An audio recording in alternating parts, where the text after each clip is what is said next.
ਜਦੋਂ ਅਸੀਂ ਖੰਡੇ ਬਾਟੇ ਦੀ ਪਹੁ ਲੈ ਲਈ तो साडा जिहड़ा पुराना सब कुछ है वो नाश हो जाता है, साडी पुरानी कुल नाश हो जाती है, साडा पिछला धर्म नाश हो जाता है। ये साडा सिद्धांत है। हुण जिहड़ा कुछ है ओहदे ना तां ओह राम दी अंश है ते ना ओह सीता दी गर्भ चों जन्म लैंदा है, ओह तां घाह तों पैदा हुंदा है जी। हुण जदों ओहदे विच क्रोमोसोम नहीं है दा मतलब है कि डीएनए फिर राम वाला ओहदे च नहीं है। ਉਹ ਮੇਰੇ ਜਿਹੜੇ ਹਿੰਦੂ ਭਰਾ ਭੈਣ ਸਾਰੇ ਹੈਗੇ ਆ ਹੈ ਨਾ, ਮੇਰੇ ਬੜੇ ਬੜੇ ਬਹੁਤ ਵਧੀਆ ਦੋਸਤ ਆ ਜਿਹੜੇ ਹਿੰਦੂ ਆ ਸਾਰੇ ਹੈ ਨਾ। ਤੁਸੀਂ ਕਰ ਕੀ ਦਿੱਤਾ ਆ ਇਹਨੂੰ ਇੰਨਾ ਜ਼ਿਆਦਾ ਇੱਕੋ ਰੰਗ 'ਚ ਪੇਂਟ ਕਰਨ ਦੇ ਚੱਕਰ ਦੇ ਵਿੱਚ ਕਿ ਸਾਡੀਆਂ ਆਪਸ 'ਚ ਲੜਾਈਆਂ ਹੋਣ ਲੱਗੀਆਂ। ਔਰ ਪ੍ਰੋਗਰਾਮ ਦੇ ਵਿੱਚ ਜਿੰਨੀਆਂ ਵੀ ਗੱਲਾਂ ਬਾਤਾਂ ਹੋਣੀਆਂ ਨੇ, ਜੋ ਵੀ ਹੋਣੀਆਂ ਨੇ, ਉਹ ਸਾਰੀਆਂ ਰੈਫਰੈਂਸਿਸ ਦੇ ਆਧਾਰਿਤ ਹੋਣੀਆਂ ਨੇ ਤੇ ਉਸ ਦੇ ਵਿੱਚ ਜਿੰਨੇ ਵੀ ਰੈਫਰੈਂਸਿਸ ਨੇ ਉਹ ਸਾਡੇ ਕੋਲ ਮੌਜੂਦ ਨੇ। ਤੁਸੀਂ ਕਦੀ ਵੀ ਸਾਡੇ ਨਾਲ ਸੰਪਰਕ ਕਰਕੇ ਸਾਡੇ ਕੋਲੋਂ ਰੈਫਰੈਂਸ ਜਿਹੜੇ ਨੇ ਉਹ ਲੈ ਸਕਦੇ ਆ। ਉਹ ਸਾਨੂੰ ਤੁਸੀਂ ਡਰਾਵਾ ਨਾ ਪਾਓ ਜੀ ਕਿ 4000 ਉਹਨਾਂ ਕੋਲੇ ਸਕਾਲਰ ਬੈਠੇ ਆ, ਕਿਉਂਕਿ ਸਾਡੇ ਉੱਤੇ ਗੁਰੂ ਪਾਤਸ਼ਾਹ ਦੀ ਮਿਹਰ ਆ। 1950 ਵਿੱਚ ਗਿਣੀਆਂ ਸੀ ਰਮਾਇਣਾ ਔਰ ਉਹਨੇ ਕਿਹਾ ਕਿ 300 ਤੋਂ ਜ਼ਿਆਦਾ ਰਮਾਇਣਾ ਐਗਜ਼ਿਸਟ ਕਰਦੀਆਂ ਆ। ਜੇ ਆਪਾਂ ਫੋਕਲੋਰ ਡਾਂਸ ਔਰ ਇਹਨਾਂ ਦੇ ਹੋਰ ਵੰਨਗੀਆਂ ਵਿੱਚ ਐਡ ਕਰ ਲਈਏ ਤਾਂ ਕਿਤੇ ਜ਼ਿਆਦਾ ਹੋ ਜਾਣੀ। ਗੁਰੂ ਨਾਨਕ ਗੁਰੂ ਗੋਬਿੰਦ ਸਿੰਘ ਨੂੰ ਲਵ ਕੁਸ਼ ਦੀ ਅੰਸ਼-ਵੰਸ਼ ਮੰਨਦੇ ਆ ਤਾਂ ਉਹ ਗੁਰੂ ਨਾਨਕ ਗੁਰੂ ਗੋਬਿੰਦ ਸਿੰਘ ਦੇ ਸਿੱਖ ਹੈ ਹੀ ਨਹੀਂ। ਉਹ ਕਹਿੰਦੇ ਨੇ ਕਿ ਵਾਲਮੀਕੀ ਦੀ ਰਮਾਇਣ ਦੇ ਵਿੱਚ ਰਲਾ ਪਿਆ ਹੋਇਆ ਹੈ। ਸੋ ਅਗਰ ਉਹ ਇਹ ਮੰਨਦੇ ਆ ਤੇ ਇਹਦਾ ਮਤਲਬ ਹੈ ਕਿ ਲਵ ਕੁਸ਼ ਕਦੀ ਹੋਇਆ ਹੀ ਨਹੀਂ। ਸੋ ਪਹਿਲਾਂ ਤੇ ਹਿੰਦੂ ਜਿਹੜੇ ਮੇਰੇ ਭੈਣ ਭਰਾ ਸਕਾਲਰਸ ਨੇ ਉਹ ਇਸ ਗੱਲ ਦਾ ਨਿਪਟਾਰਾ ਕਰਨ ਕਿ ਲਵ ਕੁਸ਼ ਵਾਕਈ ਰਾਮ ਦੀ ਸੰਤਾਨ ਸੀ। ਲਵ ਕੁਸ਼ ਜਿਹੜੇ ਵਾਲਮੀਕੀ ਚਾਹੁੰਦੇ ਰਮਾਇਣ ਦੇ ਵਿੱਚ ਆਉਂਦੇ ਨੇ ਉਹ ਵਾਕਈ ਹੀ 7ਵਾਂ ਕਾਂਡ ਜਿਹੜਾ ਹੈ ਉਹ ਵਾਲਮੀਕੀ ਨੇ ਲਿਖਿਆ ਹੈ ਕਿ ਨਹੀਂ ਲਿਖਿਆ, ਉਸ ਤੋਂ ਅਗਲੀ ਗੱਲ ਬਾਅਦ ਚ ਚੱਲੂਗੀ। ਜਿਹੜਾ ਰਾਮ 2500 ਗੁਰੂ ਗ੍ਰੰਥ ਸਾਹਿਬ ਚ ਆਉਂਦਾ ਉਹ ਜਸਰਤ ਦਾ ਪੁੱਤ ਰਾਮਚੰਦਰ ਨਹੀਂ ਹੈ। ਗੁਰੂ ਗ੍ਰੰਥ ਸਾਹਿਬ ਦਾ ਜਿਹੜਾ ਰਾਮ ਆ ਉਹ ਕਿਸੇ ਵੀ ਨਾਲ ਹਸਤੀ ਦੇ ਦੁਨਿਆਵੀ ਹਸਤੀ ਨਾਲ ਨਹੀਂ ਜੁੜਿਆ ਜਾ ਸਕਦਾ। ਆਹੀ ਉਹਨਾਂ ਨੇ ਲਾਈਨ ਨੂੰ ਅੰਡਰਲਾਈਨ ਕੀਤਾ ਸੀਗਾ। ਜਿਹੜੇ ਬਹੁਤ ਸਾਰੇ ਸਾਡੇ ਜਿਹੜੇ ਯੰਗਸਟਰਸ ਆ ਉਹਨਾਂ ਦੇ ਅੰਦਰ ਇਹ ਭੁਲੇਖਾ ਪਾਇਆ।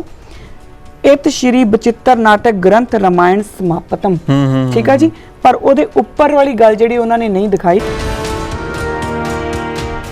ਤੇ ਗੁਰੂ ਨਾਨਕ ਸਾਹਿਬ ਨੇ ਬੇਦੀ ਕੁਲ ਦੀ ਰੋਹ ਰੀਤ ਦਾ ਪੂਰਨ ਤੌਰ ਤੇ ਜੇ ਤਿਆਗ ਹੀ ਕਰ ਦਿੱਤਾ ਤੇ ਗੁਰੂ ਨਾਨਕ ਸਾਹਿਬ ਦਾ ਬੇਦੀ ਕੁਲ ਨਾਲੋਂ ਉੱਥੋਂ ਦਾ ਟੁੱਟ ਗਿਆ।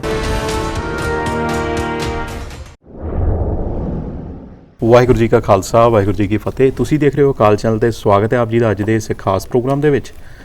ਪਿਛਲੇ ਦਿਨੀ ਜਿਹੜਾ ਹੈ ਸਿੱਖ ਜਗਤ ਦੇ ਵਿੱਚ ਇੱਕ ਮੁੱਦਾ ਬਹੁਤ ਵੱਡੇ ਲੈਵਲ ਤੇ ਪੱਕਿਆ ਹੋਇਆ ਹੈ।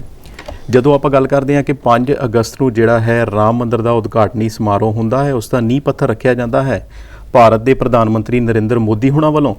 ਤੇ ਉਸ ਦਿਨ ਉਹਨਾਂ ਵੱਲੋਂ ਇੱਕ ਤੇ ਗੋਬਿੰਦ ਰਮਾਇਣ ਵਾਲੀ ਗੱਲ ਜਿਹੜੀ ਹੈ ਉਹ ਕਹੀ ਜਾਂਦੀ ਹੈ। ਉਸ ਤੋਂ ਬਾਅਦ ਜਿਹੜੀ ਗੱਲ ਵਾਪਰਦੀ ਹੈਗੀ ਹੈ ਕਿ ਇਕਬਾਲ ਸਿੰਘ ਜੋ ਕਿ ਜਥੇਦਾਰ ਰਹਿ ਚੁੱਕੇ ਨੇ ਤਖਤ ਸ਼੍ਰੀ ਪਟਨਾ ਸਾਹਿਬ ਦੇ, ਉਹਨਾਂ ਵੱਲੋਂ ਟੀਵੀ ਨੂੰ ਦਿੱਤੀ ਹੋਈ ਇੱਕ ਇੰਟਰਵਿਊ ਦੇ ਵਿੱਚ ਇਹ ਗੱਲ ਕਹੀ ਜਾਂਦੀ ਹੈ ਸਿੱਖਾਂ ਨੂੰ ਲਵ ਅਤੇ ਕੁਸ਼ ਨਾਲ ਜੋੜਿਆ ਜਾਂਦਾ ਹੈ। ਈਵਨ ਕਿ ਗੁਰੂ ਸਾਹਿਬਾਨ ਨੂੰ ਵੀ ਜਿਹੜਾ ਹੈ ਉਹਨਾਂ ਦੀ ਹੀ ਬੰਸਾਵਲੀ ਦੱਸਿਆ ਜਾਂਦਾ ਹੈ। ਔਰ ਫਿਰ ਉਸ ਤੋਂ ਬਾਅਦ ਉਹਨਾਂ ਨੇ ਇਹ ਵੀ ਗੱਲ ਕਹੀ ਕਿ ਅਸੀਂ ਆਪਣੇ ਪੂਰਵਜਾਂ ਦੇ ਸਥਾਨ 'ਤੇ ਇੱਥੇ ਆਏ ਹੈਗੇ ਹਾਂ। ਤੇ ਇਸ ਤੋਂ ਬਾਅਦ ਸਿੱਖ ਕੌਮ ਦੇ ਵਿੱਚ ਆਪਾਂ ਕਹੀਏ ਕਿ ਇੱਕ ਤਰ੍ਹਾਂ ਦਾ ਦੁਫਾੜ, ਇੱਕ ਪਾਟੋਧਾਰ ਦੀ ਜਿਹੜੀ ਸਥਿਤੀ ਹੈ ਉਹ ਪੈਦਾ ਹੋ ਜਾਂਦੀ ਹੈ। ਇੱਕ ਵਿਦਵਾਨ ਦੂਜੇ ਵਿਦਵਾਨਾਂ ਦੇ ਉੱਤੇ ਜੇ ਆਪਾਂ ਕਹੀਏ ਕਿ ਕਾਫੀ ਸਾਰਾ ਕੁਛ ਕਿਹਾ ਜਾਂਦਾ ਹੈ, ਉਹਨਾਂ ਵੱਲੋਂ ਇਸ ਤਰ੍ਹਾਂ ਦੀਆਂ ਟਿੱਪਣੀਆਂ ਕੀਤੀਆਂ ਜਾਂਦੀਆਂ ਨੇ। ਤੇ ਦੂਜੇ ਪਾਸੇ ਜਿਹੜੇ ਸਾਡੇ ਆਮ ਵੀਰ ਹੈਗੇ ਨੇ, ਆਮ ਸਿੱਖ ਨੌਜਵਾਨ ਬੀਬੀਆਂ ਭੈਣਾਂ ਹੈਗੀਆਂ ਨੇ ਜਿਨ੍ਹਾਂ ਨੂੰ ਇੰਨੀ ਜ਼ਿਆਦਾ ਆਪਾਂ ਕਹੀਏ ਕਿ ਨੌਲੇਜ ਨਹੀਂ ਹੁੰਦੀ, ਉਹ ਇੱਕ ਤਰ੍ਹਾਂ ਦੇ ਭਰਮ ਦੇ ਵਿੱਚ ਪੈ ਜਾਂਦੇ ਨੇ ਕਿ ਕੀ ਗੁਰੂ ਸਾਹਿਬ ਨੇ ਇਸ ਤਰ੍ਹਾਂ ਦਾ ਕੁਛ ਕੀਤਾ ਸੀ ਜਾਂ ਕੀ ਗੁਰੂ ਸਾਹਿਬ ਜਿਹੜੇ ਸੀ ਉਹ ਰਾਮ ਨੂੰ ਪੂਜਣ ਵਾਲੇ ਸੀ। ਇਸ ਤਰ੍ਹਾਂ ਦੇ ਜਿਹੜੇ ਸਵਾਲੇ ਚਿੰਨ੍ਹ ਨੇ ਉਹ ਆਪਣੇ ਆਪ ਦੇ ਵਿੱਚ ਖੜੇ ਹੋ ਜਾਂਦੇ ਨੇ। ਅਕਾਲ ਚੈਨਲ ਵੱਲੋਂ ਜਦੋਂ ਤੋਂ ਇਹ ਮੁੱਦਾ ਸਾਹਮਣੇ ਆਇਆ ਉਦੋਂ ਤੋਂ ਹੀ ਬਹੁਤ ਸਾਰੇ ਜਿਹੜੇ ਪ੍ਰੋਗਰਾਮ ਇਸ ਦੇ ਉੱਤੇ ਕੀਤੇ ਗਏ ਤਾਂ ਕਿ ਜਿਹੜੇ ਸਾਡੇ ਲੋਕ ਹੈਗੇ ਨੇ, ਜਿਹੜੇ ਸਾਡੇ ਵੀਰ ਭੈਣ ਹੈਗੇ ਨੇ, ਉਹਨਾਂ ਨੂੰ ਐਜੂਕੇਟ ਕੀਤਾ ਜਾ ਸਕੇ। ਤੇ ਇਸੇ ਹੀ ਵਿਸ਼ੇ ਤੇ ਅੱਜ ਆਪਾਂ ਇੱਕ ਖਾਸ ਪ੍ਰੋਗਰਾਮ ਇੱਕ ਹੋਰ ਦਰਸ਼ਕਾਂ ਦੇ ਸਾਹਮਣੇ ਲੈ ਕੇ ਆਏ ਹਾਂ। ਤੇ ਮੇਰੇ ਨਾਲ ਸਟੂਡੀਓ ਦੇ ਵਿੱਚ ਮੌਜੂਦ ਨੇ ਬੀਬੀ ਕਿਰਨਪ੍ਰੀਤ ਕੌਰ ਜੀ ਤੇ ਜਥੇਦਾਰ ਮਹਿੰਦਰ ਸਿੰਘ ਜੀ। ਆਓ ਇਹਨਾਂ ਦਾ ਸਵਾਗਤ ਕਰੀਏ, ਫਤਿਹ ਦੀ ਸਾਂਝ ਪਾਈਏ ਜੀ। ਵਾਹਿਗੁਰੂ ਜੀ ਕਾ ਖਾਲਸਾ, ਵਾਹਿਗੁਰੂ ਜੀ ਕੀ ਫਤਿਹ। ਤੇ ਦਰਸ਼ਕਾਂ ਨੂੰ ਇਹ ਵੀ ਅਸੀਂ ਦੱਸ ਚੱਲੀਏ ਕਿ ਸਾਡੇ ਕਿਸੇ ਵੀ ਪ੍ਰੋਗਰਾਮ ਦਾ ਕੋਈ ਮਕਸਦ ਕਿਸੇ ਦੂਸਰੇ ਦੇ ਧਰਮ ਦੇ ਉੱਤੇ ਕੋਈ ਪਿਨ ਪੁਆਇੰਟ ਕਰਨਾ ਜਾਂ ਕੋਈ ਲਾਲਚਨ ਲਾਉਣਾ ਨਹੀਂ ਹੁੰਦਾ। ਸਾਡਾ ਮਕਸਦ ਸਿਰਫ ਇਹੀ ਹੈ ਕਿ ਜੇ ਸਵਾਲਿਆ ਚਿੰਨ੍ਹ ਉੱਠਣਗੇ ਤੇ ਉਹਦੇ ਜਵਾਬ ਦੇਣੇ ਜਿਹੜੇ ਨੇ ਉਹ ਜ਼ਰੂਰ ਬਣਦੇ ਨੇ।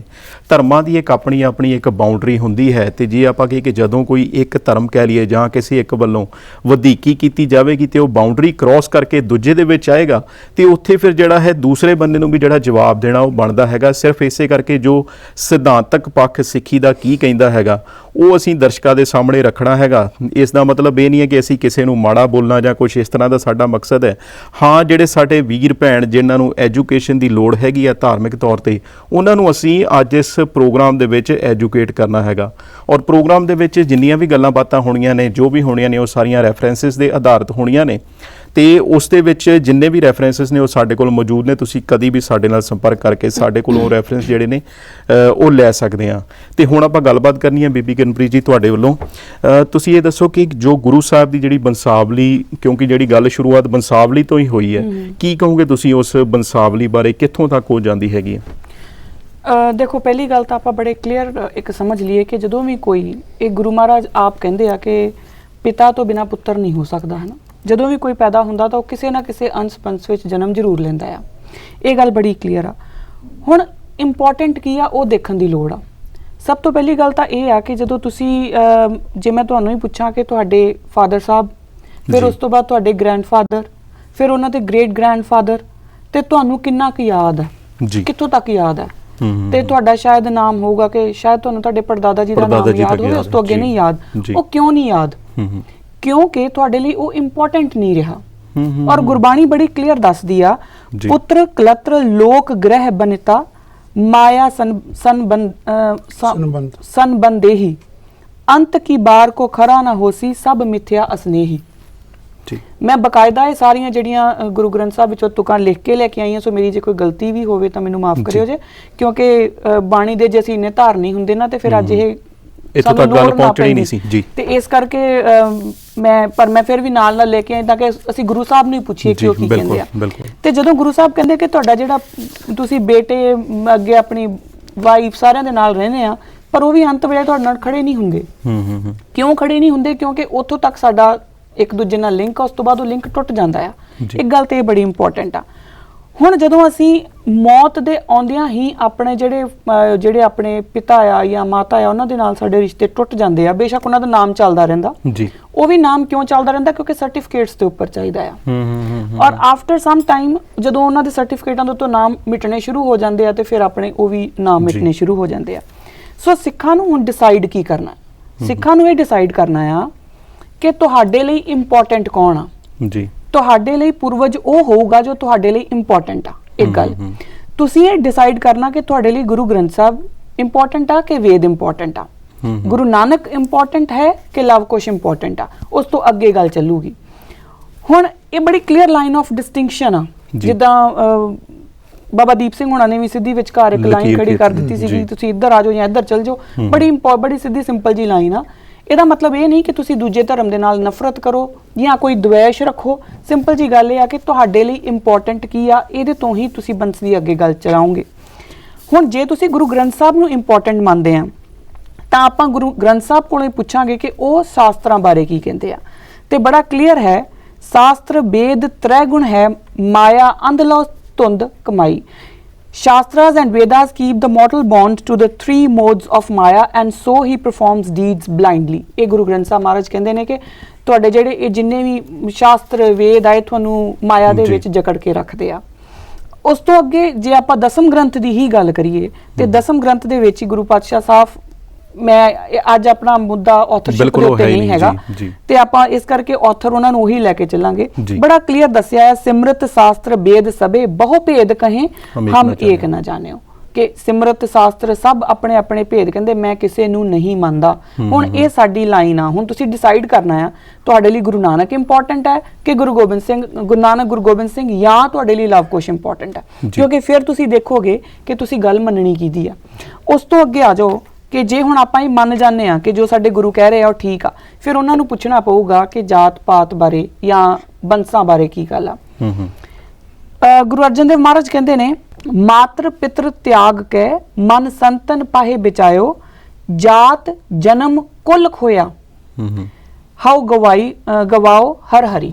ਕਿ ਮੈਂ ਆਪਣਾ ਤੇਰਾ ਇੱਕ ਮਾਤਰ ਪਿਤਰ ਮੇਰਾ ਸਾਰਾ ਕੁਝ ਤਿਆਗਿਆ ਗਿਆ ਜਦੋਂ ਦਾ ਮੈਂ ਤੇਰੇ ਨਾਲ ਲੱਗਾ, ਅਕਾਲ ਪੁਰਖ ਦੇ ਨਾਲ ਲੱਗਾ, ਮੇਰਾ ਜਾਤ ਜਨਮ ਕੁਲ ਸਭ ਗਵਾਚ ਗਿਆ, ਸਭ ਖੋਇਆ ਗਿਆ। ਉਸ ਤੋਂ ਅਗਲੀ ਗੱਲ ਲੈ ਲਓ, ਹੁਣ ਜਿਹੜੀ ਬੇਦੀ ਤੇ ਸੋਢੀਆਂ ਦੀ ਇਹਨਾਂ ਨੇ ਇੱਕ ਨਵੀਂ ਪਾ ਦਿੱਤੀ ਆ, ਤੇ ਗੁਰੂ ਪਾਤਸ਼ਾਹ ਕਹਿੰਦੇ ਨੇ, ਨਾਮਾ ਸ਼ੀਂਬਾ ਕਬੀਰ ਜੁਲਾਹਾ ਪੂਰੇ ਗੁਰ ਤੇ ਗਤ ਪਾਈ, ਬ੍ਰਹਮ ਕੇ ਬੇਤੇ ਸ਼ਬਦ ਪਛਾਣਿਆ ਹਉਮੈ ਜਾਤ ਗਵਾਈ।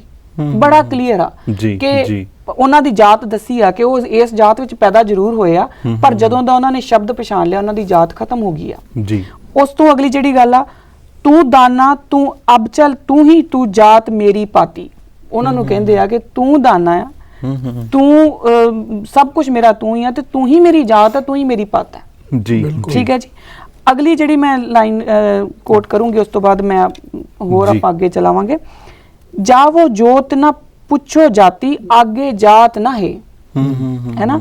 ਹੁਣ ਜੇ ਤੁਸੀਂ ਗੁਰੂ ਨਾਨਕ ਨੂੰ ਮੰਨਦੇ ਹੋ ਜਾਂ ਤੁਸੀਂ ਗੁਰੂ ਨਾਨਕ ਨੂੰ ਇੰਪੋਰਟੈਂਟ ਮੰਨਦੇ ਹੋ, ਗੁਰੂ ਨਾਨਕ ਨੂੰ ਜੇ ਆਪਣੇ ਪੂਰਵਜ ਮੰਨਦੇ ਹੋ, ਤੇ ਤੁਸੀਂ ਇਹਨਾਂ ਗੱਲਾਂ ਦੇ ਉੱਤੇ ਜ਼ਿਕਰ ਕਰੋਗੇ ਔਰ ਤੁਸੀਂ ਇਹ ਕਹੋਗੇ ਹੀ ਨਹੀਂ ਕਿ ਮੈਂ ਬੇਦੀ ਆ, ਮੈਂ ਸੋਢੀ ਆ, ਜਾਂ ਮੈਂ ਜਾਟਾਂ, ਜਾਂ ਮੈਂ ਸ਼ੀਂਬਾ ਆ, ਜਾਂ ਮੈਂ ਨਾਈ ਆ, ਜਾਂ ਮੈਂ ਕੀ ਆ। ਜਦੋਂ ਤੁਸੀਂ ਇਹ ਗੱਲਾਂ ਕਹਿ ਦਿੰਦੇ ਹੋ, ਮੈਂ ਅਕਸਰ ਇਹ ਗੱਲ ਕਹਿੰਦੀ ਹੁੰਦੀ ਆ ਕਿ ਜੇ ਤੁਸੀਂ ਜੱਟ ਹੋ, ਜੇ ਤੁਸੀਂ ਤਰਖਾਣ ਹੋ, ਜਾਂ ਤੁਸੀਂ ਕੁਛ ਵੀ ਹੋ, ਤੇ ਫਿਰ ਤੁਸੀਂ ਸਿੱਖ ਨਹੀਂ ਹੋ, ਤੇ ਜੇ ਤੁਸੀਂ ਸਿੱਖ ਹੋ ਫਿਰ ਤੁਸੀਂ ਇਹ ਸਾਰਾ ਕੁਝ ਨਹੀਂ ਹੋ। ਬਿਲਕੁਲ, ਹੈ ਨਾ ਜੀ। ਇੱਥੋਂ ਤੱਕ ਤੇ ਇਹ ਗੁਰੂ ਸਾਹਿਬ ਸਾਨੂੰ ਦੱਸਦੇ ਨੇ। ਫਾਈਨਲੀ ਇੱਕ ਜਿਹੜੀ ਗੱਲ ਆ ਉਹ ਬੜੀ ਕਲੀਅਰ ਕੱਟ ਜਿਹੜੀ ਉਹ ਆ ਜਾਂਦੀ ਹੈ ਬਾਣੀ ਦੇ ਵਿੱਚ ਹੀ, ਆਦ ਪੁਰਖ ਆਦੇਸ਼ ਹੈ ਸਤਗੁਰ ਸੱਚ ਨਾਉ ਸਦਵਾਇਆ, ਚਾਰ ਵਰਣ। ਹੁਣ ਚਾਰ ਵਰਣ ਹੈ, ਗੁਰ ਸਿੱਖ ਕਰ ਗੁਰਮੁਖ ਸੱਚਾ ਪੰਥ ਚਲਾਇਆ, ਸਾਧ ਸੰਗਤ ਮਿਲ ਗਾਵਦੇ ਸਤਗੁਰ ਸ਼ਬਦ ਅਨਾਹ ਦਵਾਇਆ, ਗੁਰ ਸਾਖੀ ਉਪਦੇਸ਼ ਕਰੇ ਆਪ ਤਰੇ ਸੰਸਾਰ ਤਰਾਇਆ। ਉਹਨਾਂ ਨੇ ਬਕਾਇਦਾ ਚਾਰੇ ਵਰਨਾਂ ਨੂੰ ਇਕੱਠਾ ਕਰਕੇ ਜਿਹੜੀਆਂ ਇਹ ਭੇਦ ਭਾਵ ਸੀਗੇ, ਆ ਬੇਦੀ ਆ ਜੀ, ਆ ਸੋਢੀ ਆ ਜੀ, ਇਹ ਬ੍ਰਾਹਮਣ ਆ, ਇਹ ਰਾਜੇ ਆ, ਇਹ ਜੋ ਵੀ ਹਰ ਤਰੀਕੇ ਦਾ ਉਹਨਾਂ ਨੇ ਭੇਦ ਭਾਵ ਖਤਮ ਕਰਕੇ ਇਕੱਠਾ ਕਰਕੇ ਸਿੱਖ ਪੰਥ ਚਲਾਤਾ। ਤੇ ਜੇ ਤੁਸੀਂ ਅੱਜ ਵੀ ਉਹਨਾਂ ਵਰਨ ਵੰਡਾਂ ਦੇ ਵਿੱਚ ਪੈਨੇ ਹੋ, ਤੇ ਸੌਰੀ ਟੂ ਸੇ ਤੁਸੀਂ ਸਿੱਖੀ ਦੇ ਵਿੱਚ ਨਹੀਂ ਹੋ, ਫਿਰ ਤੁਸੀਂ ਸਿੱਖ ਨਹੀਂ ਹੋ। ਫਿਰ ਜਿਹੜੇ ਸਾਡੇ ਗਿਆਨੀ ਜੀ ਆ ਉਹ ਬਿਲਕੁਲ ਜਾਂ ਤਾਂ ਉਹ ਡਿਸਾਈਡ ਕਰ ਲੈਣ ਕਿ ਉਹਨਾਂ ਦੇ ਪੂਰਵਜ ਫਿਰ ਕੌਣ ਆ, ਕਿਉਂਕਿ ਤੁਹਾਡੇ ਪੂਰਵਜ ਤੁਹਾਨੂੰ ਇਹ ਕਹਿ ਰਹੇ ਆ। ਬਿਲਕੁਲ, ਕਿ ਉਹਨਾਂ ਦੇ ਪੂਰਵਜ ਜੇ ਆਪਾਂ ਕਿ ਗੁਰੂ ਨਾਨਕ ਸਾਹਿਬ ਹੈਗੇ ਨੇ ਜਾਂ ਕਿ ਉਹਨਾਂ ਦੇ ਪੂਰਵਜ ਲਵ ਅਤੇ ਕੁਛ ਨੇ, ਇਹ ਚੀਜ਼ ਜਿਹੜੀ ਹੈ ਸਾਨੂੰ ਦੇਖਣੀ ਪਵੇਗੀ, ਸੋਚਣੀ ਪਵੇਗੀ। ਕਿਉਂਕਿ ਜਦੋਂ ਅਸੀਂ ਅਜੋਕੇ ਸਮੇਂ ਦੀ ਗੱਲ ਕਰਦੇ ਹਾਂ ਤੇ ਅਸੀਂ ਆਪਣੇ ਕੰਮਾਂ ਕਾਰਾਂ ਦੇ ਵਿੱਚ ਇਸ ਮਟੀਰੀਅਲਿਸਟਿਕ ਜਿਹੜਾ ਯੁੱਗ ਹੈਗਾ, ਇਸ ਦੇ ਵਿੱਚ ਅਸੀਂ ਇੰਨੇ ਜ਼ਿਆਦਾ ਬਿਜ਼ੀ ਹੋ ਗਏ ਆ ਕਿ ਸਾਨੂੰ ਇੰਨਾ ਟਾਈਮ ਹੀ ਨਹੀਂ ਹੈਗਾ ਕਿ ਅਸੀਂ ਗੁਰੂ ਦੇ ਸਿਧਾਂਤ ਵੱਲ ਜਾਈਏ। ਅਸੀਂ ਤੇ ਆਪਣਾ ਜੇ ਆਪਾਂ ਕਿ ਨਿਤਨੇਮ ਵੀ ਜਿਹੜਾ ਹੈ ਉਹ ਵੀ ਪੂਰੇ ਤਰੀਕੇ ਦੇ ਨਾਲ ਨਹੀਂ ਕਰ ਸਕਦੇ। ਬਹੁਤ ਸਾਰੇ ਜਿਹੜੇ ਵੀਰ ਜਦੋਂ ਅਸੀਂ ਬਹੁਤਾਤ ਦੀ ਗੱਲ ਕਰਦੇ ਹਾਂ ਤੇ ਉਹ ਵੀ ਜਿਹੜਾ ਨਿਤਨੇਮ ਦੇ ਨਾਲ ਨਹੀਂ ਜੁੜੇ ਹੋਏ, ਤੇ ਇੰਨੀ ਜ਼ਿਆਦਾ ਰਿਸਰਚ ਵਾਲੇ ਬੰਨੇ ਕਿੱਧਰਲੇ ਪਾਸੇ ਅਸੀਂ ਜਾਣਾ। ਤੇ ਫਿਰ ਜਦੋਂ ਇਸ ਤਰ੍ਹਾਂ ਦੇ ਜਦੋਂ ਇੰਸੀਡੈਂਟ ਸਾਹਮਣੇ ਆਉਂਦੇ ਨੇ ਤੇ ਉਹ ਲੋਕਾਂ ਦੇ ਅੰਦਰ ਸ਼ੰਕੇ ਖੜੇ ਕਰ ਦਿੰਦੇ ਨੇ, ਤੇ ਇਹਨਾਂ ਸ਼ੰਕਿਆਂ ਦਾ ਜਵਾਬ ਜਿਹੜਾ ਹੈ ਅਸੀਂ ਗੁਰੂ ਕੋਲੋਂ ਪੁੱਛਣਾ। ਅਸੀਂ ਕਿਸੇ ਆਪਾਂ ਕਿ ਕਿਸੇ ਬੰਦੇ ਕੋਲੋਂ ਨਹੀਂ ਪੁੱਛਣਾ, ਕਿਸੇ ਸਾਬਕਾ ਜਥੇਦਾਰ ਕੋਲੋਂ ਨਹੀਂ ਸਿੱਖ ਲੈਣੀ ਕਿ ਉਹ ਕੀ ਕਹਿੰਦੇ ਨੇ ਜਾਂ ਉਹ ਕੀ ਸੋਚਦੇ ਨੇ। ਅਸੀਂ ਗੁਰੂ ਕੋਲੋਂ ਪੁੱਛਣਾ, ਗੁਰੂ ਗ੍ਰੰਥ ਸਾਹਿਬ ਜੀ ਸਾਨੂੰ ਕੀ ਕਹਿੰਦੇ ਨੇ, ਉਹ ਸਾਡੇ ਸਾਹਮਣੇ ਹੈਗਾ। ਸਿੱਖੀ ਸਿਧਾਂਤ ਕੀ ਕਹਿੰਦਾ ਉਹ ਸਾਡੇ ਸਾਹਮਣੇ ਹੈਗਾ। ਤੇ ਜਦੋਂ ਆਪਾਂ ਕਹਿ ਦਿੰਦੇ ਹਾਂ ਕਿ ਜਦੋਂ ਅਸੀਂ ਖੰਡੇ ਬਾਟੇ ਦੀ ਪਹੁ ਲੈ ਲਈ ਤੇ ਸਾਡਾ ਜਿਹੜਾ ਪੁਰਾਣਾ ਸਭ ਕੁਝ ਹੈ ਉਹ ਨਾਸ਼ ਹੋ ਜਾਂਦਾ ਹੈ, ਸਾਡੀ ਪੁਰਾਣੀ ਕੁੱਲ ਨਾਸ਼ ਹੋ ਜਾਂਦੀ ਹੈ, ਸਾਡਾ ਪਿਛਲਾ ਧਰਮ ਨਾਸ਼ ਹੋ ਜਾਂਦਾ ਹੈ, ਇਹ ਸਾਡਾ ਸਿਧਾਂਤ ਹੈ। ਤੇ ਫਿਰ ਆਪਾਂ ਇੱਥੇ ਇੰਨੇ ਜਨਮ ਪਿੱਛੇ ਕਿੱਥੇ ਚਲੇ ਗਏ ਜੇ ਸਾਡਾ ਸਾਰਾ ਕੁਝ ਖੰਡੇ ਬਾਟੇ ਦੀ ਪਹੁ ਲੈਣ 'ਚ ਹੀ ਨਾਸ਼ ਹੋ ਗਿਆ। ਤੇ ਫਿਰ ਇਹ ਗਿਆਨੀ ਜੀ ਨੂੰ ਵੀ ਦੱਸਣਾ ਪਏਗਾ ਕਿ ਕਿੱਥੇ ਉਹ ਸਾਰਾ ਕੁਝ ਕਿੱਥੇ ਚਲੇ ਗਿਆ, ਜਾਂ ਤੁਸੀਂ ਉਹ ਖੰਡੇ ਬਾਟੇ ਦੀ ਪਹੁ ਕਿੱਥੋਂ ਲਈ ਹੈਗੀ ਆ, ਜਾਂ ਤੁਹਾਨੂੰ ਇਹ ਚੀਜ਼ਾਂ ਦਾ ਗਿਆਨ ਨਹੀਂ ਹੈ। ਤੇ ਹੁਣ ਆਪਾਂ ਚੱਲਦੇ ਹਾਂ ਜਥੇਦਾਰ ਮਹਿੰਦਰ ਸਿੰਘ ਜੀ ਵੱਲ। ਜਥੇਦਾਰ ਜੀ, ਤੁਸੀਂ ਕੀ ਕਹੋਗੇ ਗੁਰੂਆਂ ਦੀ ਬੰਸਾਵਲੀ ਬਾਰੇ? ਕੀ ਉਹ ਲਵ ਕੁਸ਼ ਤੱਕ ਜਾਂਦੀ ਹੈ? ਕੀ ਤੁਸੀਂ ਇਸ ਦੇ ਬਾਰੇ ਕੀ ਰਿਸਰਚ ਕੀਤੀ ਹੈ?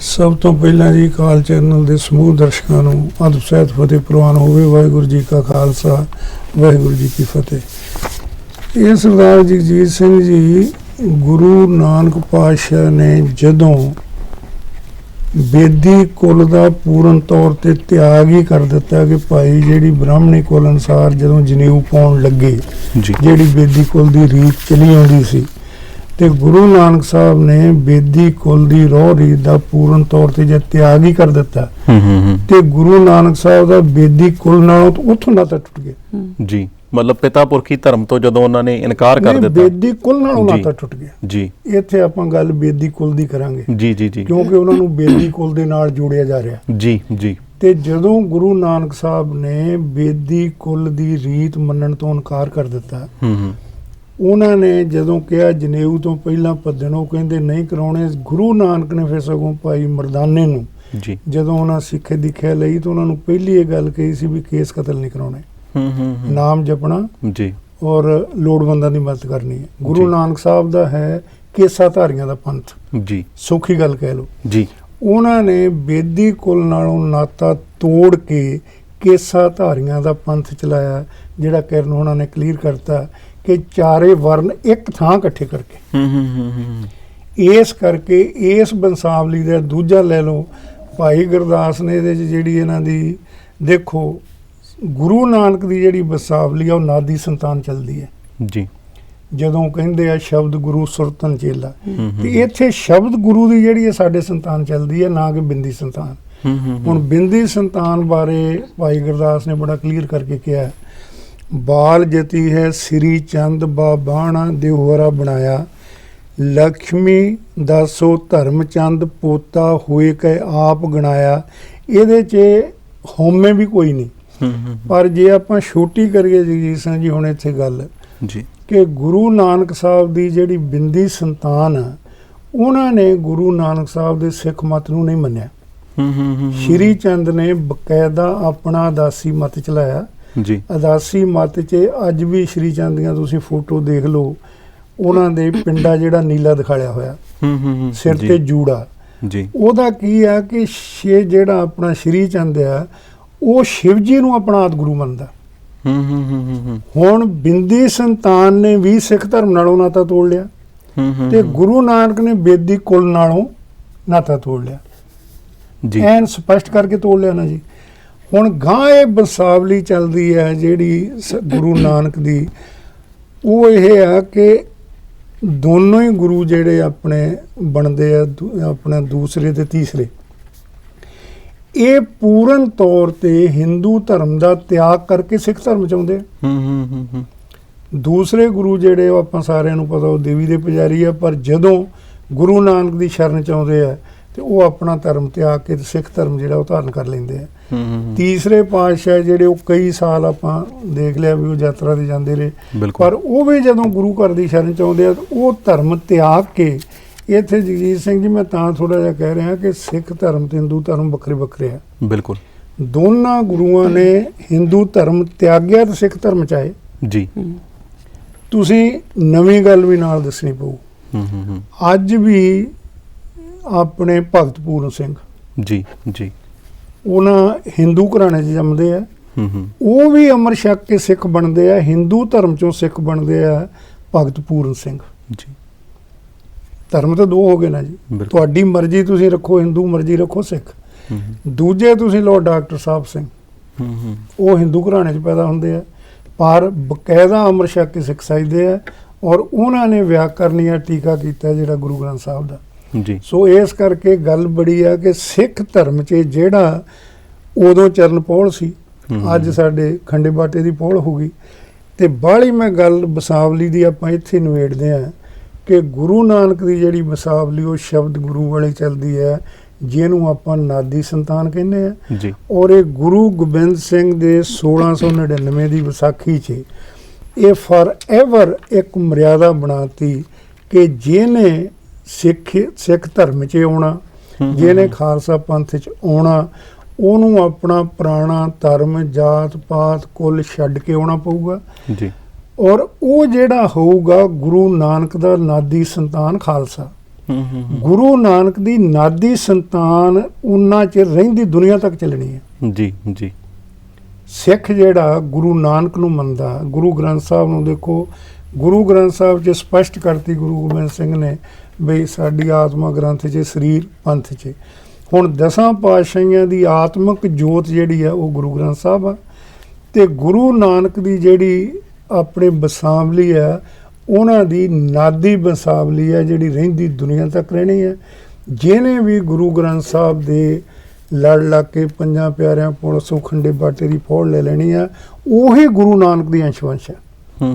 ਗੁਰੂ ਨਾਨਕ ਦੀ ਅੰਸ਼-ਵੰਸ਼ ਦਾ ਬੇਦੀਆਂ ਨਾਲ ਤਾਂ ਪਹਿਲਾਂ ਹੀ ਟੁੱਟ ਗਈ ਗੱਲ ਜੀ। ਪਹਿਲੇ ਉਹਨਾਂ ਦੀ ਵੰਸ਼ ਜਿਹੜੀ ਗੁਰੂ ਨਾਨਕ ਦੀ ਚੱਲਦੀ ਆ ਉਹ ਆ ਖਾਲਸਾ ਪੰਥ। ਬਿਲਕੁਲ ਆਪਾਂ ਇੱਥੇ ਕਨਵੇੜ ਲਈ ਬਿਲਕੁਲ ਆਪਾਂ ਕਹਿ ਲਈਏ ਕਿ ਪਿੱਛੇ ਵਾਲਾ ਜਿਹੜਾ ਲਿੰਕ ਹੈ ਉਹ ਟੁੱਟ ਜਾਂਦਾ ਹੈ। ਇਤਿਹਾਸ 'ਚ ਤੋੜਦਾ ਜੀ ਜੀ, ਅਸੀਂ ਆਪਣੇ ਕੋਲੋਂ ਨਹੀਂ ਕਹਿੰਦੇ। ਬਿਲਕੁਲ ਉਹਨਾਂ ਨੇ ਜਨਮ ਭਵੇਂ ਬੇਦੀ ਕੁਲ ਚ ਲਿਆ, ਹਾਂ, ਪਰ ਉਹਨਾਂ ਬੇਦੀ ਕੁਲ ਦਾ ਤਿਆਗ ਕਰਕੇ ਆਪਣਾ ਧਰਮ ਚਲਾਇਆ। ਜੀ ਬਿਲਕੁਲ ਜੀ। ਔਰ ਜੇ ਆਪਾਂ ਜਦੋਂ ਦੁਨੀਆ ਦੇ ਵੱਡੇ ਪੈਗੰਬਰਾਂ ਦੀ ਗੱਲ ਕਰਦੇ ਹਾਂ, ਜਿਸ ਦੇ ਵਿੱਚ ਮਹਾਤਮਾ ਬੁੱਧ ਜੇ ਆਪਾਂ ਜਦੋਂ ਕਹਿੰਦੇ ਹੈਗੇ ਆ ਤੇ ਉਹ ਹਿੰਦੂ ਘਰਾਣੇ ਦੇ ਵਿੱਚ ਪੈਦਾ ਹੁੰਦੇ ਨੇ, ਆਪਣਾ ਵੱਖਰਾ ਜਿਹੜਾ ਧਰਮ ਚਲਾਉਂਦੇ ਨੇ। ਜੀਸਸ ਕ੍ਰਾਈਸਟ ਜੇ ਆਪਾਂ ਲਈ ਕਿ ਈਸਾ ਮਸੀਹ ਜਿਹੜੇ ਹੈਗੇ ਨੇ ਉਹ ਯਹੂਦੀਆਂ ਦੇ ਘਰੇ ਪੈਦਾ ਹੋ ਕੇ ਆਪਣਾ ਵੱਖਰਾ ਜਿਹੜਾ ਹੈ ਧਰਮ ਚਲਾਉਂਦੇ ਨੇ। ਉਸ ਤੋਂ ਬਾਅਦ ਹਜ਼ਰਤ ਮੁਹੰਮਦ ਸਾਹਿਬ ਜਿਹੜੇ ਨੇ ਉਹ ਬੁੱਤ ਪ੍ਰਸਤਾਂ ਦੇ ਘਰ ਪੈਦਾ ਹੁੰਦੇ ਨੇ, ਉਹ ਆਪਣਾ ਜਿਹੜਾ ਵੱਖਰਾ ਇਸਲਾਮ ਧਰਮ ਚਲਾਉਂਦੇ ਨੇ। ਤੇ ਉਸੇ ਤਰੀਕੇ ਦੇ ਨਾਲ ਜੇ ਗੁਰੂ ਨਾਨਕ ਸਾਹਿਬ ਹਿੰਦੂਆਂ ਦੇ ਧਰਮ ਦੇ ਵਿੱਚ ਪੈਦਾ ਹੁੰਦੇ ਨੇ, ਇਹਦਾ ਮਤਲਬ ਇਹ ਨਹੀਂ ਕਿ ਉਹਨਾਂ ਦਾ ਪਿਤਾ ਪੁਰਖੀ ਜਿਹੜਾ ਹੈ ਧਰਮ ਉਹਨਾਂ ਵੱਲ ਆਉਂਦਾ ਹੈ। ਇਸ ਤਰ੍ਹਾਂ ਦਾ ਕੁਝ ਨਹੀਂ ਹੈ, ਕਿਉਂਕਿ ਜਿਹੜੇ ਧਰਮ ਇਲਹਾਮ ਦੇ ਵਿੱਚੋਂ ਪੈਦਾ ਹੁੰਦੇ ਨੇ ਉਹਨਾਂ ਦਾ ਜਿਹੜਾ ਪਿਛਲਾ ਹੈ, ਜਦੋਂ ਇਲਹਾਮ ਦਾ ਐਲਾਨ ਕਰ ਦਿੰਦੇ ਨੇ, ਜਦੋਂ ਵੇਈ ਨਦੀ ਤੋਂ ਬਾਅਦ ਗੁਰੂ ਸਾਹਿਬ ਬਾਹਰ ਆਉਂਦੇ ਨੇ, ਜਦੋਂ ਉਹਨਾਂ ਨੇ ਐਲਾਨ ਕਰ ਦਿੱਤਾ ਨਾ ਹਮ ਹਿੰਦੂ ਨਾ ਮੁਸਲਮਾਨ, ਤੇ ਉਸ ਤੋਂ ਬਾਅਦ ਪੁਰਾਣਾ ਸਾਰਾ ਕੁਝ ਜਿਹੜਾ ਹੈ ਉਹ ਉੱਥੇ ਖਤਮ ਹੋ ਜਾਂਦਾ ਹੈ। ਔਰ ਖੰਡੇ ਬਾਟੇ ਦੀ ਪੌਲ ਲੈਣ ਤੋਂ ਬਾਅਦ ਤੇ ਸਾਰਾ ਕੁਝ ਹੀ ਆਪਾਂ ਗਏ ਕਿ ਜਿਹੜਾ ਹੈ ਪੁਰਾਣਾ ਉਹ ਬਿਲਕੁਲ ਖਤਮ ਹੋ ਜਾਂਦਾ ਹੈ। ਜੀ ਜਹਦਾਰ ਜੀ, ਮੈਂ ਇੱਕ ਸਕਿੰਟ ਇੱਥੇ ਗੱਲ ਤੋੜਾਂ ਜੀ। ਇਹ ਗੱਲ ਕੱਲੀ ਇੰਨੀ ਨਹੀਂ ਹੈ ਕਿ ਨਾ ਹਮ ਹਿੰਦੂ ਨਾ ਮੁਸਲਮਾਨ। ਜੀ ਜੀ, ਗੁਰੂ ਨਾਨਕ ਸਾਹਿਬ ਨੇ ਇਹ ਦਾਅਵਾ ਕੀਤਾ ਕਿ ਸਾਡੀ ਆਤਮਾ ਪਰਮ ਆਤਮਾ ਨਾਲ ਅਭੇਦ ਹੈ। ਜੀ, ਆਪ ਨਾਰਾਇਣ ਕਲਾਕਾਰ ਜੀ, ਆਪ ਨਾਰਾਇਣ ਕਲਾਕਾਰ ਜਗ ਮੇ ਪ੍ਰਵਰਿਓ ਜੀ। ਔਰ ਉਹਨਾਂ ਦੀ ਨਾਦੀ ਸੰਤਾਨ ਕਿੱਦਾਂ ਚੱਲਦੀ ਹੈ? ਜੋਤ ਰੂਪ ਹਰ ਆਪ ਗੁਰੂ ਨਾਨਕ ਕਹਾਇਓ, ਤਾਂ ਤੇ ਅੰਗਦ ਭਇਓ ਤਤ ਸਿਉ ਤਤ ਮਿਲਾਇਓ। ਜੀ, ਐਨ ਸਪਸ਼ਟ ਕਰਕੇ। ਇਹ ਇਕੱਲੀ ਇੰਨਾ ਹੀ ਨਹੀਂ ਵੀ ਉਹਨਾਂ ਨੇ ਕਿਹਾ ਨਾ ਹਮ ਹਿੰਦੂ ਨਾ ਮੁਸਲਮਾਨ। ਜੀ, ਗੁਰੂ ਨਾਨਕ ਸਾਹਿਬ ਦੇਵੀ ਸ਼ਕਤੀ ਦਾ ਇਲਹਾਮ ਔਰ ਉਹ ਆਪਣੀ ਦੇਵੀ ਸ਼ਕਤੀ ਦਾ ਬਕਾਇਦਾ ਇਹ ਜਿਹੜਾ ਗੁਰੂ ਗ੍ਰੰਥ ਸਾਹਿਬ 'ਚ ਲੈ ਲਓ, ਉਹ ਬਕਾਇਦਾ ਇਸ ਗੱਲ ਦਾ ਦਾਅਵਾ ਕਰਦੇ ਆ। ਬਿਲਕੁਲ ਬਿਲਕੁਲ। ਇਹ ਦਾਅਵਾ ਗੁਰੂ ਨਾਨਕ ਤੋਂ ਪਹਿਲਾਂ ਕਿਸੇ ਨੇ ਨਹੀਂ ਕੀਤਾ। ਬਿਲਕੁਲ। ਔਰ ਇਹੀ ਦਾਅਵਾ ਜਿਹੜੀ ਉਹਨਾਂ ਦੀ ਜੋਤ ਆ ਉਹ 10ਵੀਂ ਜੋਤ ਤੱਕ ਕਰਦੀ ਹੈ। ਔਰ ਇਹੀ ਚੀਜ਼ ਦਾ ਜਿਹੜਾ ਚੈਲੰਜ ਹੈ ਉਹ ਲੱਗਦਾ ਹੈ ਕਿ ਸਿੱਖ ਵਿਰੋਧੀਆਂ ਨੂੰ ਜਿਹੜਾ ਬਰਦਾਸ਼ਤ ਨਹੀਂ ਹੈ, ਤਾਂ ਕਿ ਬਾਰ-ਬਾਰ ਜਿਹੜੇ ਇਸ ਤਰੀਕੇ ਦੇ ਜਿਹੜੇ ਸਿਧਾਂਤਕ ਹਮਲੇ ਸਿੱਖਾਂ ਉੱਤੇ ਕੀਤੇ ਜਾਂਦੇ ਨੇ, ਤਾਂ ਕਿ ਇਹਨਾਂ ਨੂੰ ਜਿਹੜਾ ਹੈ ਆਪਣੇ ਵਿੱਚ ਜਜ਼ਬ ਕਰ ਲਿਆ ਜਾਵੇ। ਇਹਨਾਂ ਨੂੰ ਇੰਨੀ ਨੌਲੇਜ ਨਹੀਂ ਹੈਗੀ, ਪਰ ਜਦੋਂ ਤੱਕ ਸਿੱਖ ਵਿਦਵਾਨ ਸਾਡੇ ਕੋਲ ਹੈਗੇ ਨੇ, ਸਾਡੇ ਕੋਲ ਗੁਰੂ ਸਾਹਿਬ ਦਾ ਦਿੱਤਾ ਹੋਇਆ ਸਿਧਾਂਤ ਹੈ, ਇਸ ਤਰੀਕੇ ਦੀਆਂ ਜਿਹੜੀਆਂ ਕੋਝੀਆਂ ਹਰਕਤਾਂ ਨੇ ਉਹਨਾਂ ਦਾ ਜਵਾਬ ਉਹਨਾਂ ਹੀ ਤਰੀਕਿਆਂ ਦੇ ਨਾਲ ਜਿਹੜਾ ਹੈ ਦਿੱਤਾ ਜਾਵੇਗਾ। ਤੇ ਹੁਣ ਦੁਬਾਰਾ ਉਹਨੇ ਆਪਾਂ ਬੀਬੀ ਕਿਰਨਪ੍ਰੀਤ ਹੋਣਾ ਵੱਲੇ ਤੇ ਜਦੋਂ ਆਪਾਂ ਇਹ ਸਾਰੀ ਸਿਚੁਏਸ਼ਨ ਨੂੰ ਦੇਖਦੇ ਹੈਗੇ ਆ, ਸਿੱਖਾਂ ਨੂੰ ਇਹ ਸਾਰੀ ਸਿਚੁਏਸ਼ਨ ਨੂੰ ਖਾਸ ਕਰਕੇ ਜੇ ਆਪਾਂ ਲਵ ਅਤੇ ਕੁਸ਼ ਦੀ ਗੱਲ ਕਰੀਏ, ਸਿੱਖਾਂ ਨੂੰ ਇਸ ਦੇ ਬਾਰੇ ਕਿਸ ਪ੍ਰਤੀਕਰਮ ਵੱਲ ਜਾਣਾ ਚਾਹੀਦਾ, ਜਾਂ ਕਿਸ ਤਰੀਕੇ ਦਾ ਇਹਦੇ ਬਾਰੇ ਸੋਚਣਾ ਚਾਹੀਦਾ, ਜਾਂ ਕੀ ਸਟੈਪ ਲੈਣੇ ਚਾਹੀਦੇ? ਬੜਾ ਵਧੀਆ ਕੁਐਸਚਨ ਹੈ। ਪਹਿਲੀ ਗੱਲ ਤਾਂ ਇਹ ਹੈ ਕਿ ਸਿੱਖਾਂ ਨੂੰ ਪੜ੍ਹਨ ਦੀ ਆਦਤ ਪਾਉਣੀ ਪਊਗੀ। ਫਿਰ ਹੀ ਆਪਾਂ ਇਹਨਾਂ ਨੂੰ ਇਹਨਾਂ ਚੀਜ਼ਾਂ ਨਾਲ ਡੀਲ ਕਰ ਸਕਦੇ ਹਾਂ। ਉਹਨਾਂ ਨੂੰ ਆਪ ਪੜ੍ਹਨਾ ਪਊਗਾ, ਦੇਖਣਾ ਪਊਗਾ ਕਿ ਕਿੰਨੇ ਕੁ ਤਰੀਕੇ ਆ। ਸਿਰਫ ਕਿਸੇ ਦਾ ਜੋ ਤੁਹਾਨੂੰ ਪਰੋਸਤਾ ਉਹਦੇ ਉੱਤੇ ਨਾ ਰਹੋ, ਆਪ ਚੈੱਕ ਕਰੋ।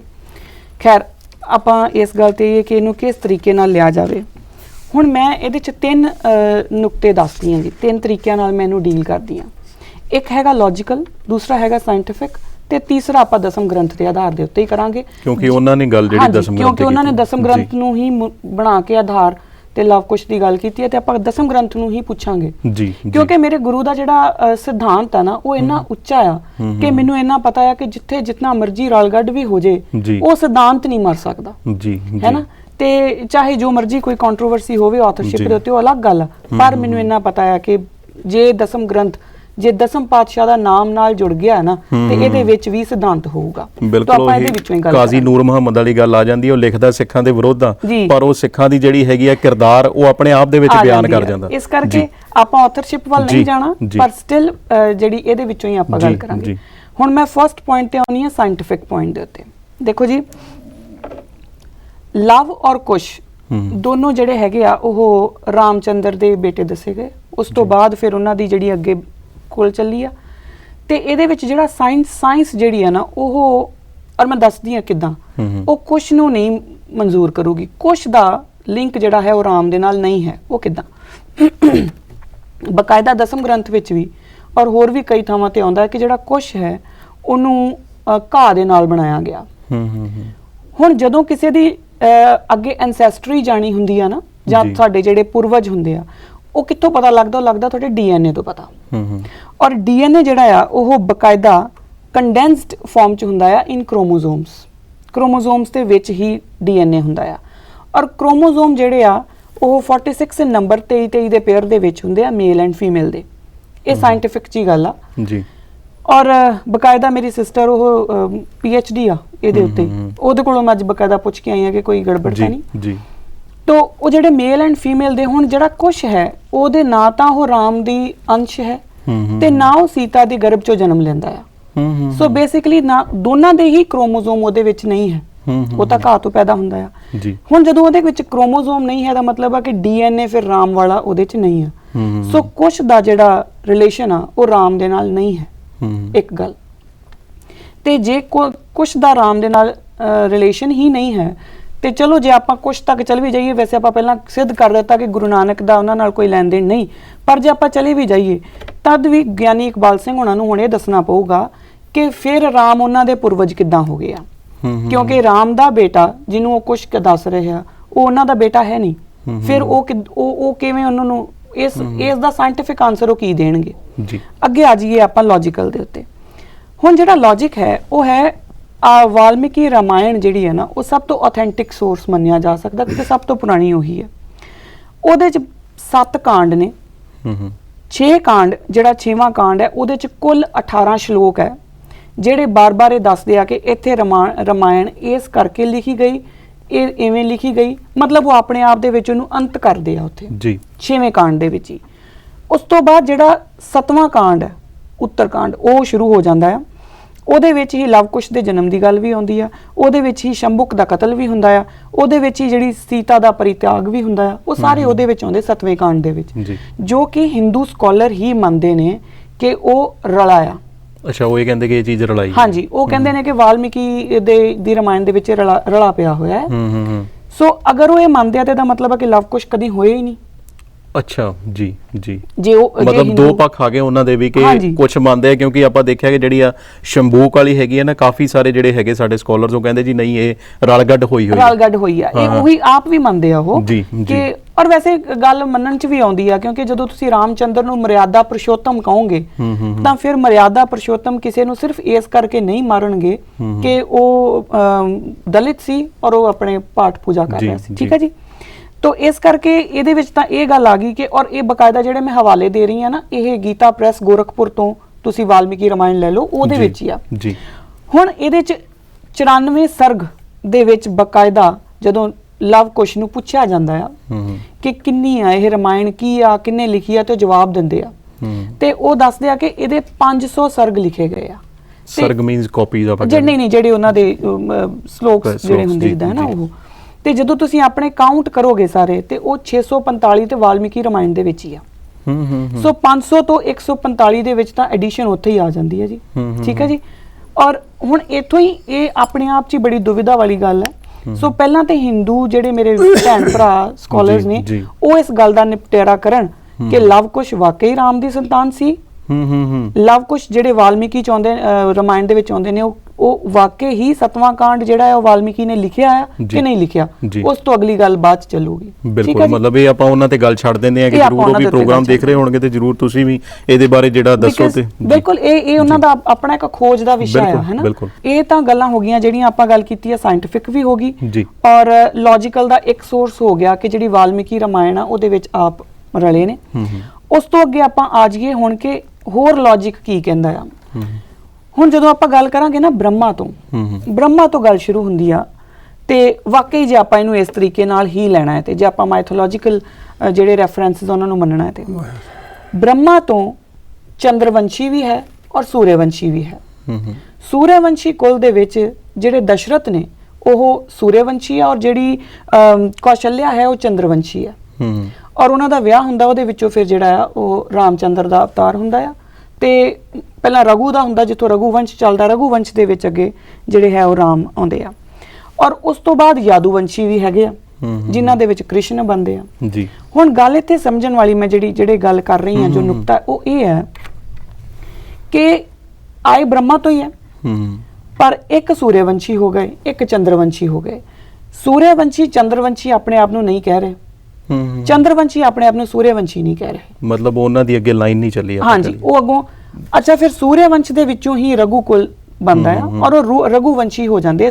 ਇਹਨੂੰ ਇੱਕ ਲਾਈਨ ਦੇ ਵਿੱਚ ਸਮਝਣ ਦੀ ਕੋਸ਼ਿਸ਼ ਕਰਿਓ ਕਿ ਸੂਰਯਵੰਸ਼ ਦੇ ਵਿੱਚ ਰਘੂਕੁਲ ਦਾ ਉਤਪਨ ਹੁੰਦਾ, ਉੱਥੋਂ ਰਘੂਵੰਸ਼ ਚੱਲਦਾ ਆ। ਤੇ ਗੱਲ ਇਹ ਬਣਦੀ ਆ ਰਘੂਕੁਲ ਰੀਤ ਸਦਾ ਚਲੀ ਆਈ, ਜੀ ਸੂਰਯਵੰਸ਼ ਰੀਤ ਸਦਾ ਚਲੀ ਆਈ ਨਹੀਂ ਗੱਲ ਬਣਦੀ। ਕਿਉਂ ਨਹੀਂ ਬਣਦੀ? ਕਿਉਂਕਿ ਲਾਈਨੇਜ ਉਹਨਾਂ ਦੀ ਐਂਸੈਸਟਰੀ ਤਾਂ ਉਹਨਾਂ ਦੀ ਸੂਰਯਵੰਸ਼ੀ ਸੀਗੀ। ਜੀ ਜੀ। ਹੁਣ ਇਹਦਾ ਕਾਰਨ ਕੀ ਆ? ਕਾਰਨ ਇਹ ਆ ਕਿ ਜਿਹੜੀ ਆ ਸਾਰੀ ਆਈਡੀਓਲੋਜੀ ਦਾ ਡਿਫਰੈਂਸ ਆ। ਉਸ ਤੋਂ ਬਾਅਦ ਯਾਦੂਵੰਸ਼ੀ ਵੀ ਹੈਗੇ ਆ। ਹੁਣ ਯਾਦੂਵੰਸ਼ੀ ਵਿੱਚ ਜਿਹੜਾ ਜਦੋਂ ਕ੍ਰਿਸ਼ਨ ਅਵਤਾਰ ਹੁੰਦਾ ਆ ਤਾਂ ਉਦੋਂ ਚੰਦਰ ਦੇ ਨਾਲ ਨਹੀਂ ਜੋੜ ਕੇ ਵੇਖਿਆ ਜਾਂਦਾ, ਚੰਦਰਵੰਸ਼ੀ ਦੀ ਗੱਲ ਨਹੀਂ ਆਉਂਦੀ। ਪ੍ਰੋਬਲਮ ਕੀ ਆ, ਜਾਂ ਆਪਾਂ ਇਹ ਕਹਿ ਲਈਏ ਕਿ ਇਹਦਾ ਕਾਰਨ ਕੀ ਆ ਕਿ ਰਘੂਵੰਸ਼ ਸੂਰਯਵੰਸ਼ ਚੋਂ ਹੀ ਨਿਕਲਦਾ ਆ ਪਰ ਉਹ ਅਲੱਗ ਹੋ ਜਾਂਦਾ ਆ। ਉਹਦਾ ਕਾਰਨ ਕੀ ਆ? ਕਾਰਨ ਹੈ ਆਈਡੀਓਲੋਜੀਜ਼। ਜਦੋਂ ਜਦੋਂ ਜਿਸ ਚੀਜ਼ ਦੀ ਲੋੜ ਪਈ ਉਹ ਉਸ ਤਰੀਕੇ ਨਾਲ ਆਏ ਔਰ ਆਪਣਾ ਕੰਮ ਕੀਤਾ, ਆਪਣੀ ਇੱਕ ਆਈਡੀਓਲੋਜੀ ਦੇ ਦਿੱਤੀ।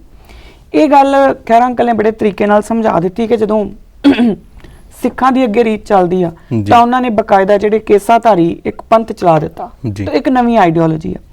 ਹੁਣ ਆਪਾਂ ਇਹ ਸਾਰੀਆਂ ਚੀਜ਼ਾਂ ਸਾਨੂੰ ਦੇਖਣੀਆਂ ਜ਼ਰੂਰ ਆ, ਸਮਝਣੀਆਂ ਜ਼ਰੂਰ ਆ, ਪਰ ਸਾਨੂੰ ਮੰਨਣੀ ਆਪਣੇ ਗੁਰੂ ਦੀ ਆ। ਬਿਲਕੁਲ। ਹੁਣ ਜਦੋਂ ਅਸੀਂ ਗੁਰੂ ਨੂੰ ਪੁੱਛਾਂਗੇ ਕਿ ਗੁਰੂ ਮਹਾਰਾਜ ਨੇ ਜਿਹੜੀ ਆਈਡੀਓਲੋਜੀ ਸਥਾਪਿਤ ਕੀਤੀ ਆ, ਉਹ ਆਈਡੀਓਲੋਜੀ ਹੈ ਕੀ ਆ? ਹੁਣ ਜਾਂ ਤਾਂ ਜਦੋਂ ਆਪਾਂ ਇਸੇ ਲਾਈਨ ਦੇ ਵਿੱਚ ਆਉਨੇ ਆ ਤੇ ਜਾਂ ਤਾਂ ਫਿਰ ਜੇ ਤਾਂ ਉਹਨਾਂ ਨੇ ਵਾਕਈ ਐਂਸੈਸਟਰੀ ਵੱਲ ਹੀ ਜਾਣਾ ਆ ਤੇ ਜਿਹੜੇ ਆਪਣੇ ਗਿਆਨੀ ਇਕਬਾਲ ਸਿੰਘ ਹੋਣੀ ਹੈਗੇ ਆ ਜੀ, ਫਿਰ ਉਹਨਾਂ ਨੂੰ ਬਕਾਇਦਾ ਮੈਂ ਇੱਥੇ ਤੁਹਾਨੂੰ ਇਹਦੇ ਚੋਂ ਹੀ ਦੱਸੂਗੀ। ਇਹ ਕੀ ਹੈ ਜੀ? ਇਹ ਦਸਮ ਗ੍ਰੰਥ ਦੀ ਸਟੀਕ ਹੈ? ਇਹ ਦਸਮ ਗ੍ਰੰਥ ਦੀ ਸਟੀਕ ਹੈ ਜੀ, ਬਿਲਕੁਲ। ਇਹ ਦਸਮ ਗ੍ਰੰਥ ਹੈ ਔਰ ਰਤਨ ਸਿੰਘ ਜੱਗੀ ਹੋਣਾ ਦਾ, ਡਾਕਟਰ ਗੁਰਸ਼ਰਨ ਕੌਰ ਜੱਗੀ ਜੀ, ਇਹਨਾਂ ਨੇ ਬਕਾਇਦਾ ਲਿਖੀ ਹੈ ਜੀ। ਇਹਦਾ ਉਹਦੇ ਵਿੱਚੋਂ ਹੀ, ਕਿਉਂਕਿ ਉਹਨਾਂ ਨੇ ਦਸਮ ਗ੍ਰੰਥ ਦੀ ਗੱਲ ਕੀਤੀ ਸੀ ਤੇ ਇਸ ਕਰਕੇ। ਹੁਣ ਜੇ ਉਹ ਇਸ ਤਰ੍ਹਾਂ ਐਂਸੈਸਟਰੀ ਤੱਕ ਜਾਣਗੇ ਨਾ ਤਾਂ ਫਿਰ ਇਹ ਦੇਖਣਾ ਪਊਗਾ ਜਾਂ ਤਾਂ ਆਪਾਂ ਜਾਈਏ ਬ੍ਰਹਮ ਤੱਕ, ਜੀ ਜੀ, ਜਿੱਥੋਂ ਸ਼ੁਰੂ ਹੁੰਦਾ ਸਾਰਾ ਕੁਝ। ਮਤਲਬ ਐ ਵਿੱਚ ਵਿਚਾਲੇ ਜੇ ਜਾ ਕੇ ਨਹੀਂ ਛੱਡ ਸਕਦੇ। ਹਾਂ, ਜਾਂ ਤਾਂ ਆਪਾਂ ਵਿੱਚ ਵਿਚਾਲੇ ਨਾ ਜਾਈਏ, ਤੇ ਜੇ ਆਪਾਂ ਵਿੱਚ ਵਿਚਾਲੇ ਹੀ ਜਾਣਾ ਆ ਫਿਰ ਆਪਾਂ ਇੱਥੇ ਮੈਂ ਇਹਦੇ ਵਿੱਚੋਂ ਟ੍ਰਾਂਸਲੇਸ਼ਨ ਹੀ ਪੜੂੰਗੀ ਕਿਉਂਕਿ ਅੱਖਰ ਜ਼ਰੂਰ ਜ਼ਰੂਰ ਜ਼ਰੂਰ ਮੁਸ਼ਕਲ ਨੇ। ਜੀ ਜੀ ਜੀ। ਉਸਨੇ ਮਤਲਬ ਪਰਮਾਤਮਾ ਨੇ, ਪਰਮਾਤਮਾ ਦੇ ਵਿੱਚੋਂ ਜਦੋਂ ਫਿਰ ਅੱਗੇ ਬ੍ਰਹਮ ਪੈਦਾ ਹੋਇਆ, ਬ੍ਰਹਮਾ ਤੋਂ ਅੱਗੇ ਫਿਰ ਸਾਰਾ ਕੁਝ ਕਰਦੇ ਜੋ ਮਾਈਥੋਲੋਜੀਕਲੀ ਜੋ ਇਹਦੇ ਵਿੱਚ ਰੈਫਰੈਂਸ ਹੈ। ਕਾਲਸੇਨ ਨਾਮ ਦਾ ਰਾਜਾ ਹੋਇਆ, ਕਾਲ ਕੇਤੂ ਨਾਮ ਦਾ ਰਾਜਾ ਹੋਇਆ, ਉਹਨਾਂ ਦੀ ਆਪਣੀਆਂ ਬੰਸ ਚੱਲੀ। ਉਸ ਤੋਂ ਬਾਅਦ ਜਿਹੜੇ ਕਾਲ ਧੁਜ ਚੌਥਾ ਰਾਜਾ ਸੁਸ਼ੋਭਿਤ ਹੋਇਆ, ਜਿਸ ਤੋਂ ਜਗਤ ਦਾ ਸਭ ਕੁਝ ਹੋਂਦ ਵਿੱਚ ਆਇਆ। ਠੀਕ ਹੈ ਜੀ। ਹੁਣ ਇੱਥੇ ਗੱਲ ਧਿਆਨ ਨਾਲ ਮੇਰੀ ਸੁਣਿਓ। ਜਿਸ ਦੇ ਸਰੀਰ ਉੱਪਰ ਹਜ਼ਾਰਾਂ ਅੱਖਾਂ ਸ਼ੋਭਾ ਦਿੰਦੀਆਂ ਨੇ, ਜਿਸ ਦੇ ਸਰੀਰ ਉੱਤੇ ਹਜ਼ਾਰਾਂ ਪੈਰ ਮੌਜੂਦ ਹਨ, ਜੋ ਸ਼ੇਸ਼ ਨਾਗ ਦੀ ਸੇਜ ਉੱਤੇ ਸੁੱਤਾ ਹੈ, ਉਸ ਨੂੰ ਜਗਤ ਸੇਖ ਸਾਈ ਕਹਿੰਦਾ ਹੈ। ਹੁਣ ਇਹਦੇ ਵਿੱਚ ਜੋ ਮੈਂ ਗੱਲ ਕਹਿਣ ਲੱਗੀ ਆ, ਉਸਨੇ ਇੱਕ ਕੰਨ ਤੋਂ ਮੈਲ ਕੱਢੀ, ਉਸ ਤੋਂ ਮਧੂ ਅਤੇ ਕੈਟਬ ਨੇ ਸਰੀਰ ਧਾਰਨ ਕੀਤਾ, ਜਿਨ੍ਹਾਂ ਦੀ ਬਾਅਦ ਚ ਯੁੱਧ ਹੁੰਦਾ ਤੇ ਮੇਦ ਨਹੀਂ ਬਣਦੀ ਆ। ਠੀਕ ਹੈ ਜੀ। ਉਸਨੇ ਦੂਜੇ ਕੰਨ ਵਿੱਚੋਂ ਮੈਲ ਕੱਢੀ, ਉਸ ਤੋਂ ਇਹ ਸਾਰੀ ਸ੍ਰਿਸ਼ਟ ਬਣੀ। ਇਹ ਗੱਲ ਆਉਂਦੀ ਆ। ਹੁਣ ਜੇ ਤਾਂ ਤੁਸੀਂ ਇਹ ਦਸਮ ਗ੍ਰੰਥ ਦੇ ਅਕੋਰਡਿੰਗ ਆਪਣੀ ਐਂਸੈਸਟਰੀ ਦੇਖਣੀ ਆ ਤੇ ਫਿਰ ਐਂਸੈਸਟਰੀ ਤੁਹਾਡੀ ਬਣਦੀ ਆ ਕੰਨ ਦੀ ਮੈਲ, ਕਿਉਂਕਿ ਉੱਥੋਂ ਸ਼ੁਰੂ ਹੁੰਦਾ ਸਾਰਾ ਕੁਝ ਇਹਨਾਂ ਦੇ ਅਕੋਰਡਿੰਗ ਹੀ। ਤੇ ਫਿਰ ਜਾਂ ਤਾਂ ਹੁਣ ਤੁਸੀਂ ਗਿਆਨੀ ਜੀ ਇਹ ਕਹਿਣ ਕਿ ਜਿਹੜੇ ਮੇਰੇ ਵੰਸ਼ਜ ਆ ਉਹ ਕੰਨ ਦੀ ਮੈਲ ਹੈ ਨਾ, ਮੈਂ ਕੰਨ ਦੀ ਮੈਲ ਨੂੰ ਆਪਣੇ ਐਂਸੈਸਟਰ ਮੰਨਦਾ ਹਾਂ, ਕਿਉਂਕਿ ਇਹ ਸਾਡੀ ਮਰਜ਼ੀ ਨਹੀਂ ਹੈਗੀ ਕਿ ਆਪਾਂ ਸਿਲੈਕਟ ਕਰ ਲਈਏ ਕਿ ਜਿਹੜਾ ਨਾਮ ਸਾਨੂੰ ਵਧੀਆ ਜਿਹਾ ਲੱਗਦਾ ਹੈ ਜਾਂ ਜਿੱਥੋਂ ਸਾਨੂੰ ਕੁਝ ਅੱਗੇ ਮਿਲਣ ਦਾ ਚਾਹ ਹੋਵੇ ਤੇ ਆਪਾਂ ਉਹਦਾ ਨਾਂ ਲੈ ਲਈਏ। ਇੰਜ ਨਹੀਂ ਹੁੰਦਾ। ਜਾਂ ਤੁਹਾਨੂੰ ਧੁਰ ਤੱਕ ਜਾਣਾ ਪਊਗਾ ਜਿੱਥੇ ਸਾਨੂੰ ਬਾਬੇ ਨਾਨਕ ਨੇ ਲੜ ਲਾਇਆ, ਉਹ ਹੈ ਪਾਰ ਬ੍ਰਹਮ ਜੀ। ਜਾਂ ਜੇ ਤੁਸੀਂ ਵਿੱਚੋਂ ਹੀ ਲੈਣਾ ਤੇ ਫਿਰ ਕੰਨ ਦੀ ਮੇਦਨੀ, ਕੰਨ ਦੀ ਜਿਹੜੀ ਮੈਲ ਹੈ, ਅਸੀਂ ਉਹਨੂੰ ਤੁਹਾਡਾ ਵੰਸ਼ ਜਿਹੜਾ ਜਿਹੜੇ ਤੁਹਾਡੀ ਐਂਸੈਸਟਰਸ ਮੰਨਾਂਗੇ। ਇਹ ਗੱਲ ਹੋ ਗਈ ਜੀ ਜੀ। ਹੁਣ ਆ ਜਾਈਏ ਆਪਾਂ ਦਸਮ ਗ੍ਰੰਥ ਤੱਕ। ਦਸਮ ਗ੍ਰੰਥ ਦੇ ਵਿੱਚ ਸਾਨੂੰ ਜਿਵੇਂ ਮੈਂ ਪਹਿਲਾਂ ਕਿਹਾ ਕਿ ਜਦੋਂ ਵੀ ਜਿਹੜਾ ਵੀ ਵੰਸ਼ ਚੱਲਿਆ ਉਹਦੀ ਆਪਣੀ ਇੱਕ ਆਈਡੀਓਲੋਜੀ ਰਹੀ। ਉਸਨੇ ਉਸ ਆਈਡੀਓਲੋਜੀ ਦੇ ਅੰਡਰ ਜਿਹੜਾ ਉਹ ਆਪਣਾ ਵੰਸ਼ ਚਲਾਇਆ ਔਰ ਬਕਾਇਦਾ ਦਸਮ ਗ੍ਰੰਥ ਦੇ ਵਿੱਚ ਹੀ ਇਹ ਲਿਖਿਆ ਆ ਜੀ ਕਿ ਕੌਣ ਆਇਆ ਔਰ ਕਿਵੇਂ ਚਲਾ ਗਿਆ ਔਰ ਆ ਕੇ ਉਹਨੇ ਕੀ ਕੀਤਾ। ਠੀਕ ਹੈ ਜੀ। ਹੁਣ ਜਦੋਂ ਤੁਸੀਂ ਆਈਡੀਓਲੋਜੀ ਸਮਝੋਗੇ ਤੇ ਤੁਹਾਨੂੰ ਆਈਡੀਓਲੋਜੀ ਸਮਝਣੀ ਪਊਗੀ ਕਿ ਜਿਹੜਾ ਕੇਸਾਧਾਰੀ ਜਿਹੜਾ ਉਹ ਪੰਥ ਚਲਾਇਆ ਸੀ ਉਹਦੀ ਆਈਡੀਓਲੋਜੀ ਕੀ ਆ। ਤਾਂ ਮੇਰਾ ਗੁਰੂ ਨਾਨਕ ਕਹਿੰਦਾ ਆ, ਉਸ ਤੋਂ ਪਹਿਲਾਂ ਇੱਕ ਛੋਟੀ ਜੀ ਗੱਲ ਮੈਂ ਹੋਰ ਕਰੂੰਗੀ ਤੁਹਾਡੇ ਨਾਲ। ਜੀ ਜ਼ਰੂਰ, ਦਰਸ਼ਕਾਂ ਨੂੰ ਦੱਸ ਦੇ ਲਈ ਕਿ ਅਸੀਂ ਜਿਹੜੀ ਹੈਗੇ ਆ ਸਾਰੇ ਰੈਫਰੈਂਸਸ ਅਸੀਂ ਇਹਨਾਂ ਨੂੰ ਕਿਹਾ ਸੀ ਕਿ ਤੁਸੀਂ ਖਾਸ ਕਰਕੇ ਨਾਲ ਆਪਣੇ ਲੈ ਕੇ ਆਇਓ, ਕਿਉਂਕਿ ਆਪਾਂ ਇਹ ਨਹੀਂ ਚਾਹੁੰਦੇ ਕਿ ਗੱਲਾਂ ਬਾਤਾਂ ਉਦਾਂ ਹੀ ਹੋ ਜਾਣ ਤੇ ਗੱਲ ਕਲੀਅਰ ਜਿਹੜੀ ਆ ਉਹ ਨਾ ਹੋ ਸਕੇ। ਤੇ ਇਹਦੇ ਕਰਕੇ ਜਿਹੜੇ ਰੈਫਰੈਂਸਸ ਨੇ ਉਹ ਵੀ ਅਸੀਂ ਇੱਥੇ ਲਿਆ ਕੇ ਟੇਬਲ ਦੇ ਉੱਤੇ ਰੱਖੇ ਹੋਏ ਨੇ, ਜਿੱਥੋਂ ਬੀਬੀ ਜੀ ਸਾਨੂੰ ਚਾਨਣਾ ਪਾ ਰਹੇ ਨੇ। ਜੀ ਹਾਂਜੀ, ਹੁਣ ਜਦੋਂ ਸੋਢੀ ਵੰਸ਼ ਚੱਲ ਪਿਆ, ਬੇਦੀ ਵੰਸ਼ ਚੱਲ ਪਿਆ, ਉਸ ਤੋਂ ਬਾਅਦ ਇਸੇ ਗ੍ਰੰਥ ਵਿੱਚ ਲਿਖਿਆ ਗਿਆ ਹੈ ਕਿ ਉਹਨਾਂ ਦੇ ਵਿੱਚ ਬਹੁਤ ਉਹ ਆਪਣੇ ਆਪ 'ਚ ਹੰਕਾਰ 'ਚ ਆ ਗਏ ਔਰ ਇੱਕ ਦੂਜੇ ਨੂੰ ਮਾਰਨਾ ਕੱਟਣਾ ਸ਼ੁਰੂ ਕਰਤਾ। ਜਿਨ੍ਹਾਂ ਦੀ ਅਨੇਕਾਂ ਸੰਤਾਨ ਸੀਗੀਆਂ ਉਹ ਕੁਝ ਕੁ ਪਿੰਡਾਂ ਤੱਕ ਸੀਮਤ ਹੋ ਕੇ ਰਹਿ ਗਏ। ਉਸ ਤੋਂ ਬਾਅਦ ਹੁਣ ਇਹ ਗੱਲ ਧਿਆਨ ਨਾਲ ਸੁਣਿਓ ਜੇ, ਪਹਿਲਾਂ ਮੈਂ ਹੂਬਹੂ ਲਾਈਨਸ ਪੜੂੰਗੀ, ਫਿਰ ਆਪਾਂ ਉਹਦੀ ਟ੍ਰਾਂਸਲੇਸ਼ਨ ਪੜ੍ਹ ਲਾਂਗੇ। ਜੀ, ਤਿੰਨ ਇਹ ਕਲਮੇ ਧਰਮ ਚਲਾਇਓ, ਇਹ ਤੋਂ ਪਹਿਲਾਂ ਤਿੰਨ ਬੇਦੀਆਂ ਕੀ ਕੁਲ ਵਿਖੇ ਪ੍ਰਗਟੇ ਨਾਨਕ ਰਾਏ। ਉਹਨਾਂ ਬੇਦੀਆਂ ਵਿੱਚ ਜਿਹੜੇ ਆਪਣੇ ਆਪ ਨੂੰ ਮਾਰ ਕੱਟ ਕੇ ਗਵਾ ਚੁੱਕੇ ਸੀ, ਉਹਨਾਂ ਬੇਦੀਆਂ ਦੇ ਵਿੱਚੋਂ ਗੁਰੂ ਨਾਨਕ ਜਿਹੜੇ ਆ ਉਹ ਪ੍ਰਗਟਦੇ ਆ। ਉਸ ਤੋਂ ਬਾਅਦ ਸਭ ਸਿੱਖਣ ਕੋ ਸੁਖ ਦਏ ਜਹ ਤੈ ਭਏ ਸਹਾਏ, ਉਹਨਾਂ ਨੇ ਫਿਰ ਸਭ ਸਿੱਖਾਂ ਨੂੰ ਜਿਹੜਾ ਸੁੱਖ ਦਿੱਤਾ। ਹੁਣ ਨਾਲ ਹੀ ਇੱਕ ਅਗਲੀ ਗੱਲ ਜਿਹੜੀ ਆ ਜਾਂਦੀ ਆ, ਤਿੰਨ ਇਹ ਕਲਮੋ ਧਰਮ ਚਲਾਇਓ ਸਭ ਸਾਧਨ ਕੋ ਰਾਹ ਬਤਾਇਓ ਜੋ ਤਾਂ ਕੇ ਮਾਰਗ ਮਹਿ ਆਏ ਤੇ ਕਬਹੂ ਨਹਿ ਪਾਪ ਸਤਾਏ ਜੈ ਜੈ ਪੰਥ ਤਵਨ ਕੇ ਪਰੇ। ਹੁਣ ਇੱਥੇ ਗੁਰੂ ਨਾਨਕ ਦੇ ਪੰਥ ਦੀ ਗੱਲ ਕੀਤੀ ਆ ਕਿ ਜੋ ਜੋ ਤੇਰੇ ਪੰਥ ਵਿੱਚ ਆਊਗਾ, ਗੁਰੂ ਨਾਨਕ ਦੇ ਪੰਥ ਵਿੱਚ। ਜੀ ਮੈਂ ਇਹਦੀ ਟ੍ਰਾਂਸਲੇਸ਼ਨ ਪੜ੍ਹਦੀ ਆ।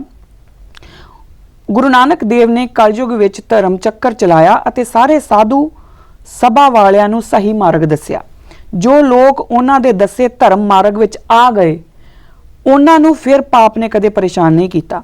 ਜੋ ਜੋ ਲੋਕ ਉਹਨਾਂ ਦੇ ਦੱਸੇ ਧਰਮ ਮਾਰਗ ਉੱਤੇ ਪੈ ਗਏ ਤਾਂ ਉਹਨਾਂ ਦੇ ਪਾਪਾਂ ਅਤੇ ਦੁੱਖਾਂ ਨੂੰ ਪਰਮਾਤਮਾ ਨੇ ਹਰ ਲਿਆ।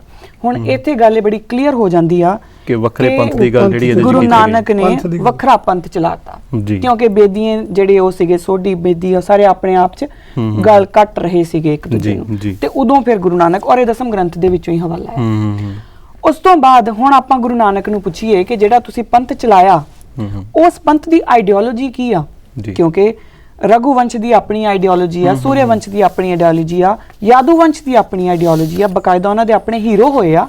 ਤੇ ਗੁਰੂ ਨਾਨਕ ਜੀ ਤੁਹਾਡਾ ਜਿਹੜਾ ਤੁਸੀਂ ਪੰਥ ਚਲਾਇਆ, ਜਿਹਨੂੰ ਗੁਰੂ ਗੋਬਿੰਦ ਸਿੰਘ ਪਾਤਸ਼ਾਹ ਹੀ ਕਹਿ ਰਹੇ ਆ ਕਿ ਮੈਂ ਚਲਾਇਆ ਉਹਨਾਂ ਨੇ, ਉਹ ਕੀ ਆ, ਉਹਦੇ ਵਿੱਚ ਕੀ ਆ। ਹੁਣ ਗੁਰੂ ਨਾਨਕ ਕਹਿੰਦੇ ਨੇ ਕਿ ਨੀਚਾ ਅੰਦਰ ਨੀਚ ਜਾਤ ਨੀਚੀ ਹੂੰ ਅਤ ਨੀਚ ਨਾਨਕ ਤਿਨਕੇ ਸੰਗ ਸਾਥ ਵੱਡਿਆ ਉਸ ਆਖਿਆ ਰੀਸ। ਉਹ ਸਾਫ਼ ਦੱਸ ਦਿੰਦੇ ਨੇ ਕਿ ਮੇਰਾ ਜਿਹੜਾ ਇਹ ਨਵਾਂ ਧਰਮ ਹੈ ਉਹਦੇ ਵਿੱਚ ਮੈਂ ਆਪ ਨੀਚਾਂ ਦੇ ਜਿਹੜੀ ਨੀਚ ਜਾਤ ਆ ਉਹਨਾਂ ਦੇ ਨਾਲ ਮੇਰਾ ਰਿਲੇਸ਼ਨ ਆ, ਮੇਰਾ ਵੱਡਿਆਂ ਨਾਲ ਕੋਈ ਲੈਣ ਦੇਣ। ਜੀ ਜੀ ਜ਼ਰੂਰ। ਗੁਰੂ ਨਾਨਕ ਨੇ ਆਪ ਜਿਹੜਾ ਪੰਥ ਚਲਾਇਆ ਤਾਂ ਆਪਾਂ ਗੱਲ ਕਰ ਲਈ। ਇਹ ਜਦੋਂ ਭਾਈ ਲਹਿਣੇ ਨੂੰ ਗੁਰਗੱਦੀ ਦੇਣ ਲੱਗੇ ਆ ਉਹਨਾਂ ਨੂੰ ਗੁਰੂ ਨਾਨਕ ਸਾਹਿਬ ਨੇ ਕਿਹਾ ਪੁਰਖਾ ਪੰਥ ਪਾਰ ਬ੍ਰਹਮ ਕਾ ਕਰਨਾ, मतलब उस अकाल पुरख जी पंथ पार ब्रह्म का करना। और गुरु ग्रंथ साहब च पंथ का प्रकाश आ गया। लेने पंथ धर्म का किया अमरदास भले को दिया। हुण तुसीं जी जी हुण ये साडी आइडियोलॉजी आ। हुण जदों ते आपां करांगे गल रघुवंश दी जिहदे विच लव कुश भी आउंदे आ, जे आपां मन लईए कि आउंदे आ ते लव कुश उथों तक तां जिहड़ा शंभुक दा कतल भी फिर हो रहा उसे वाल्मीकि रामायण दे विच, ठीक है ना।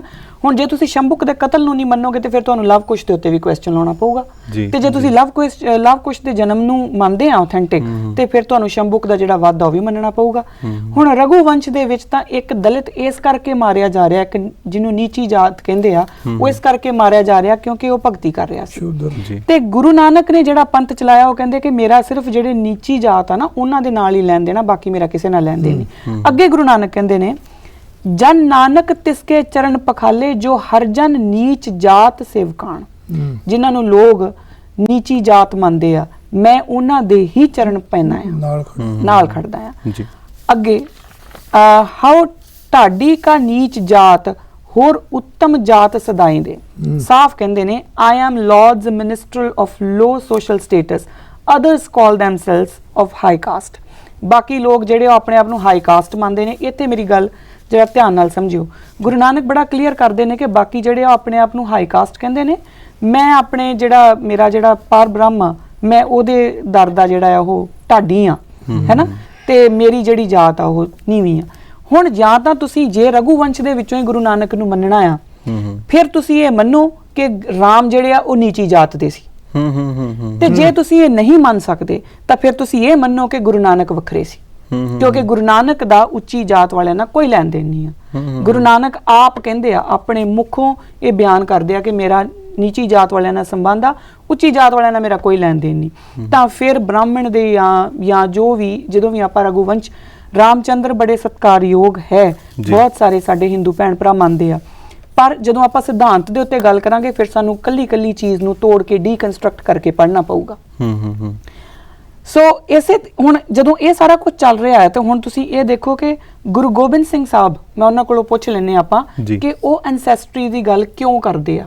ਜਦੋਂ ਗੁਰੂ ਨਾਨਕ ਤਾਂ ਕਹਿ ਦਿੰਦੇ ਆ ਕਿ ਮੇਰਾ ਕਿਸੇ ਨਾਲ ਕੋਈ ਲੈਣ ਦੇਣ ਨਹੀਂ, ਫਿਰ ਗੁਰੂ ਗੋਬਿੰਦ ਸਿੰਘ ਸਾਹਿਬ ਜਿਹੜੇ ਆ ਉਹ ਐਨਸੈਸਟਰੀ ਦੀ ਗੱਲ ਕਿਉਂ ਕਰਦੇ ਆ, ਇਹ ਵੀ ਆਪਾਂ ਦਸਮ ਗ੍ਰੰਥ ਚੋਂ ਹੀ ਪੁੱਛਾਂਗੇ। ਜੀ ਠੀਕ ਹੈ ਜੀ।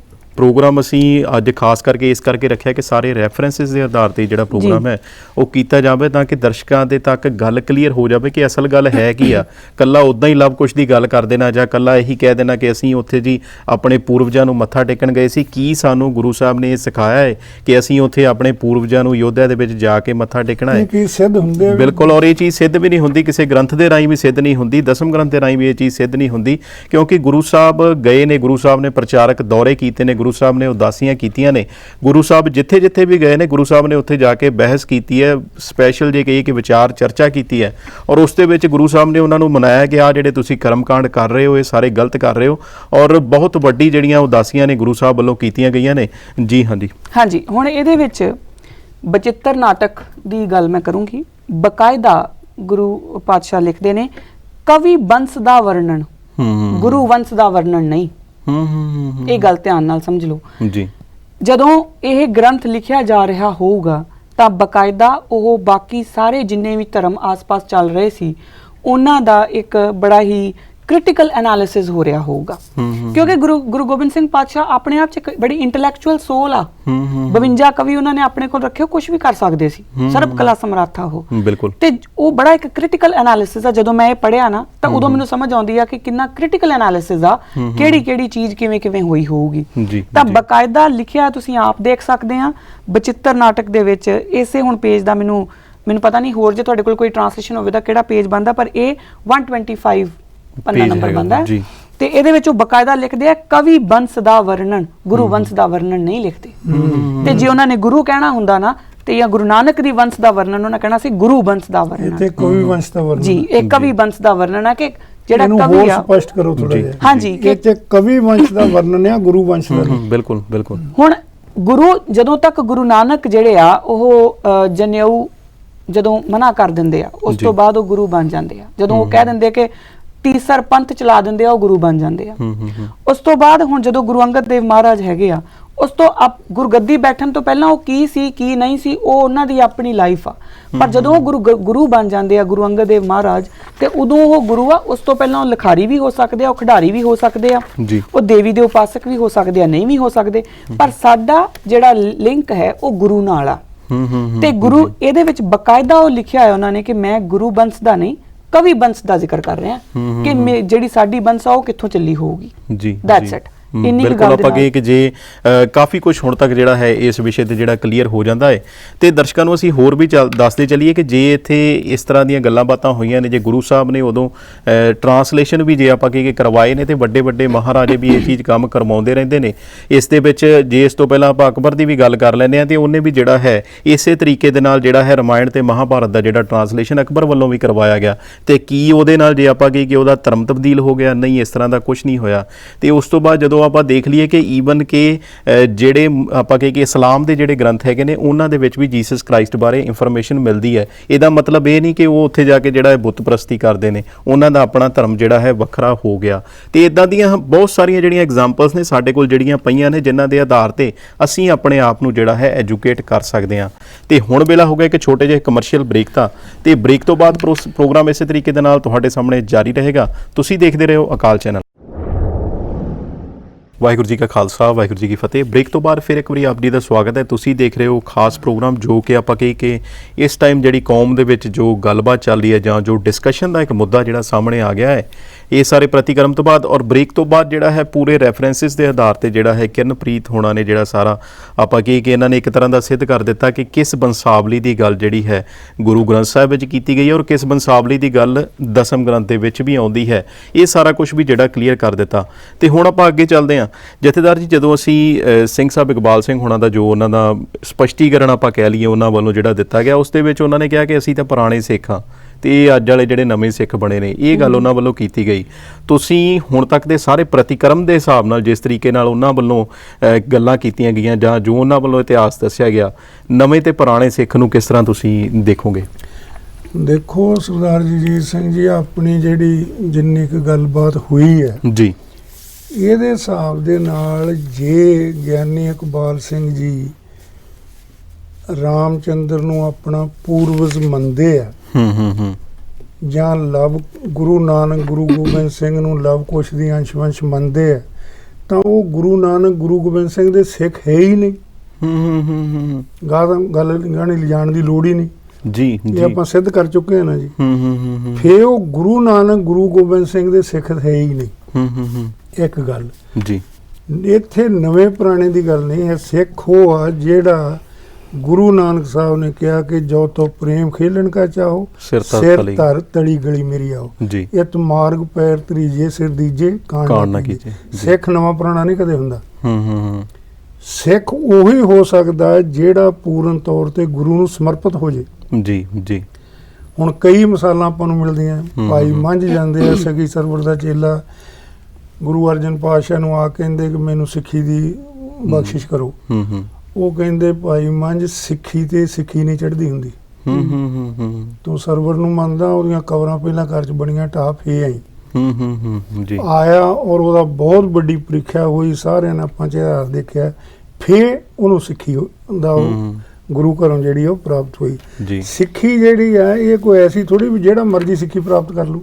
ਗੁਰੂ ਨੇ ਸ਼ਰਤ ਰੱਖ ਦਿੱਤੀ ਵੀ ਜੇ ਸਿੱਖੀ ਮੰਡਲ ਚ ਆਉਣਾ, ਸਿੱਖੀ ਪ੍ਰਾਪਤ ਕਰਨੀ ਆ ਤੇ ਸਿਰ ਤਲ ਸੀਸ ਭੇਟ ਕੌਤਕ ਵੀ ਗੁਰੂ ਸਾਹਿਬ ਵੱਲੋਂ ਕੀਤਾ ਗਿਆ। ਫਿਰ ਜੇ ਬਾਬਾ ਬੰਦਾ ਸਿੰਘ ਬਹਾਦਰ ਦੀ ਵੀ ਗੱਲ ਕਰੀਏ ਤੇ ਉਹਨਾਂ ਦੀ ਵੀ ਸਪੈਸ਼ਲੀ ਪ੍ਰੀਖਿਆ ਹੁੰਦੀ, ਅੰਮ੍ਰਿਤਪਾਨ ਹੁੰਦਾ, ਫਿਰ ਉਸ ਤੋਂ ਬਾਅਦ ਜਿਹੜਾ ਹੈ ਉਹਨਾਂ ਨੂੰ ਸਿੱਖੀ ਮੰਡਲ ਚ ਸ਼ਾਮਲ ਕੀਤਾ ਜਾਂਦਾ। ਦੇਖੋ ਸਰਦਾਰ ਜਗਜੀਤ ਸਿੰਘ ਜੀ, ਇਹ ਤਾਂ ਗੱਲ ਆਪਾਂ ਇੱਥੇ ਨਵੇੜ ਦਿੰਨੇ ਆ।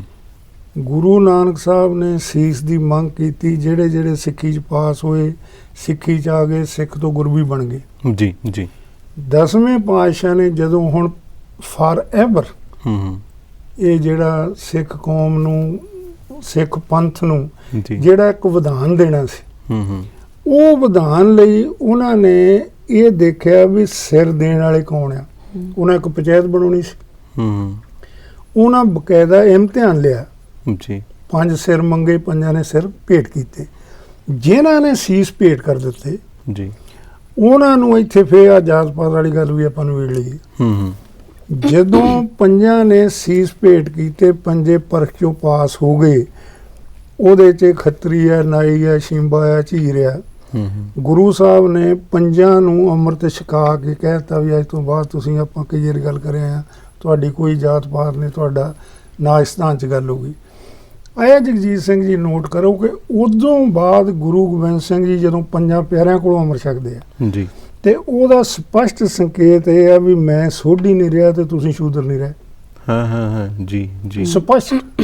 ਹਾਂ, ਪਹਿਲਾਂ ਉਹਨਾਂ ਦੇ ਨਾਂ ਨਾਲ ਸੋਢੀ ਜੁੜਦਾ ਜਾਂ ਜੋੜਿਆ ਜਾਂਦਾ, ਪਰ ਉਹਨਾਂ ਨੇ ਉਹ ਦਿਨ ਕਲੀਅਰ ਕਰ ਦਿੱਤਾ ਜਦੋਂ 5 ਨੂੰ ਅੰਮ੍ਰਿਤ ਛਕਾ ਕੇ ਫੇਰ ਉਹਨਾਂ ਕੋਲੋਂ, ਮਤਲਬ ਜੋ ਸਿਧਾਂਤ ਗੁਰੂ ਸਾਹਿਬ ਨੇ ਦਿੱਤਾ ਉਹਨਾਂ ਦੇ ਆਪਣੇ ਆਪ ਤੇ ਵੀ ਲਾਗੂ ਸੀ ਨਹੀਂ ਹੁੰਦਾ ਜੀ, ਵੀ ਅੱਜ ਤੋਂ ਬਾਅਦ ਮੈਂ ਸੋਢੀ ਨਹੀਂ ਤੇ ਤੁਸੀਂ ਸ਼ੂਦਰ ਨਹੀਂ। ਜੀ ਜੀ, ਗੱਲ ਤੁਹਾਡੀ ਪਕੜ ਜਾ ਗਈ। ਬਿਲਕੁਲ ਬਿਲਕੁਲ ਜੀ। ਦੂਜੀ ਗੱਲ ਇੱਥੇ ਆਈ ਵੀ ਗੁਰੂ ਨਾਨਕ ਤੋਂ ਲੈ ਕੇ ਜਿਹੜੀ ਆਪੇ ਗੁਰਚੇਲਾ ਦਾ ਸਿਧਾਂਤ ਆ, ਇੱਕ ਗੁਰੂ ਵਿਅਕਤੀ ਤੋਂ ਦੂਜੀ ਵਿਅਕਤੀ 'ਚ ਜੋਤ ਆਈ।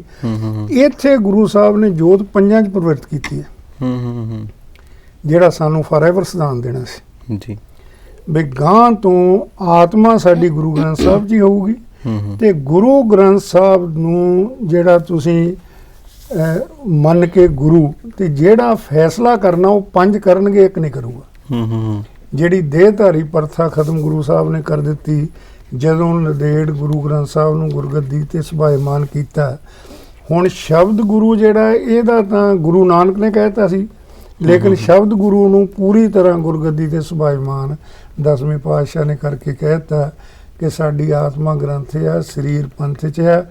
ਗਾਂ ਤੋਂ ਜਿੰਨੇ ਰਾਜਨੀਤਿਕ ਸਾਰੇ ਕਾਰਜ ਕਰਨੇ ਆ ਉਹ ਪੰਥ ਨੇ ਕਰਨੇ ਆ। ਔਰ ਜਿੰਨਾ ਚਿਰ ਜਗਜੀਤ ਸਿੰਘ ਜੀ ਪੰਥ ਆਪਣੇ ਅਸਲੀ ਰੂਪ 'ਚ ਗੁਰੂ ਗੋਬਿੰਦ ਸਿੰਘ ਦੀ ਜੋਤ ਤੋਂ ਬਾਅਦ ਰਿਹਾ, ਕਿ ਉਹ ਆਪਾਂ ਸਾਰਾ ਇਤਿਹਾਸ ਦਰਾਏ ਵੀ ਉਹ ਕਿੱਥੋਂ ਜਾ ਕੇ ਉਹਨਾਂ ਨੇ ਆਪਣਾ ਰਾਜ ਕਰ ਲਿਆ। ਪਰ ਜਿੰਨਾ ਚਿਰ ਪੰਥ ਦਾ ਅਸਲੀ ਸਰੂਪ ਰਿਹਾ। ਕਨਿੰਘਮ ਨੇ ਇੱਕ ਮਿਸਾਲ ਦਿੱਤੀ, ਉਹ ਕਹਿੰਦਾ ਜਦੋਂ ਉਹ ਡੋਗਰਿਆਂ ਨੇ ਤੇ ਬਾਹਮਣਾਂ ਦੀ ਗਦਾਰੀ ਦੇ ਨਾਲ ਉਹ ਸਿੱਖ ਹਰ ਗਏ, ਕਹਿੰਦੇ ਇੱਕ ਸਿੱਖ ਫੱਟੜ ਪਿਆ ਚਾ ਇੰਨਾ ਫੱਟੜ, ਤੇ ਕਹਿੰਦਾ ਮੈਂ ਉਹਨੂੰ ਪੁੱਛਿਆ ਵੀ ਤੂੰ ਹਥਿਆਰ ਕਿਉਂ ਨਹੀਂ ਸਿੱਟਦਾ, ਵੀ ਹੁਣ ਤੂੰ ਉੱਠ ਨਹੀਂ ਸਕਦਾ, ਤੂੰ ਇੰਨਾ ਜ਼ਖਮੀ ਹੈ। ਉਹ ਕਹਿੰਦਾ ਮੈਨੂੰ ਹਾਲੇ ਪੰਥ ਦਾ ਹੁਕਮ ਨਹੀਂ ਹੋਇਆ। ਕਹਿੰਦਾ ਉਹਨੇ ਇੰਨੇ ਗੁੱਸੇ 'ਚ ਉੱਠ ਕੇ ਵੀ ਮੇਰੇ ਤੇ ਹਮਲਾ ਕਰਨ ਦੀ ਕੋਸ਼ਿਸ਼ ਕੀਤੀ, ਪਰ ਉਹ ਜ਼ਖਮੀ ਸੀ, ਦਮ ਤੋੜ ਗਿਆ। ਕਹਿੰਦਾ ਮੈਂ ਸੋਚਿਆ ਵੀ ਇਹ ਪੰਥ ਹੈ ਕੀ ਜੀ ਜਿਹਦਾ ਹੁਕਮ ਉਡੀਕਦਾ ਰਿਹਾ।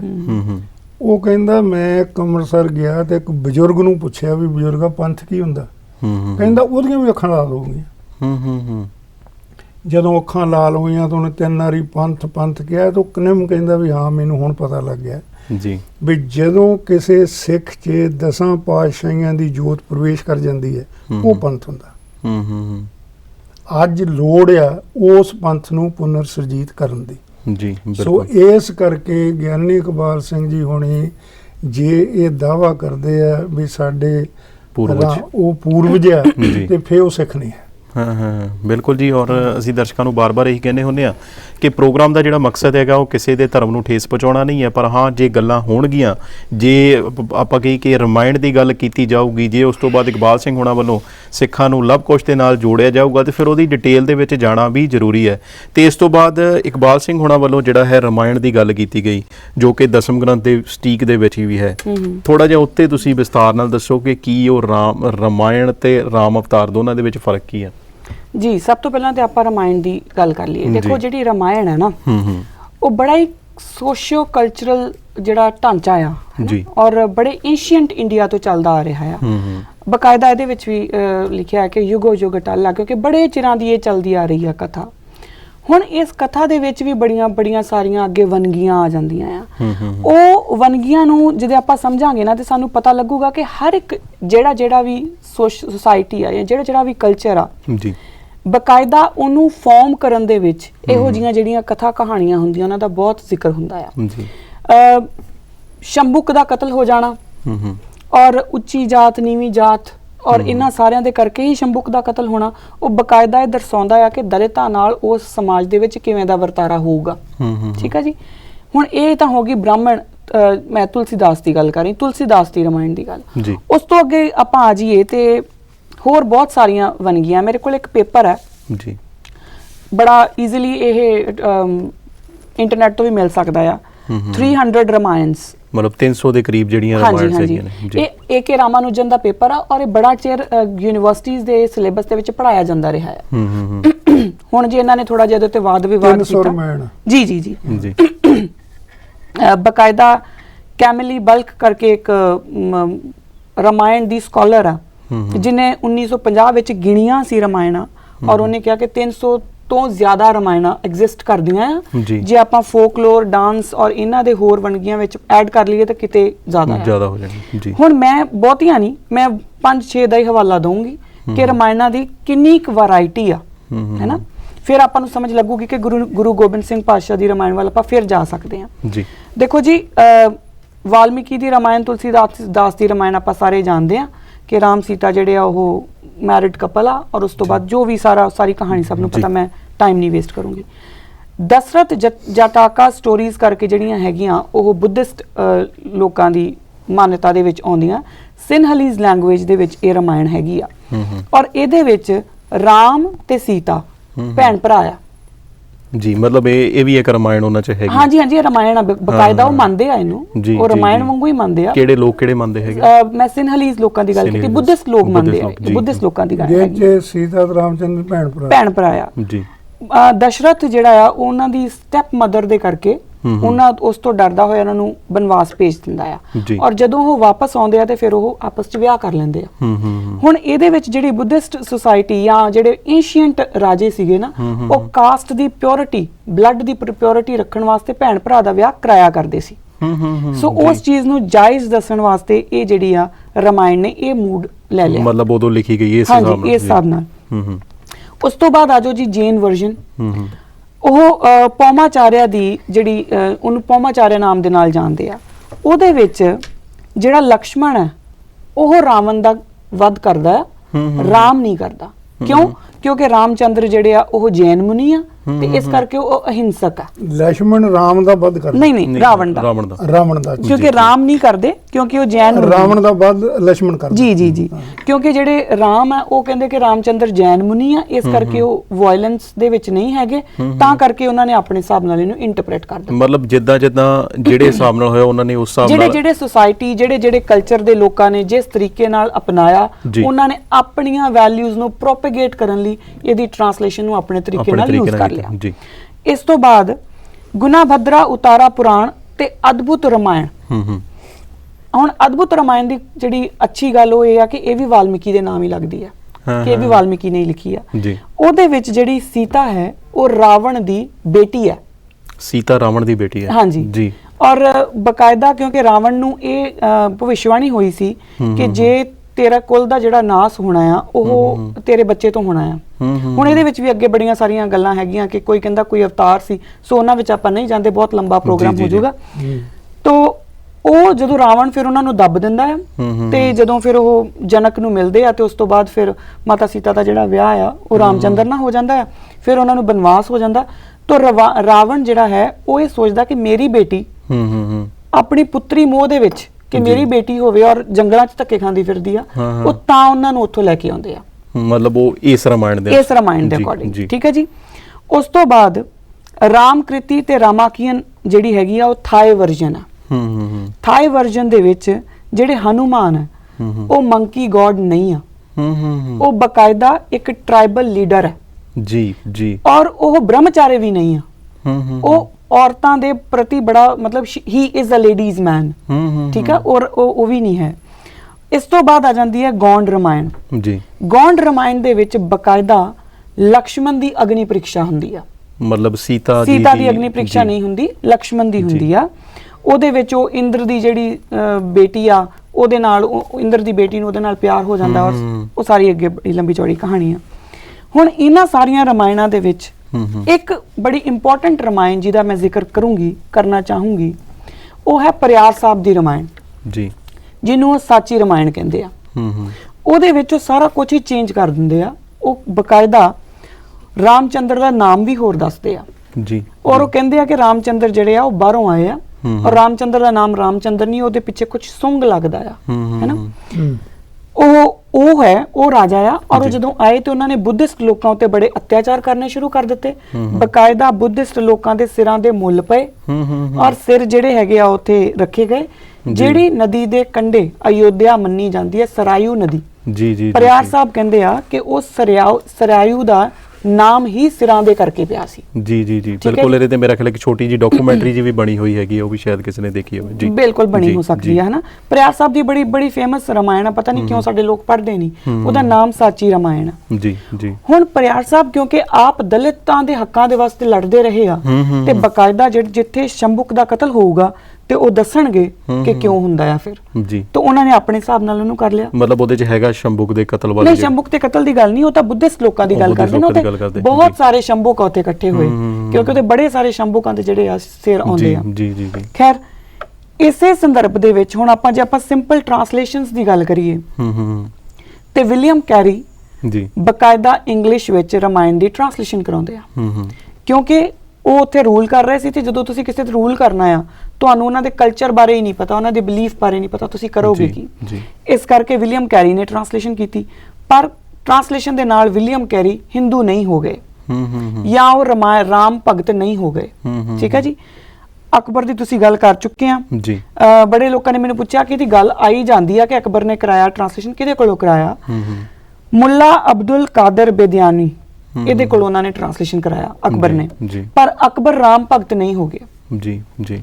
ਇਸੇ ਤਰੀਕੇ ਨਾਲ ਜਹਾਂਗੀਰ ਦੇ ਟਾਈਮ ਵੀ 2 ਰਮਾਇਣਾਂ ਚੱਲਦੀਆਂ ਆ। ਫਿਰ ਅਗਰ ਤੁਸੀਂ ਕਿਸੇ ਨੇ ਵੀ ਅਗਰ ਇਹਦਾ ਪ੍ਰੋਪਰ ਸਾਰਾ ਵੇਖਣਾ ਹੋਵੇ ਕਿ ਕੀ ਰਮਾਇਣ ਹੈ, ਕਿੰਨੀਆਂ ਟ੍ਰਾਂਸਲੇਸ਼ਨਸ ਹੈ, ਕਿੰਨੀਆਂ ਫੋਰਨ ਲੈਂਗੁਏਜਸ ਵਿੱਚ ਹੈ, ਤਾਂ ਇੱਕ ਕ੍ਰਿਟੀਕਲ ਇਨਵੈਂਟਰੀ ਆਫ ਰਾਮਾਇਣਾ ਬਾਈ ਕੇ ਕ੍ਰਿਸ਼ਨਾ ਮੂਰਤੀ ਐਂਡ ਸਤਕਾਰੀ ਮਖੋਪਾਧਿਆਏ, ਇਹ ਕਿਤਾਬ ਤੁਸੀਂ ਲੈ ਕੇ ਪੜ੍ਹ ਲਓ, ਉਹਦੇ 'ਚ ਸਾਰਾ ਕੁਝ ਹੀ ਹੈ ਜੀ। ਹੁਣ ਆਪਾਂ ਆਈਏ ਗੁਰੂ ਗੋਬਿੰਦ ਸਿੰਘ ਪਾਤਸ਼ਾਹ ਦੇ ਉੱਤੇ।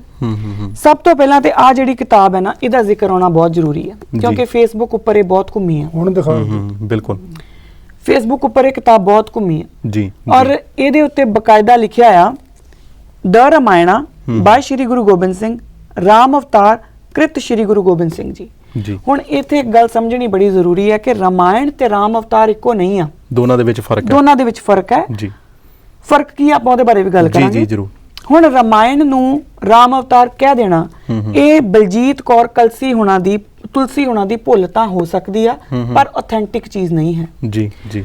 ਅਗਲੇ ਹੀ ਪੇਜ ਦੇ ਉੱਪਰ ਸਾਫ਼ ਲਿਖਿਆ ਆ ਸ਼੍ਰੀ ਗੁਰੂ ਗੋਬਿੰਦ ਸਿੰਘ ਜੀ ਰਚਿਤ ਰਾਮ ਅਵਤਾਰ ਜੀ ਜੀ। ਸੋ ਬੇਸਿਕਲੀ ਇਹ ਰਾਮ ਅਵਤਾਰ ਹੈ, ਰਾਮਾਇਣ ਨਹੀਂ ਹੈ। ਹੁਣ ਆਪਾਂ ਆਈਏ ਕਿ ਦਸਮ ਗ੍ਰੰਥ ਦੇ ਵਿੱਚ ਰਾਮ ਅਵਤਾਰ ਲਿਖਿਆ ਗਿਆ। ਇਹਨੂੰ ਸਮਝਣ ਲਈ ਕਿ ਦਸਮ ਗ੍ਰੰਥ ਦੇ ਵਿੱਚ ਰਾਮ ਅਵਤਾਰ ਕੀ ਹੈ, ਕਿਵੇਂ ਹੈ, ਉਹ ਆਪਾਂ ਨੂੰ, ਮੈਨੂੰ ਫਿਰ ਤੁਹਾਨੂੰ ਸ਼ੁਰੂ ਤੋਂ ਲੈ ਕੇ ਜਾਣਾ ਪਊਗਾ। ਮੈਨੂੰ ਪਤਾ ਟਾਈਮ ਆਪਣੇ ਕੋਲ ਘੱਟ ਹੈ, ਪਰ ਕੋਸ਼ਿਸ਼ ਕਰੂੰਗੀ ਮੈਂ ਜਲਦੀ ਕਰਾਂ। ਸਾਰਾ ਕਲੈਰੀਫਾਈ ਕਰੂੰਗਾ। ਦੇਖੋ ਜੀ, ਦਸਮ ਗ੍ਰੰਥ ਪਹਿਲੇ ਜਦੋਂ ਸ਼ੁਰੂ ਹੁੰਦੇ ਆ ਤਾਂ ਜਾਪ ਸਾਹਿਬ ਤੋਂ ਸ਼ੁਰੂ ਹੁੰਦੇ ਆ, ਤੇ ਪਹਿਲੀ ਲਾਈਨ ਜਿਹੜੀ ਹੈ ਆਪਣੇ ਕੋਲ ਉਹ ਆਉਂਦੀ ਆ, ਚੱਕਰ ਚਿਹਨ ਅਰ ਬਰਨ ਜਾਤ ਅਰ ਪਾਤ ਨਹਿਨ ਜੇ, रूप रंग अर रेख पेख को कह न सकत के, अचल मूरत अनुभव प्रकाश अमतोज कहीजे, कोट इंद्र इंद्रास इंद्राण साह साहण गणीजे। ਹੁਣ ਇਹ ਸਾਰੇ ਦੇ ਵਿੱਚ ਉਹ ਦੱਸ ਦਿੰਦੇ ਆ ਕਿ ਕੀ ਚੀਜ਼ ਆ, ਮੈਂ ਕਿਹੜੇ ਪਰਮਾਤਮਾ ਨੂੰ ਮੰਨਦਾ ਆ।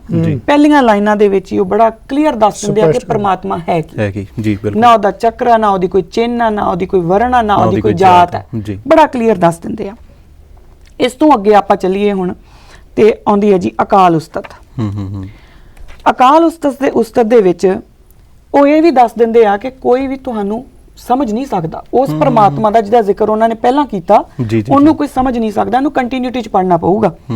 ਸਾਫ਼ ਲਿਖਿਆ ਹੈ, ਹੇ ਪ੍ਰਭੂ, ਬੁੱਧ ਅਤੇ ਜੈਨ ਮਤ ਨੂੰ ਮੰਨਣ ਵਾਲੇ ਸ਼ਰਾਵਕਾਂ, ਕਰਮਕਾਂਡੀਆਂ, ਸਿੱਧਾਂ, ਜੋਗੀਆਂ ਅਤੇ ਜਤੀਆਂ ਦੇ ਸਿਧਾਂਤਕ ਵਿਚਾਰਾਂ ਨੂੰ ਘੋਖ ਲਿਆ ਹੈ ਜੀ। ਸ਼ੂਰਵੀਰਾਂ, ਦੇਵਤਿਆਂ ਦੇ ਵੈਰੀ, ਦੈਂਤਾਂ ਅਤੇ ਸ਼ੁੱਧ ਅੰਮ੍ਰਿਤ ਪਾਨ ਕਰਨ ਵਾਲੇ, ਸੁਧਾ ਜਿਹੜੇ ਪਾਨ ਕਰਨ ਵਾਲੇ ਦੇਵਤਿਆਂ ਅਤੇ ਅਨੇਕ ਪ੍ਰਕਾਰ ਦੇ ਸੰਤਾਂ ਦੀਆਂ ਮੰਡਲੀਆਂ ਨੂੰ ਤੁਰ ਫਿਰ ਕੇ ਵੇਖ ਲਿਆ ਹੈ। ਸਾਰਿਆਂ ਦੇਸ਼ਾਂ ਦੇ ਮਤਾਂ ਮਤਾਂਤਰਾਂ ਨੂੰ ਵੇਖ ਲਿਆ ਹੈ, ਪਰ ਕੋਈ ਵੀ ਅਜਿਹਾ ਨਹੀਂ ਵੇਖਿਆ ਜੋ ਪਰਮਾਤਮਾ ਦਾ ਬਣਿਆ ਹੋਵੇ। ਪਰਮਾਤਮਾ ਦੀ ਕਿਰਪਾ ਦੀ ਭਾਵਨਾ ਅਤੇ ਇੱਕ ਮਾਤਰ ਪ੍ਰੀਤ ਵਿੱਚ ਰਤੀ ਦਾ ਵੀ ਨਹੀਂ ਹੈ। ਠੀਕ ਹੈ ਜੀ। ਹੁਣ ਉਹ ਸਾਰੇ ਮਤਾਂ ਦੀ ਗੱਲ ਕਰਦੇ ਅਕਾਲ ਉਸਤਤ ਦੇ ਵਿੱਚ, ਔਰ ਇਹਨੂੰ ਤੁਸੀਂ ਅਗਰ ओरिजिनल ਟੈਕਸਟ ਤਾਂ ਆਪਣੇ ਆਪ ਪੜ੍ਹ ਲਿਓ ਕਿਉਂਕਿ ਉਹ ਬੜੀਆਂ ਬਿਲਕੁਲ ਠੀਕ ਹੈ ਜੀ। ਹੁਣ ਪਹਿਲਾਂ ਉਹਨਾਂ ਨੇ ਕਲੀਅਰ ਕਰਤਾ ਕਿ ਪਰਮਾਤਮਾ ਹੈ ਕਿਹੋ ਜਿਹਾ, ਫਿਰ ਉਹਨਾਂ ਨੇ ਕਲੀਅਰ ਕਰਤਾ ਕਿ ਕੋਈ ਮਤ, ਕੋਈ ਜਿਹੜੇ ਸਮਝ ਨਹੀਂ ਸਕਿਆ ਅਜੇ ਤੱਕ, ਬੁੱਧ ਜਾਂ ਜੈਨ ਕੋਈ ਵੀ ਨਹੀਂ ਸਮਝ ਸਕਿਆ। ਉਸ ਤੋਂ ਅੱਗੇ ਆਪਾਂ ਆ ਜਾਈਏ ਬਚਿੱਤਰ ਨਾਟਕ ਦੇ ਵਿੱਚ। ਹੁਣ ਬਹੁਤ ਲੋਕ ਅੱਗੇ ਜਦੋਂ ਮੈਂ ਅਖੀਰ ਤੇ ਗੱਲ ਕਰੂੰਗੀ ਤਾਂ ਗੱਲ ਇਸ ਦਾ ਸਵਾਲ ਵੀ ਚੁੱਕਦੇ ਆ। ਉਹ ਕਹਿੰਦੇ ਨੇ ਸ਼੍ਰੀ ਖੜਗ ਨੂੰ ਹਿਤ ਚੇਤ ਨਾਲ ਨਮਸਕਾਰ ਕਰਦਾ ਹਾਂ। ਸ਼੍ਰੀ ਖੜਗ, ਜੇ ਤੁਸੀਂ ਮੇਰੀ ਸਹਾਇਤਾ ਕਰੋ ਤਾਂ ਮੈਂ ਇਸ ਗ੍ਰੰਥ ਨੂੰ ਪੂਰਾ ਕਰ ਲਵਾਂਗਾ। ਉਹ ਖੜਗ ਦੀ ਜਿਹੜੀ ਆ ਉਹ ਇੱਕ ਤਰ੍ਹਾਂ ਨਾਲ ਇਵੋਕ ਕਰਦੇ ਆ। हे ਪ੍ਰਭੂ, ਤੂੰ ਸਦਾ ਇੱਕ ਜੋਤ ਵਾਲਾ ਅਣਜਨਮੇ ਸਰੂਪ ਵਾਲਾ ਹੈ। ਤੂੰ ਮਹਾਦੇਵਾਂ ਦਾ ਵੀ ਦੇਵ ਅਤੇ ਵੱਡਿਆਂ ਰਾਜਿਆਂ ਦਾ ਵੀ ਰਾਜਾ ਹੈ। ਤੂੰ ਨਿਰਾਕਾਰ ਨਿਤ ਰੂਪ ਰਹਿਤ ਅਤੇ ਨਿਰਵਾਣ ਸਰੂਪ ਹੈ। ਤੂੰ ਸ਼ਕਤੀ ਦਾ ਕਾਰਨ ਰੂਪ ਹੈ, ਖੜਗਧਾਰੀ। ਹੁਣ ਜਿਹੜਾ ਖੜਗਧਾਰੀ ਹੈ ਨਾ, ਇਹਨੂੰ ਤੁਸੀਂ ਸਮਝ ਲਓ ਕਿ ਉਹ ਖੜਗਧਾਰੀ ਕਹਿੰਦੇ ਕਿਹਨੂੰ ਆ ਜੀ। ਕਿਉਂਕਿ ਜਦੋਂ ਅਖੀਰ ਤੇ ਮੈਂ ਗੱਲ ਕਰਨੀ ਹੈ ਤੇ ਲੋਕਾਂ ਨੇ ਕਹਿਣਾ ਆ ਕਿ ਅਸਪਾਨ ਕੌਣ ਹੋਇਆ, ਸ਼੍ਰੀ ਅਸਪਾਨ ਕਿਰਪਾ ਤੁਮਰੀ ਕਰ, ਉਹ ਮੈਂ ਉਹਦੀ ਗੱਲ ਕਰ ਰਹੀ ਜੀ ਜੀ ਜੀ ਜ਼ਰੂਰ। ਹੁਣ ਉਹਦੇ ਵਿੱਚ ਉਹ ਕਹਿੰਦੇ ਨੇ ਅਗੇਨ ਖੜਗ ਦੀ ਗੱਲ ਕਰਦੇ ਆ। ਹੇ ਦੇਵਤਿਆਂ ਦੇ ਦੇਵਤੇ, ਤੈਨੂੰ ਨਮਸਕਾਰ ਹੈ। ਹੇ ਖੜਗਧਾਰੀ, ਤੈਨੂੰ ਨਮਸਕਾਰ ਹੈ। ਤੂੰ ਸਦਾ ਇੱਕ ਰੂਪ ਵਿੱਚ ਰਹਿਣ ਵਾਲਾ ਅਤੇ ਵਿਕਾਰਾਂ ਤੋਂ ਰਹਿਤ ਹੈ। ਹੁਣ ਖੜਗਧਾਰੀ ਉਹ ਕਹਿੰਦੇ ਕਿਹਨੂੰ ਹੈ? ਹੇ ਤਲਵਾਰ, ਖੰਡੇ, ਕਿਰਪਾਨ ਅਤੇ ਕਟਾਰ ਦੇ ਸਰੂਪ ਵਾਲੇ ਜੀ, ਤੈਨੂੰ ਨਮਸਕਾਰ ਹੈ। ਸਦਾ ਇੱਕ ਰੂਪ ਅਤੇ ਵਿਕਾਰਾਂ ਤੋਂ ਰਹਿਤ ਤੈਨੂੰ ਨਮਸਕਾਰ ਹੈ।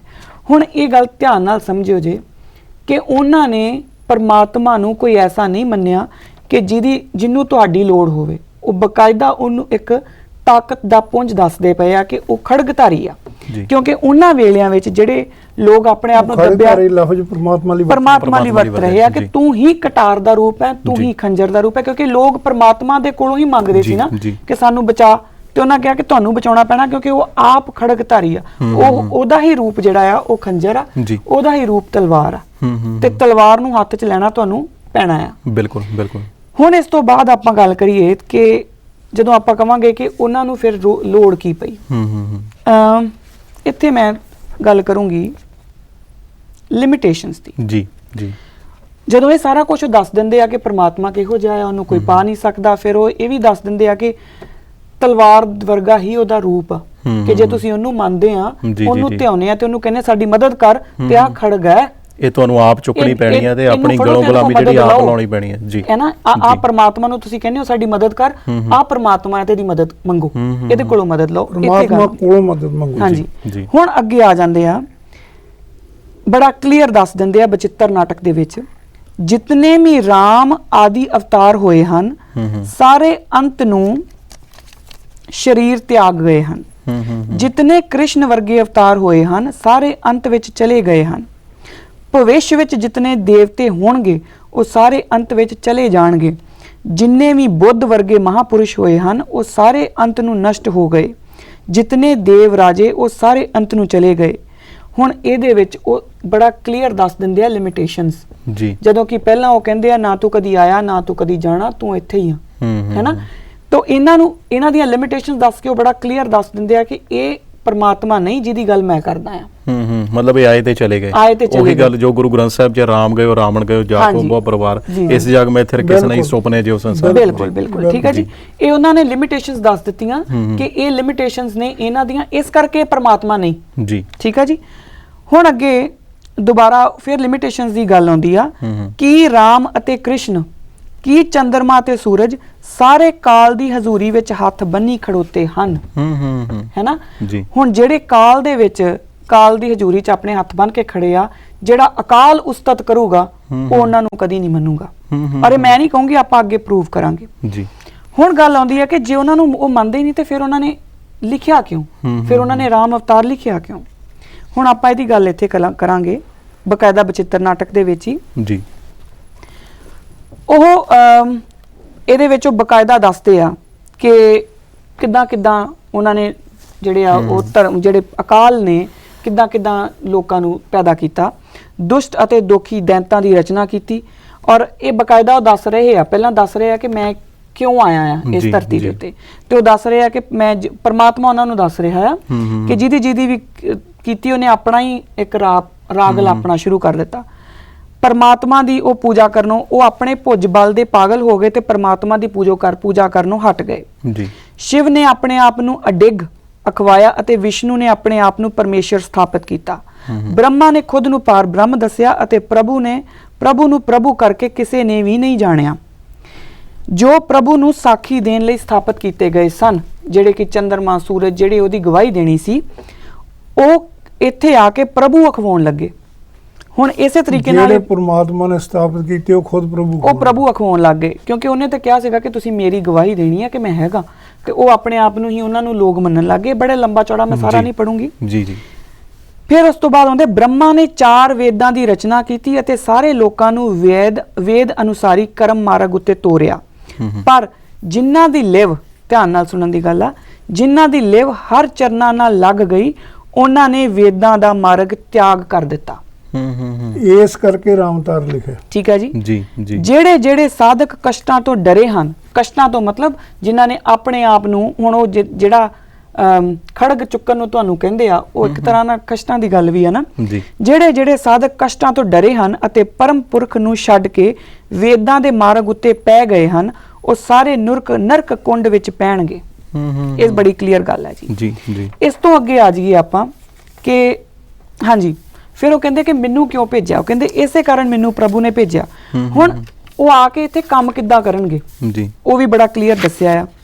ਜੋ ਲੋਕ ਸਾਨੂੰ ਪਰਮੇਸ਼ਰ ਕਹਿਣਗੇ, ਯਾਨੀ ਕਿ ਮੈਨੂੰ ਪਰਮੇਸ਼ਰ ਕਹਿਣਗੇ, ਉਹ ਸਾਰੇ ਨਰਕ ਕੁੰਡ ਵਿੱਚ ਪੈਣਗੇ। ਮੈਨੂੰ ਪਰਮੇਸ਼ਰ ਦਾ ਦਾਸ ਸਮਝੋ, ਇਸ ਗੱਲ ਵਿੱਚ ਜਰਾ ਜਿੰਨਾ ਵੀ ਫਰਕ ਨਾ ਸਮਝੋ। ਇਸ ਤੋਂ ਬਾਅਦ ਉਹ ਕਹਿੰਦੇ ਨੇ ਮੈਂ ਕਿਸੇ ਭੇਖ ਤੋਂ ਪ੍ਰਭਾਵਿਤ ਨਹੀਂ ਹੋਵਾਂਗਾ, ਪ੍ਰਭੂ ਬੀਜ ਬੀਜਾਂਗਾ, ਮੈਂ ਪੱਥਰ ਪੂਜ ਨਹੀਂ ਹਾਂ ਅਤੇ ਨਾ ਹੀ ਭੇਖ ਵਿੱਚ ਭਿੱਜਣ ਵਾਲਾ ਹਾਂ। ਪ੍ਰਭੂ ਦਾ ਨਾਮ ਦਾ ਸਿਮਰਨ ਕਰਾਂਗਾ ਅਤੇ ਪਰਮ ਪੁਰਖ ਨੂੰ ਪ੍ਰਾਪਤ ਕਰਾਂਗਾ। ਪਰਮ ਪੁਰਖ ਕੀ ਹੈ ਉਹ ਪਹਿਲਾਂ ਦੱਸ ਚੁੱਕੇ ਆ ਜੀ। ਮੈਂ ਸੀਸ ਉੱਤੇ ਜਟਾਵਾਂ ਨਹੀਂ ਧਾਰਨ ਕਰਾਂਗਾ ਅਤੇ ਨਾ ਹੀ ਕੰਨਾਂ ਵਿੱਚ ਮੁੰਦਰਾਂ ਪਾਵਾਂਗਾ। ਮੈਂ ਕਿਸੇ ਦੀ ਪਰਵਾਹ ਨਹੀਂ ਕਰਾਂਗਾ, ਜੋ ਪ੍ਰਭੂ ਨੇ ਕਿਹਾ ਉਹੀ ਕਰਾਂਗਾ। ਮੈਂ ਕੇਵਲ ਇੱਕ ਪ੍ਰਭੂ ਦੇ ਨਾਮ ਦਾ ਭਜਨ ਕਰਾਂਗਾ ਜੋ ਸਾਰੀਆਂ ਸਥਾਨਾਂ ਉੱਤੇ ਕੰਮ ਆਉਣ ਵਾਲਾ ਹੈ। ਮੈਂ ਕਿਸੇ ਹੋਰ ਦਾ ਜਾਪ ਨਹੀਂ ਜਪਾਂਗਾ ਅਤੇ ਨਾ ਹੀ ਹੋਰ ਕੋਈ ਸਥਾਪਨਾ ਕਰਾਂਗਾ ਜੀ। ਮੈਂ ਪ੍ਰਭੂ ਦੇ ਨਾਮ ਦਾ ਸਿਮਰਨ ਕਰਾਂਗਾ ਅਤੇ ਉਸ ਪਰਮ ਜੋਤ ਨੂੰ ਪ੍ਰਾਪਤ ਕਰਾਂਗਾ। ਮੈਂ ਕਿਸੇ ਹੋਰ, ਇਹ ਬੜੀ ਗੌਰ ਕਰਿਓ, ਮੈਂ ਕਿਸੇ ਹੋਰ ਇਸ਼ਟ ਦੇਵ ਦਾ ਧਿਆਨ ਨਹੀਂ ਧਰਾਂਗਾ ਅਤੇ ਨਾ ਹੀ ਕਿਸੇ ਦਾ ਦੂਜੇ ਦਾ ਨਾਮ ਉਚਰਾਂਗਾ। ਹੁਣ ਇਹ ਬੜਾ ਕਲੀਅਰ ਆ ਕਿ ਜਿਹੜਾ ਕਹਿ ਰਿਹਾ ਆ ਕਿ ਮੈਂ ਕਿਸੇ ਹੋਰ ਦਾ ਨਾਮ ਨਹੀਂ ਉਚਰਾਂਗਾ, ਉਹ ਰਾਮਾਇਣ ਨੂੰ ਐਜ਼ ਅ ਡਿਵੋਸ਼ਨ ਕਦੀ ਨਹੀਂ ਲਿਖ ਸਕਦਾ। ਠੀਕ ਹੈ ਜੀ। ਹੁਣ ਗੱਲ ਆਉਂਦੀ ਆ ਕਿ ਫਿਰ ਉਹਨਾਂ ਨੇ ਲਿਖਿਆ ਕਿਉਂ, 24 ਅਵਤਾਰ ਲਿਖੇ ਕਿਉਂ ਜੀ। ਤਾਂ ਇੱਥੇ ਆਪਾਂ ਚੱਲੀਏ,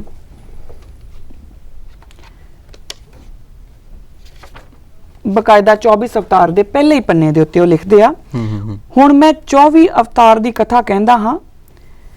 ਫਿਰ ਉਸ ਤੋਂ ਬਾਅਦ ਆਉਂਦਾ ਹੈ, ਕਾਲ ਸਭ ਦਾ ਪਸਾਰਾ ਕਰਦਾ ਹੈ, ਅੰਤ ਕਾਲ ਹੀ ਸਭ ਨੂੰ ਖਪਾਉਣ ਵਾਲਾ ਹੈ, ਆਪਣੇ ਤੋਂ ਅਨੰਤ ਰੂਪ ਧਾਰਨ ਕਰਦਾ ਹੈ, ਫਿਰ ਆਪਣੇ ਵਿੱਚ ਹੀ ਸਭ ਨੂੰ ਲੀਨ ਕਰ ਲੈਂਦਾ ਹੈ। ਇਹਨਾਂ ਅਵਤਾਰਾਂ ਵਿੱਚੋਂ ਸ੍ਰਿਸ਼ਟੀ ਉੱਤੇ 10 ਅਵਤਾਰ ਜਿਨ੍ਹਾਂ ਵਿੱਚ ਸਾਡਾ ਜਿਹੜਾ ਰਾਮ ਹੈ ਉਹ ਰਮਿਆ ਹੋਇਆ ਹੈ। ਇਹਨਾਂ ਤੋਂ ਭਿੰਨ 14 ਅਵਤਾਰ। ਹੁਣ ਕਿਤੇ ਇਸ ਰਾਮ ਨੂੰ, ਰਮੇ ਹੋਏ ਨੂੰ ਰਾਮਾਇਣ ਵਾਲਾ ਰਾਮ ਨਾ ਸਮਝ ਲਿਓ, ਅੱਗੇ ਬੜਾ ਕਲੀਅਰ ਆ। ਇਸ ਤੋਂ ਭਿੰਨ 14 ਅਵਤਾਰ ਵੀ ਗਿਣੇ ਗਏ ਹਨ। ਉਹਨਾਂ ਕੀ ਲੀਲਾ ਕੀਤੀ ਉਸ ਦਾ ਵੀ ਕਥਨ ਕਰਦਾ ਹਾਂ। ਜਗਤ ਵਿੱਚ ਜੋ 24 ਅਵਤਾਰ, ਕਿਉਂਕਿ 24 ਅਵਤਾਰ ਲਿਖੇ ਆ ਨਾ, ਤੇ ਉਹਨਾਂ 24 ਅਵਤਾਰਾਂ ਵਿੱਚ ਇੱਕ ਰਾਮ ਅਵਤਾਰ ਆ। ਉਹ ਕਹਿੰਦੇ ਜਗਤ ਵਿੱਚ ਜੋ 24 ਅਵਤਾਰ ਅਖਵਾਏ ਹਨ, ਹੇ ਪ੍ਰਭੂ ਉਹਨਾਂ ਨੇ ਵੀ ਤੈਨੂੰ ਜਰਾ ਜਿੰਨਾ ਨਹੀਂ ਸਮਝਿਆ। ਮਤਲਬ ਇਹ ਗੁਰੂ ਸਾਹਿਬ ਲਿਖ ਰਹੇ ਆ 24 ਅਵਤਾਰ ਦੇ ਵਿੱਚ ਕਿ ਜਿਹੜੇ 24 ਅਵਤਾਰ ਮੈਂ ਲਿਖ ਰਿਹਾ ਉਹਨਾਂ ਤੇਰਾ ਭੇਤ ਨਹੀਂ ਪਾਇਆ, ਔਰ ਉਹਨਾਂ 24 ਅਵਤਾਰਾਂ ਵਿੱਚ ਰਾਮ ਅਵਤਾਰ ਇੱਕ ਹੈ ਜੀ। ਠੀਕ ਹੈ ਜੀ। ਤੁਸੀਂ ਸਾਰਾ ਜਗਤ ਭਰਮਾਂ ਵਿੱਚ ਭੁਲਾਇਆ ਹੋਇਆ ਹੈ, ਇਸੇ ਲਈ ਤੁਹਾਡਾ ਨਾਂ, ਪਰਮਾਤਮਾ ਦਾ ਨਾਂ ਬੇਅੰਤ ਹੈ। ਅੱਗੇ ਬਹੁਤ ਲੰਬੀ ਚੌੜੀ ਗੱਲ ਹੈ ਬਿਲਕੁਲ। ਔਰ ਇੱਥੇ ਆਪਾਂ ਕਹੀ ਕਿ ਸਵਾਲ ਬਣਦਾ ਹੈ ਕਿ ਭਾਈ ਇਕਬਾਲ ਸਿੰਘ ਉਹਨਾਂ ਨੂੰ ਵੀ, ਹੁਣ ਤੁਸੀਂ ਦੱਸੋ ਵੀ ਕਿੱਥੇ ਗਈ ਪੂਰਵਜਾਂ ਦੇ ਸਥਾਨਾਂ ਦੇ ਉੱਤੇ ਮੱਥਾ ਟੇਕਣ ਦੀ ਗੱਲ, ਕਿਉਂਕਿ ਉਹੀ ਜੋ ਚੀਜ਼ ਤੁਸੀਂ ਦਿਖਾਈ ਆ ਉਹੀ ਚੀਜ਼ ਅਸੀਂ ਵੀ ਖੋਲ ਕੇ ਇੱਥੇ ਬੈਠੇ ਆ। ਤੇ ਹੁਣ ਤੁਸੀਂ ਇਹਨਾਂ ਰੈਫਰੈਂਸਸ ਬਾਰੇ ਵੀ ਜ਼ਰੂਰ ਆਪਣਾ ਸਪਸ਼ਟੀਕਰਨ ਦਿਓ ਕਿ ਇੱਥੇ ਕਿੱਥੇ ਲਿਖਿਆ ਹੈ ਕਿ ਤੁਸੀਂ ਆਪਣੇ ਪੂਰਵਜਾਂ ਤੇ ਜਾ ਕੇ ਉੱਥੇ ਮੱਥੇ ਟੇਕਣੇ ਹਨ, ਤੁਸੀਂ ਆਪਣੇ ਪੂਰਵਜਾਂ ਦੇ ਸਥਾਨਾਂ ਤੇ ਜਾਣਾ ਹੈ ਔਰ ਉੱਥੇ ਤੁਸੀਂ ਜਾ ਕੇ ਵਧਾਈ ਦੇਣੀ ਹੈ। ਆਪਣੇ ਆਪ ਦੇ ਵਿੱਚ ਹੀ ਤੁਹਾਡੇ ਤੇ ਸਵਾਲਿਆ ਚਿੰਨ੍ਹ ਜਿਹੜਾ ਹੈ ਜ਼ਰੂਰ ਬਣ ਜਾਵੇਗਾ ਜੀ। ਹੁਣ ਮੈਂ ਬਹੁਤ ਜ਼ਿਆਦਾ ਲੰਬਾ ਟਾਈਮ ਨਹੀਂ ਲਵਾਂਗੀ, ਬਸ ਛੋਟੀ ਜੀ ਗੱਲ ਹੋਰ ਕਰੂੰਗੀ ਕਿ ਜਿਹੜੀ ਇੱਕ ਗੱਲ ਆਈ ਨਾ ਕਿ ਉਹਨਾਂ ਨੇ ਰਾਮਾਇਣ ਲਿਖੀ ਤੇ ਉਹਨੂੰ ਇਹ ਜੋੜ ਦਿੱਤਾ ਗਿਆ ਕਿ ਸ਼ਾਇਦ ਉਹ ਰਾਮ ਭਗਤ ਸੀ ਇਸ ਕਰਕੇ ਰਾਮਾਇਣ ਲਿਖੀ। ਦੇਖੋ ਰਾਮ, ਫਿਰ ਮੈਂ ਬਾਰ-ਬਾਰ ਕਹਿੰਦੀ ਆ, ਰਾਮਚੰਦਰ ਜਿਨ੍ਹਾਂ ਦੇ ਅਰਾਧੇ ਨੇ ਜੀ, ਉਹਨਾਂ ਨੂੰ ਮੁਬਾਰਕ। ਬਿਲਕੁਲ ਜੀ। ਔਰ ਬੜਾ ਮੈਂ ਵੀ ਬਹੁਤ ਰਿਸਪੈਕਟ ਕਰਦੀ ਆ ਕਿਉਂਕਿ ਮੈਂ ਆਪ ਵੇਦ ਪੜ੍ਹੇ ਆ ਜੀ, ਤੇ ਇਸ ਕਰਕੇ ਮੈਨੂੰ ਪਤਾ ਆ ਕਿ ਕੀ ਕਿੱਥੇ ਕੀ ਆ, ਹੈਨਾ। ਪਰ ਮੈਂ ਵੇਦ ਪੜ੍ਹਨ ਨਾਲ, ਰਾਮਾਇਣ ਪੜ੍ਹਨ ਦੇ ਨਾਲ ਹਿੰਦੂ ਨਹੀਂ ਹੋ ਜਾਂਦੀ, ਮੈਂ ਸਿੱਖ ਹਾਂ, ਸਿੱਖ ਹੀ ਰਹੂੰਗੀ। ਬਿਲਕੁਲ ਇਸੇ ਤਰੀਕੇ ਨਾਲ ਜਦੋਂ ਗੁਰੂ ਪਾਤਸ਼ਾਹ ਰਾਮ ਅਵਤਾਰ ਲਿਖਦੇ, ਜੇ ਕਿਤੇ ਤੁਸੀਂ ਪੜ੍ਹ ਲੈਂਦੇ ਤੇ ਤੁਹਾਨੂੰ ਬੜਾ ਕੁਝ ਪਤਾ ਲੱਗ ਜਾਂਦਾ ਗਿਆਨੀ ਜੀ। ਹੁਣ ਇਹਦੇ ਵਿੱਚ ਫਿਰ ਉਹੀ ਗੱਲ ਆਉਂਦੀ ਆ, ਇਹ ਮੈਂ ਪਹਿਲਾਂ ਦੱਸ ਚੁੱਕੀ ਕਿ ਕਵੀ ਦੀ ਗੱਲ ਆ। ਇੱਥੇ ਵੀ ਗੁਰੂ ਪਾਤਸ਼ਾਹ ਬਾਰ-ਬਾਰ ਦੱਸਦੇ ਆ ਕਿ ਮੈਂ ਕਵੀ ਦੀ ਹੀ ਗੱਲ ਕਰ ਰਿਹਾ, ਮੈਂ ਕਵੀ ਆ। ਕਿੱਦਾਂ ਕਹਿੰਦੇ ਆ, ਸਿੱਧੇ ਸਿੱਧੇ ਬੋਲਦੇ ਆ ਕਿ ਜੇ ਕਵੀ ਇਸ ਕਥਾ ਨੂੰ ਮੁੱਢ ਤੋਂ ਕਥਨ ਕਰੇ ਤਾਂ ਇਹਨਾਂ ਗੱਲਾਂ ਨਾਲ ਗ੍ਰੰਥ ਵੱਡਾ ਹੋ ਜਾਵੇਗਾ। ਉਹ ਆਪਣੇ ਆਪ ਨੂੰ ਗੁਰੂ ਨਹੀਂ, ਕਵੀ ਵਾਂਗੂ ਗੱਲ ਕਰ ਰਹੇ, ਔਰ ਕਵੀ ਸੀਗੇ ਉਹ ਜੀ, ਬਿਲਕੁਲ, ਹੈ ਨਾ ਜੀ। ਇਸ ਕਰਕੇ ਥੋੜੀ ਚੋਣਵੀ ਕਥਾ ਕਰ ਰਹੇ ਹਾਂ। ਹੁਣ ਕਥਾ, ਇੱਕ ਗੱਲ ਸਮਝਿਓ, ਕਥਾ ਤੇ ਕਾਵਿ ਦੇ ਵਿੱਚ ਫਰਕ ਹੁੰਦਾ ਜੀ। ਗੁਰੂ ਗ੍ਰੰਥ ਸਾਹਿਬ ਮਹਾਰਾਜ ਵਿੱਚ ਕਥਾ ਨਹੀਂ ਹੈ, ਕਥਾ ਹੁੰਦੀ ਹੈ ਸਟੋਰੀ ਜੀ। ਤੇ ਉਹ ਬਕਾਇਦਾ ਕਹਿ ਰਿਹਾ ਕਿ ਮੈਂ ਕਥਾ ਕਰ ਰਿਹਾ ਹਾਂ ਜੀ ਜੀ, ਸਟੋਰੀ ਦੱਸ ਰਿਹਾ ਤੁਹਾਨੂੰ। ਔਰ ਸਟੋਰੀ ਦੇ ਵਿੱਚੋਂ ਤੁਸੀਂ ਸਾਡੀ ਫਿਲਾਸਫੀ ਜੇ ਲੱਭਣੀ ਹੈ ਤੇ ਫਿਰ ਰੀਡ ਬਿਟਵੀਨ ਦ ਲਾਈਨਸ, ਹੈ ਨਾ। ਉਸ ਤੋਂ ਬਾਅਦ ਮੈਂ ਤੁਹਾਨੂੰ ਇੱਕ ਇਹ ਵੀ ਦਿਖਾ ਦਿੰਨੀ ਆ, ਬਕਾਇਦਾ ਡਾਇਲੌਗ ਫਾਰਮ ਦੇ ਵਿੱਚ ਹੈ, ਪਤਾ ਨਹੀਂ ਨਜ਼ਰ ਆਊਗਾ ਕਿ ਨਹੀਂ ਜੀ ਜੀ ਜੀ। ਸ਼ਰਾਵਣ ਨੇ ਕਿਹਾ, ਹੈ ਨਾ, ਇਸ ਤਰੀਕੇ ਨਾਲ ਹੀ ਅੱਗੇ ਆ ਜਾਓ।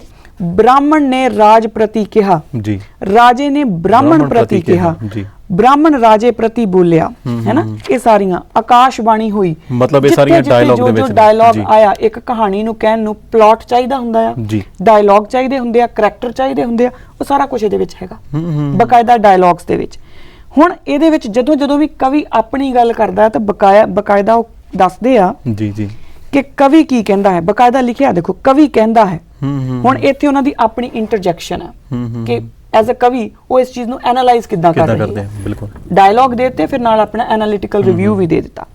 ਇਸ ਤੋਂ ਅੱਗੇ ਆ ਜਾਓ ਤੁਸੀਂ, ਬਕਾਇਦਾ ਇੱਕ ਕਹਾਣੀ ਵਾਂਗੂ ਸੀਨ ਉਚਰੇ ਜਾਂਦੇ ਆ, ਜਿੱਦਾਂ ਪਲਾਟ ਦੇ ਵਿੱਚ ਸੀਨ ਹੁੰਦੇ ਆ ਨਾ, ਜੀ ਜੀ ਜੀ। ਹੁਣ ਉਹਦੇ ਵਿੱਚ ਪ੍ਰਵੇਸ਼ ਦਾ ਕਥਨ, ਔਰ ਇਹ ਮੈਂ ਚੋਣਵੀਆਂ ਗੱਲਾਂ ਦੱਸ ਰਹੀ ਹਾਂ, ਤੁਸੀਂ ਆਪ ਪੜ੍ਹ ਸਕਦੇ ਆ ਬਿਲਕੁਲ ਕਿ ਕਿੱਦਾਂ ਸੀਤਾ ਨੂੰ ਫਿਰ ਤਿਆਗਣ ਦਾ ਕਥਨ, ਉਹ ਕੱਲੇ ਸੀਨਸ ਦੀ ਬਾਰੇ ਗੱਲ ਹੁੰਦੀ ਆ।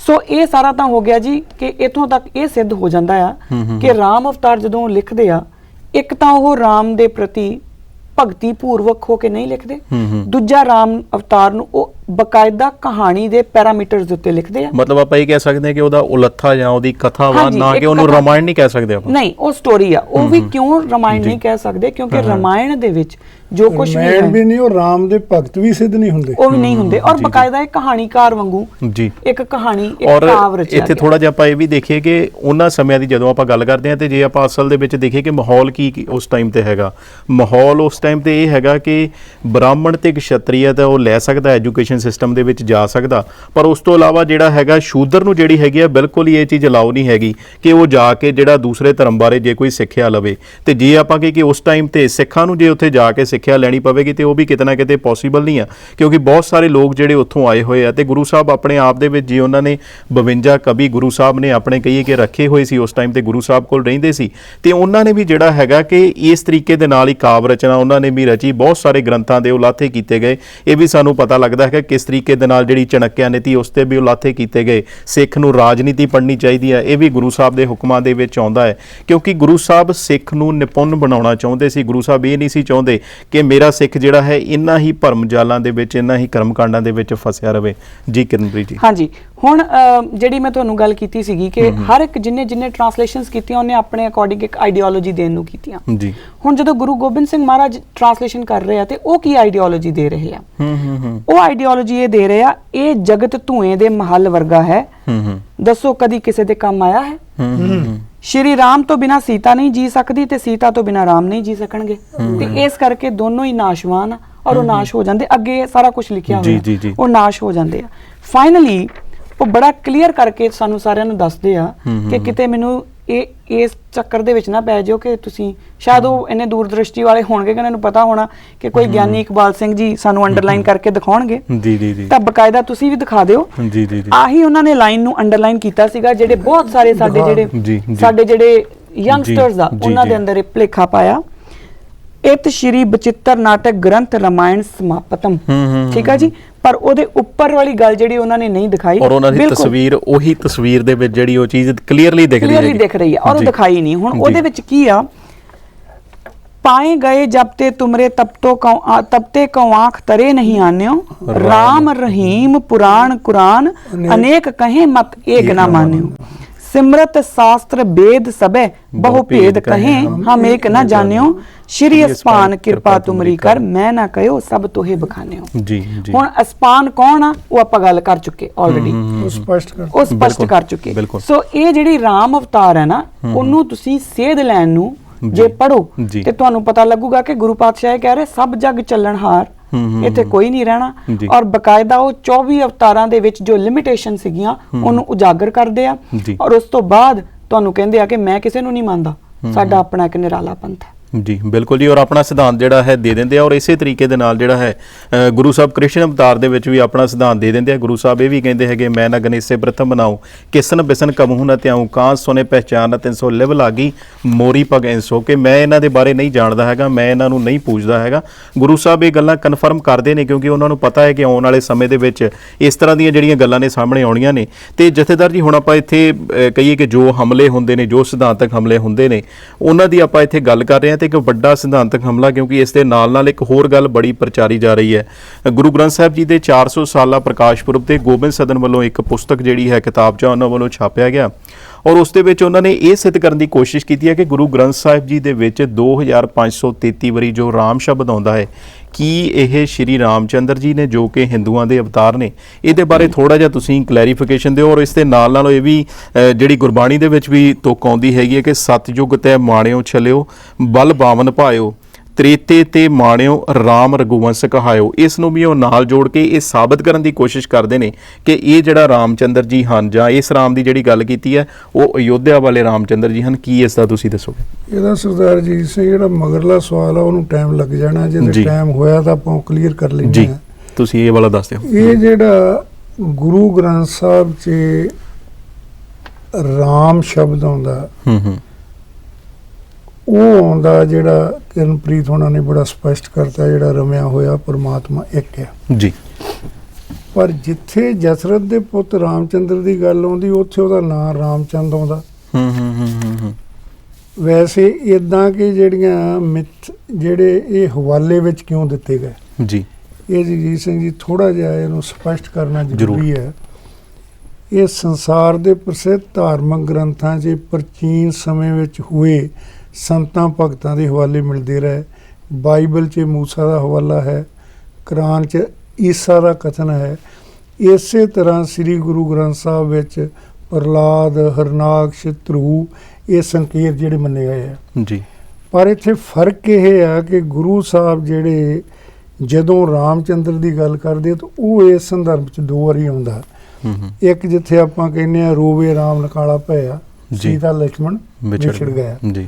ਹੁਣ ਇੱਥੇ ਸਪਸ਼ਟ ਗੱਲ ਆ ਵੀ ਇੱਥੇ ਜਸਰਤ ਦੇ ਪੁੱਤ ਰਾਮਚੰਦਰ ਦੀ ਗੱਲ ਕੀਤੀ ਗਈ। ਇੱਥੇ ਉਸ ਜਿਹੜਾ ਰਾਮ, ਹੁਣ ਰਾਮ ਤਾਂ ਜਿਹੜਾ ਮੇਰਾ ਖਿਆਲ ਕੋ 2500 ਵਾਰੀ ਗੁਰੂ ਗ੍ਰੰਥ ਸਾਹਿਬ ਚ ਆਉਂਦਾ, ਪਰ ਜੇ ਆਪਾਂ ਇਹਨੂੰ ਰਾਮਚੰਦ ਦਾ ਜਿੱਥੇ ਸੰਬੰਧ ਆ ਉਹ ਬਹੁਤ ਥੋੜੇ ਥਾਈਂ ਆਉਂਦਾ। ਬਿਲਕੁਲ, ਤਕਰੀਬਨ 7-8 ਵਾਰੀ ਜਿਹੜਾ ਹੈ ਆਉਂਦਾ ਮਸਾਂ ਇੱਥੇ ਆਉਂਦਾ ਜੀ। ਪਰ ਆਪਾਂ ਫੇਰ ਵੀ ਮੋਟੀ ਗੱਲ ਕਰ ਲੈਂਦੇ ਹਾਂ। ਹੁਣ ਇਹਦੇ 'ਚ ਇਹ ਆਉਂਦਾ ਵੀ ਗੁਰੂ ਨਾਨਕ ਸਾਹਿਬ ਦਾ ਜਿਨ੍ਹਾਂ ਨੇ ਬਾਣੀ ਚੰਗੀ ਤਰ੍ਹਾਂ ਪੜ੍ਹੀ ਹੋ ਉਹ ਸਮਝ ਲੈਂਦੇ ਆ ਗੱਲ ਵੀ ਗੁਰੂ ਸਾਹਿਬ ਨੇ ਇੱਕ ਜਾਂ ਕਈ ਮਤਾਂ ਦਾ ਵਿਚਾਰ ਪਹਿਲਾਂ ਲਿਖਿਆ ਤੇ ਆਪਣਾ ਮਤ ਫਿਰ ਆਖਰੀ ਫੈਸਲਾ ਦਿੱਤਾ। ਇਹਦਾ ਇਹ ਮਤਲਬ ਨਹੀਂ ਵੀ ਜੋ ਉਹਨਾਂ ਨੇ ਲਿਖਿਆ ਤੋਂ ਖਬਰ ਉਹਨਾਂ ਮਤਾਂ ਦੀ ਗੱਲ ਕਰਦੇ ਆ।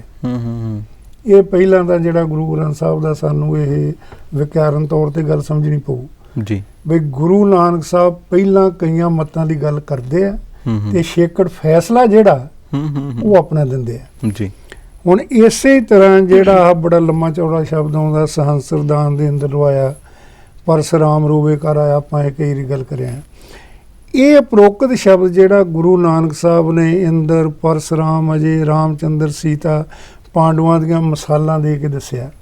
ਇਹ ਜਿਹੜੇ ਆਪਣੇ ਕਿਰਨ ਜੀ ਉਹਨਾਂ ਨੇ ਕਲੀਅਰ ਕਰ ਦਿੱਤਾ ਵੀ ਇੱਥੇ ਅਖੀਰ ਤੇ ਉਹਨਾਂ ਨੇ ਫੈਸਲਾ ਇਹ ਦਿੱਤਾ ਕਿ ਰਾਮ ਨਾ ਚੀਨ, ਇੱਥੇ ਰਾਮ ਆਉਂਦਾ ਜਿਹੜਾ ਉਹ ਪਰਮਾਤਮਾ ਵਾਲਾ। ਰਾਮ ਨਾ ਚੀਨਿਆ ਆਪਣੀ ਪਤ ਖੋਈ, ਬਿਨ ਜਗਦੀਸ਼ ਨਾ ਰਾਖੇ ਕੋਈ, ਬਿਨ ਗੁਰ ਗਰਭ ਨਾ ਮੇਟਿਆ ਜਾਏ, ਗੁਰਮਤ ਧਰਮ ਧੀਰਜ ਹਰ ਨਾਏ, ਨਾਨਕ ਨਾਮ ਮਿਲੇ ਗੁਣ ਗਾਏ। ਆਪਣਾ ਫੈਸਲਾ ਦੇ ਦਿੱਤਾ। ਇਹਦੇ ਨਾਲ ਨਾਂ ਜ਼ਰੂਰ ਆਉਂਦੇ ਆ ਪਰ ਉਹ ਇਤਿਹਾਸਕ ਨਾਂ ਜਿਹੜੇ ਆ ਉਹ ਗੁਰੂ ਸਾਹਿਬ ਨੇ ਉਹਨਾਂ ਦੇ ਪਾਤਰਾਂ ਦੀ ਗੱਲ, ਆਪਣੀ ਗੱਲ ਸਿੱਧ ਕਰਨ ਲਈ ਉਹਦਾ ਜ਼ਿਕਰ ਕੀਤਾ।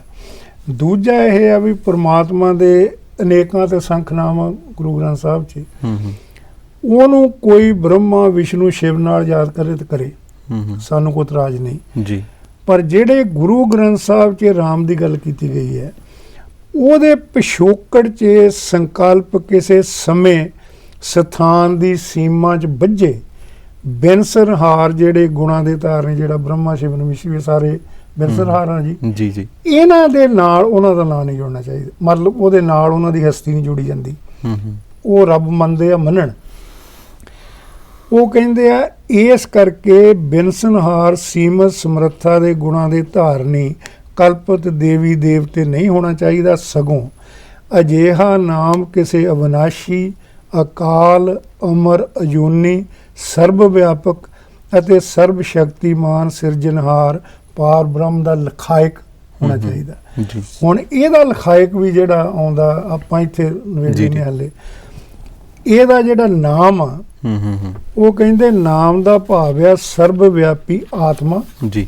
ਉਹ ਨਿਰਾਕਾਲ ਆ, ਨਿਰੋਲ ਪ੍ਰਾਣ ਹੈ। ਨਾਮ ਗੁਰੂ ਗ੍ਰੰਥ ਸਾਹਿਬ ਵਿੱਚ ਪ੍ਰਭੂ ਦੀ ਸਮੁੱਚੀ ਸ਼ਕਤੀ ਨੂੰ ਦਰਸਾਉਣ ਲਈ ਵਰਤਿਆ ਗਿਆ। ਜਿਵੇਂ ਨਾਮ ਕੇ ਧਾਰੇ ਸਗਲੇ ਜੰਤ, ਨਾਮ ਕੇ ਧਾਰੇ ਖੰਡ ਬ੍ਰਹਿਮੰਡ। ਹੁਣ ਜਿਹੜੇ ਇਹਨਾਂ ਦੇ ਹਿੰਦੂ ਦਰਸ਼ਨ ਆ, ਇਹਦੇ 'ਚ ਹਰ ਕੋਈ ਨਾਮ ਤੇ ਰੂਪ ਦਾ ਦੋਨਾਂ ਦਾ ਸੁਮੇਲ ਆ। ਜਿੱਦਾਂ ਵਿਸ਼ਨੂੰ, ਬ੍ਰਹਮਾ ਜਾਂ ਰਾਮਚੰਦਰ, ਇਹਦੇ ਨਾਲ ਰੂਪ ਦਾ ਸੁਮੇਲ ਆ।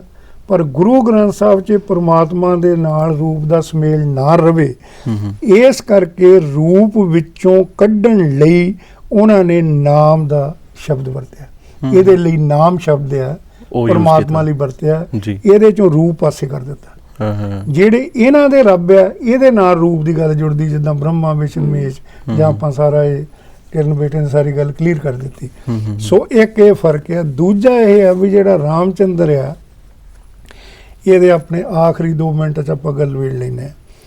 ਇਹਦੇ 'ਚ ਗੁਰਮਤਿ ਪ੍ਰਕਾਸ਼ 'ਚ ਇੱਕ ਆਰਟੀਕਲ ਛਪਿਆ ਸੀ, ਗੁਰੂ ਗ੍ਰੰਥ ਸਾਹਿਬ 'ਚ ਰਾਮ। ਉਹਦੇ 'ਚ ਉਹਨਾਂ ਨੇ ਲਿਖਿਆ, ਉਹ ਕਹਿੰਦੇ ਵਿਸ਼ਵ ਵਿਦਿਆਲੇ ਪ੍ਰਕਾਸ਼ਨ ਵਾਰਾਸਨੀ ਦੀ ਪ੍ਰਕਾਸ਼ਿਤ ਪੁਸਤਕ ਵਿਸ਼ਵ ਕੀ ਪ੍ਰਾਚੀਨ ਸਭਿਅਤਾ 323 ਈਸਵੀ ਪੂਰਬ, ਜਿਸ ਦੇ ਲੇਖਕ Shri Ram Goyal MA PhD reader ਇਤਿਹਾਸ ਵਿਭਾਗ ਜੋਧਪੁਰ ਯੂਨੀਵਰਸਿਟੀ ਵਿੱਚ ਲਿਖਿਆ। ਉਹ ਕੀ ਲਿਖਦੇ ਆ? ਉਹ ਕਹਿੰਦੇ ਅਯੁੱਧਿਆ ਦੇ ਰਾਮਚੰਦਰ ਦਾ ਮੁੱਖ ਨਾਮ ਪੁਸ਼ਪਮਿੱਤਰ ਸੁੰਗਚੀਨੀ ਸੀ। ਇਹਦਾ ਜਿਹੜਾ ਪਹਿਲਾ ਨਾਂ ਸੀਗਾ। ਉਹ ਕਹਿੰਦੇ 186 ਈਸਵੀ ਪੂਰਬੀ 'ਚ ਇਹ ਮੌਰੀਆ ਸਮਰਾਟ ਅਸ਼ੋਕ ਦੇ ਪੋਤਰੇ ਦਾ ਪੋਤਰਾ ਰਾਜਾ ਬਹਾਦਰ ਦਾ ਮੁੱਖ ਸੈਨਾਪਤੀ ਸੀ। ਇਹ ਪਟਨਾ ਵਿੱਚ ਹੋਏ ਇੱਕ ਸੈਨਿਕ ਪ੍ਰਦਰਸ਼ਨ ਸਮੇਂ ਇਹਨੇ ਆਪਣੇ ਸਵਾਮੀ ਦਾ ਕਤਲ ਕਰ ਦਿੱਤਾ ਤੇ ਰਾਜਾ ਬਣ ਗਿਆ। ਪੁਸ਼ਪਮਿੱਤਰ ਸੁੰਗ ਅਯੁੱਧਿਆ ਦਾ ਰਾਜਾ ਰਾਮਚੰਦਰ ਜੀ ਨੂੰ ਇਹ ਕਹਿੰਦੇ ਆ। ਇਹ ਕਵੀ ਵਾਲਮੀਕੀ ਨੇ ਨਾਮ ਨਾਲ ਬ੍ਰਾਹਮਣਾਂ ਨੇ ਝੂਠੀ ਰਮਾਇਣ ਲਿਖ ਕੇ ਰਾਜਾ ਰਾਮ ਜਸਰਥ ਦਾ ਰਾਜਾ ਰਾਮਚੰਦਰ ਪੁੱਤਰ ਬਣਾਤਾ। ਇਹ ਦੋਨੋਂ ਹੀ ਗੱਲਾਂ ਇੱਥੇ ਸਪਸ਼ਟ, ਮਤਲਬ ਜਿਹੜੀ ਉਹ ਮੇਰੇ ਖਿਆਲ ਉਹਦੇ ਨਾਲ ਮਿਲਦੀ ਹੈ, ਜਿਹੜੀ ਤੁਸੀਂ ਉਹ 6ਵੀਂ ਰਮਾਇਣ ਜਿਹੜੀ ਤੁਸੀਂ ਕਹਿੰਦੇ ਆ ਨਾ, ਉਹਦੇ ਨਾਲ ਇਹ ਗੱਲਾਂ ਕਾਫੀ ਮਿਲਦੀਆਂ ਨੇ। ਨਹੀਂ ਮਿਲਦੀਆਂ ਨਹੀਂ, ਬਿਲਕੁਲ ਹੈ ਹੀ ਇਦਾਂ। ਜੀ ਜੀ। ਹੁਣ ਇਹਦੇ 'ਚ ਇਹ ਆ ਵੀ ਇਹ ਤਾਂ ਸਿੱਧ ਹੋ ਗਿਆ ਵੀ ਜਿਹੜਾ ਰਾਮਚੰਦਰ ਆ ਇਹ ਵੀ ਬਣਾਇਆ ਗਿਆ ਪਿੱਛੋਂ, ਇਹ ਜਸਰਥ ਦਾ ਪੁੱਤ। ਇਹ ਤਾਂ ਅੱਗੇ ਸਾਰੀ ਗੱਲ ਕਲੀਅਰ ਕਰਿਆ ਹੈ। ਜੀ ਜੀ। ਦੂਜੇ ਹੁਣ ਜਿਹੜੀ ਸਰਦਾਰ ਜਗਜੀਤ ਸਿੰਘ ਦੀ ਪੂਰਨ ਤੌਰ ਤੇ ਰਾਮਚੰਦ ਦਾ ਨਾਮ ਆਪਾਂ ਨੂੰ ਮਿਲ ਜਾਂਦਾ, ਇਹ ਜਿਹੜੇ ਹੈਗੇ ਆ ਬੜਾ ਕਲੀਅਰ ਕੱਟ ਕਰਕੇ ਭਗਤ ਨਾਮਦੇਵ ਜੀ। ਉਹ ਕਹਿੰਦੇ ਪਾਂਡੇ ਤੁਮਰਾ ਰਾਮਚੰਦ ਸੋਪੀ ਆਵਤ ਦੇਖਿਆ ਥਾ, ਰਾਵਣ ਸੇਤੀ ਸਰਬਰ ਹੋਈ ਘਰ ਕੀ ਜੋਰੋ ਗਵਾਈ ਥੀ। ਜੀ ਜੀ।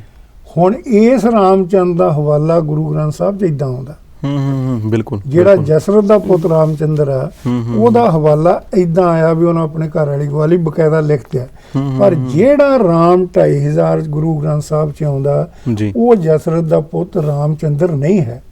ਗੁਰੂ ਗ੍ਰੰਥ ਸਾਹਿਬ ਦਾ ਜਿਹੜਾ ਰਾਮ ਆ, ਉਹ ਕਿਸੇ ਵੀ ਨਾਲ ਹਸਤੀ ਦੇ ਦੁਨਿਆਵੀ ਹਸਤੀ ਨਾਲ ਨਹੀਂ ਜੋੜਿਆ ਜਾ ਸਕਦਾ। ਠੀਕ ਹੈ ਨਾ ਜੀ? ਬਿਲਕੁਲ ਜੀ ਬਿਲਕੁਲ। ਦੂਜੀ ਜਿਹੜੀ ਤੁਸੀਂ ਕਹਿੰਦੇ ਨਾ ਜੀ, ਉਹ ਜਿਹੜੀ ਤੁਸੀਂ ਮੈਨੂੰ ਪੁੱਛਿਆ, ਜੇ ਤਾਂ 5 ਮਿੰਟ ਹੈਗੇ ਅੱਜ ਕਲੀਅਰ ਕਰ ਲਓ, ਨਹੀਂ ਫਿਰ ਆਪਾਂ ਫਿਕਰ ਨਹੀਂ ਕਰ ਲੈਨੇ ਆਪਾਂ, ਕੋਈ ਪ੍ਰੋਬਲਮ ਨਹੀਂ। ਇਹਦੇ 'ਚ ਜਿਹੜਾ ਜਗਜੀਤ ਸਿੰਘ ਜੀ ਹੁਣ ਲਿਖਦੇ ਆ, ਇਹ ਬਹੁਤ ਆਰੀ ਇਹਦਾ ਜਿਹੜਾ ਤੁਸੀਂ ਹਵਾਲਾ ਦਿੱਤਾ ਜੀ, ਇਹਦੇ ਦੇਖਣਾ ਪਊਗਾ ਵੀ ਇਹ ਲਿਖਿਆ ਕਿਹਨੇ ਆ ਗੁਰੂ ਗ੍ਰੰਥ ਸਾਹਿਬ 'ਚ। ਇਹ ਭੱਟਾਂ ਦੇ ਸੋਈਏ ਆ ਜੀ। ਹੁਣ ਭੱਟ ਜਿਹੜੇ ਆ, ਇਹ ਜਦੋਂ ਆਉਂਦੇ ਆ ਗੁਰੂ ਸਾਹਿਬ ਕੋਲ, ਤੇ ਇਹ ਭੱਟਾਂ ਦਾ ਕੰਮ ਕੀ ਸੀ? ਕਵੀਸ਼ਰ ਸੀ ਤੇ ਲੋਕਾਂ ਦੀ ਜਿਹੜੀ ਇਹਨਾਂ ਨੇ ਉਸਤਤ ਕਰਨੀ। ਹੁਣ ਇਹਦੇ 'ਚ ਭਾਈ ਗੁਰਦਾਸ ਨੇ ਬ੍ਰਾਹਮਣਾਂ ਦੀਆਂ ਕੋਈ 7-8 ਵੱਖਰੇ ਵੱਖਰੇ ਦਿੱਤੇ ਆ ਵੀ ਇਹ ਕਰਦੇ ਕੀ ਸੀ ਜੀ।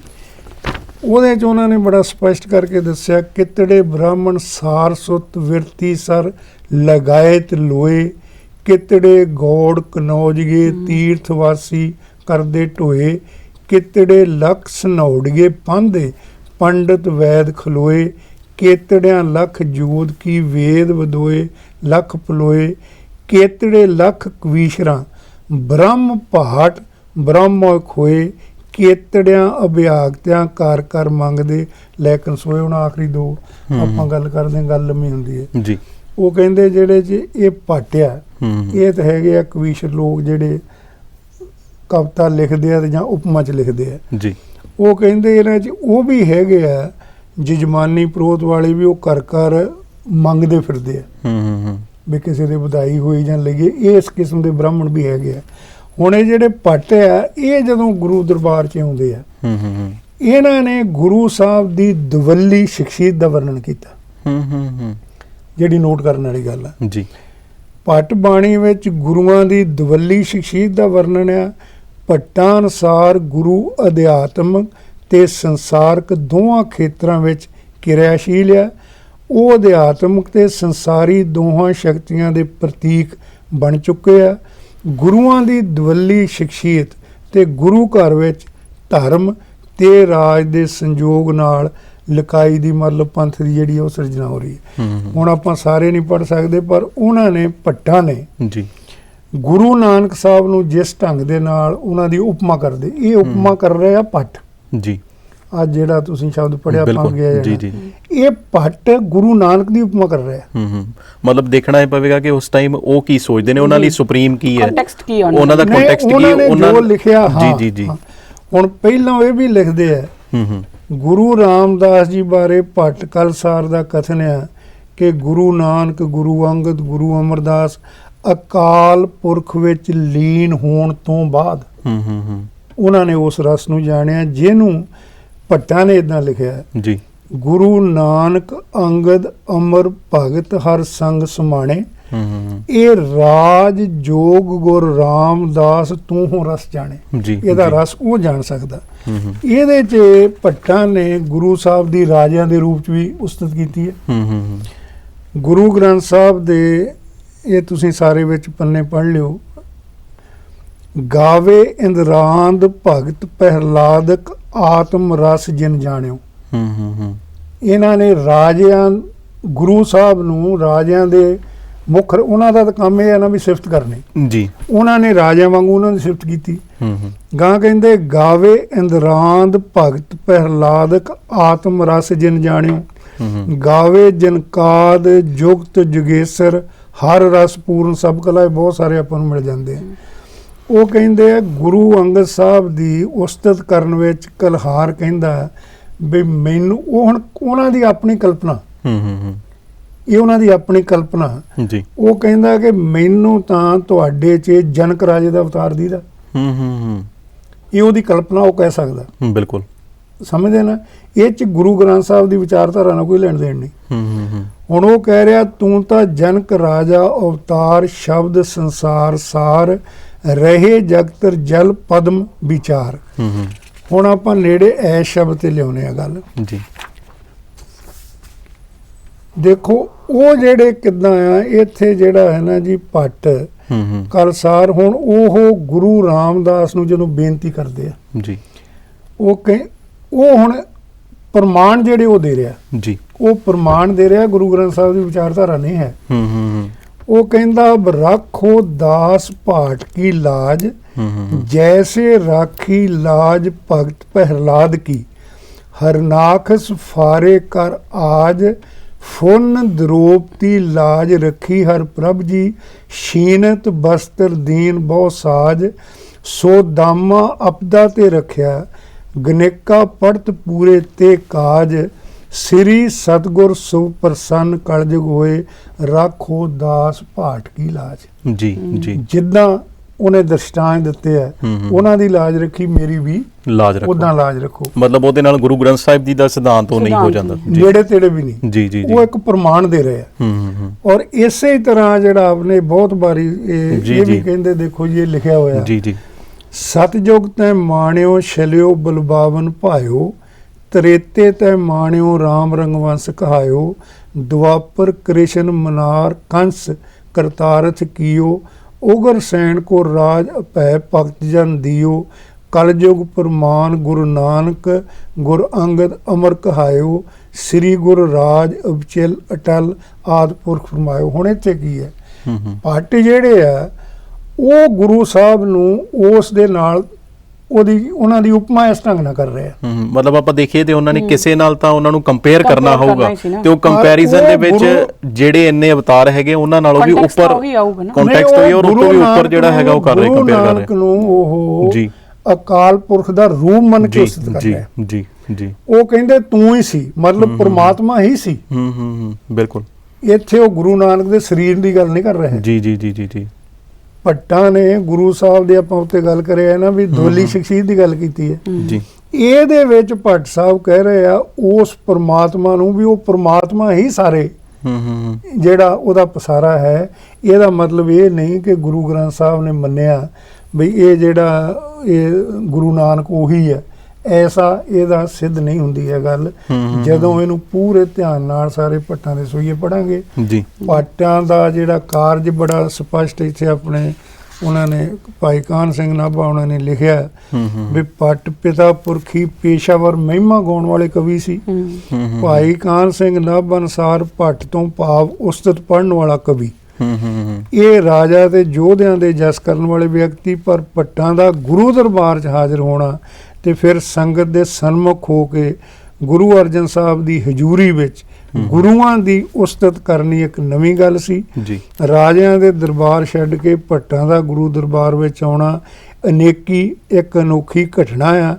ਸਪਸ਼ਟ ਹੈ ਕਿ ਗੁਰੂਆਂ ਦੀ ਅਧਿਆਤਮਿਕ ਤੇ ਸੰਸਾਰਕ ਪ੍ਰਭੁਤਾ ਸੰਪੰਨ ਦੋਲੀ ਸ਼ਖੀਅਤ ਦੇਖੀ। ਹੁਣ ਗੁਰੂ ਗ੍ਰੰਥ ਸਾਹਿਬ ਦੀ ਜਿਹੜੀ ਉਹਨਾਂ ਨੇ, ਗੁਰੂ ਗ੍ਰੰਥ ਸਾਹਿਬ ਇੱਕ ਸਰਬਪੱਖੀ ਹੈ ਜੀ। ਬਿਲਕੁਲ। ਉਹਨਾਂ ਨੇ ਭੱਟਾਂ ਨੇ ਜਿਸ ਢੰਗ ਨਾਲ ਗੁਰੂ ਦੀ ਉਸਤਤ ਕੀਤੀ ਉਹਨਾਂ ਲਿਖ ਦਿੱਤੀ। ਹੁਣ ਤੁਸੀਂ ਇਸ ਢੰਗ ਨਾਲ ਤੇ ਆਪਣਾ ਸ਼ਬਦ ਆਉਂਦਾ ਫਰੀਦ ਦਾ ਜੀ ਜੀ। ਫਰੀਦਾ ਬੇਰ ਨਮਾਜ਼ਾ ਕੁੱਤਿਆ ਇਹ ਨਾ ਭਲੀ ਰੀਤ ਜੀ ਜੀ ਜੀ। ਕभी ਚਲਣਾ ਆਇਆ ਪੰਜੇ ਵਕਤ ਮਸੀਤ। ਬਿਲਕੁਲ। ਉੱਠ ਫਰੀਦਾ ਉੱਜੂ ਸਾਜ ਸੁਬਹ ਨਮਾਜ਼ ਗੁਜ਼ਾਰ ਸੋ ਸਿਰ ਜੋ ਸਿਰ ਸਾਈਂ ਨਾਨਵੇਂ ਸੋ ਸਿਰ ਕਾ ਪਤਾਰ।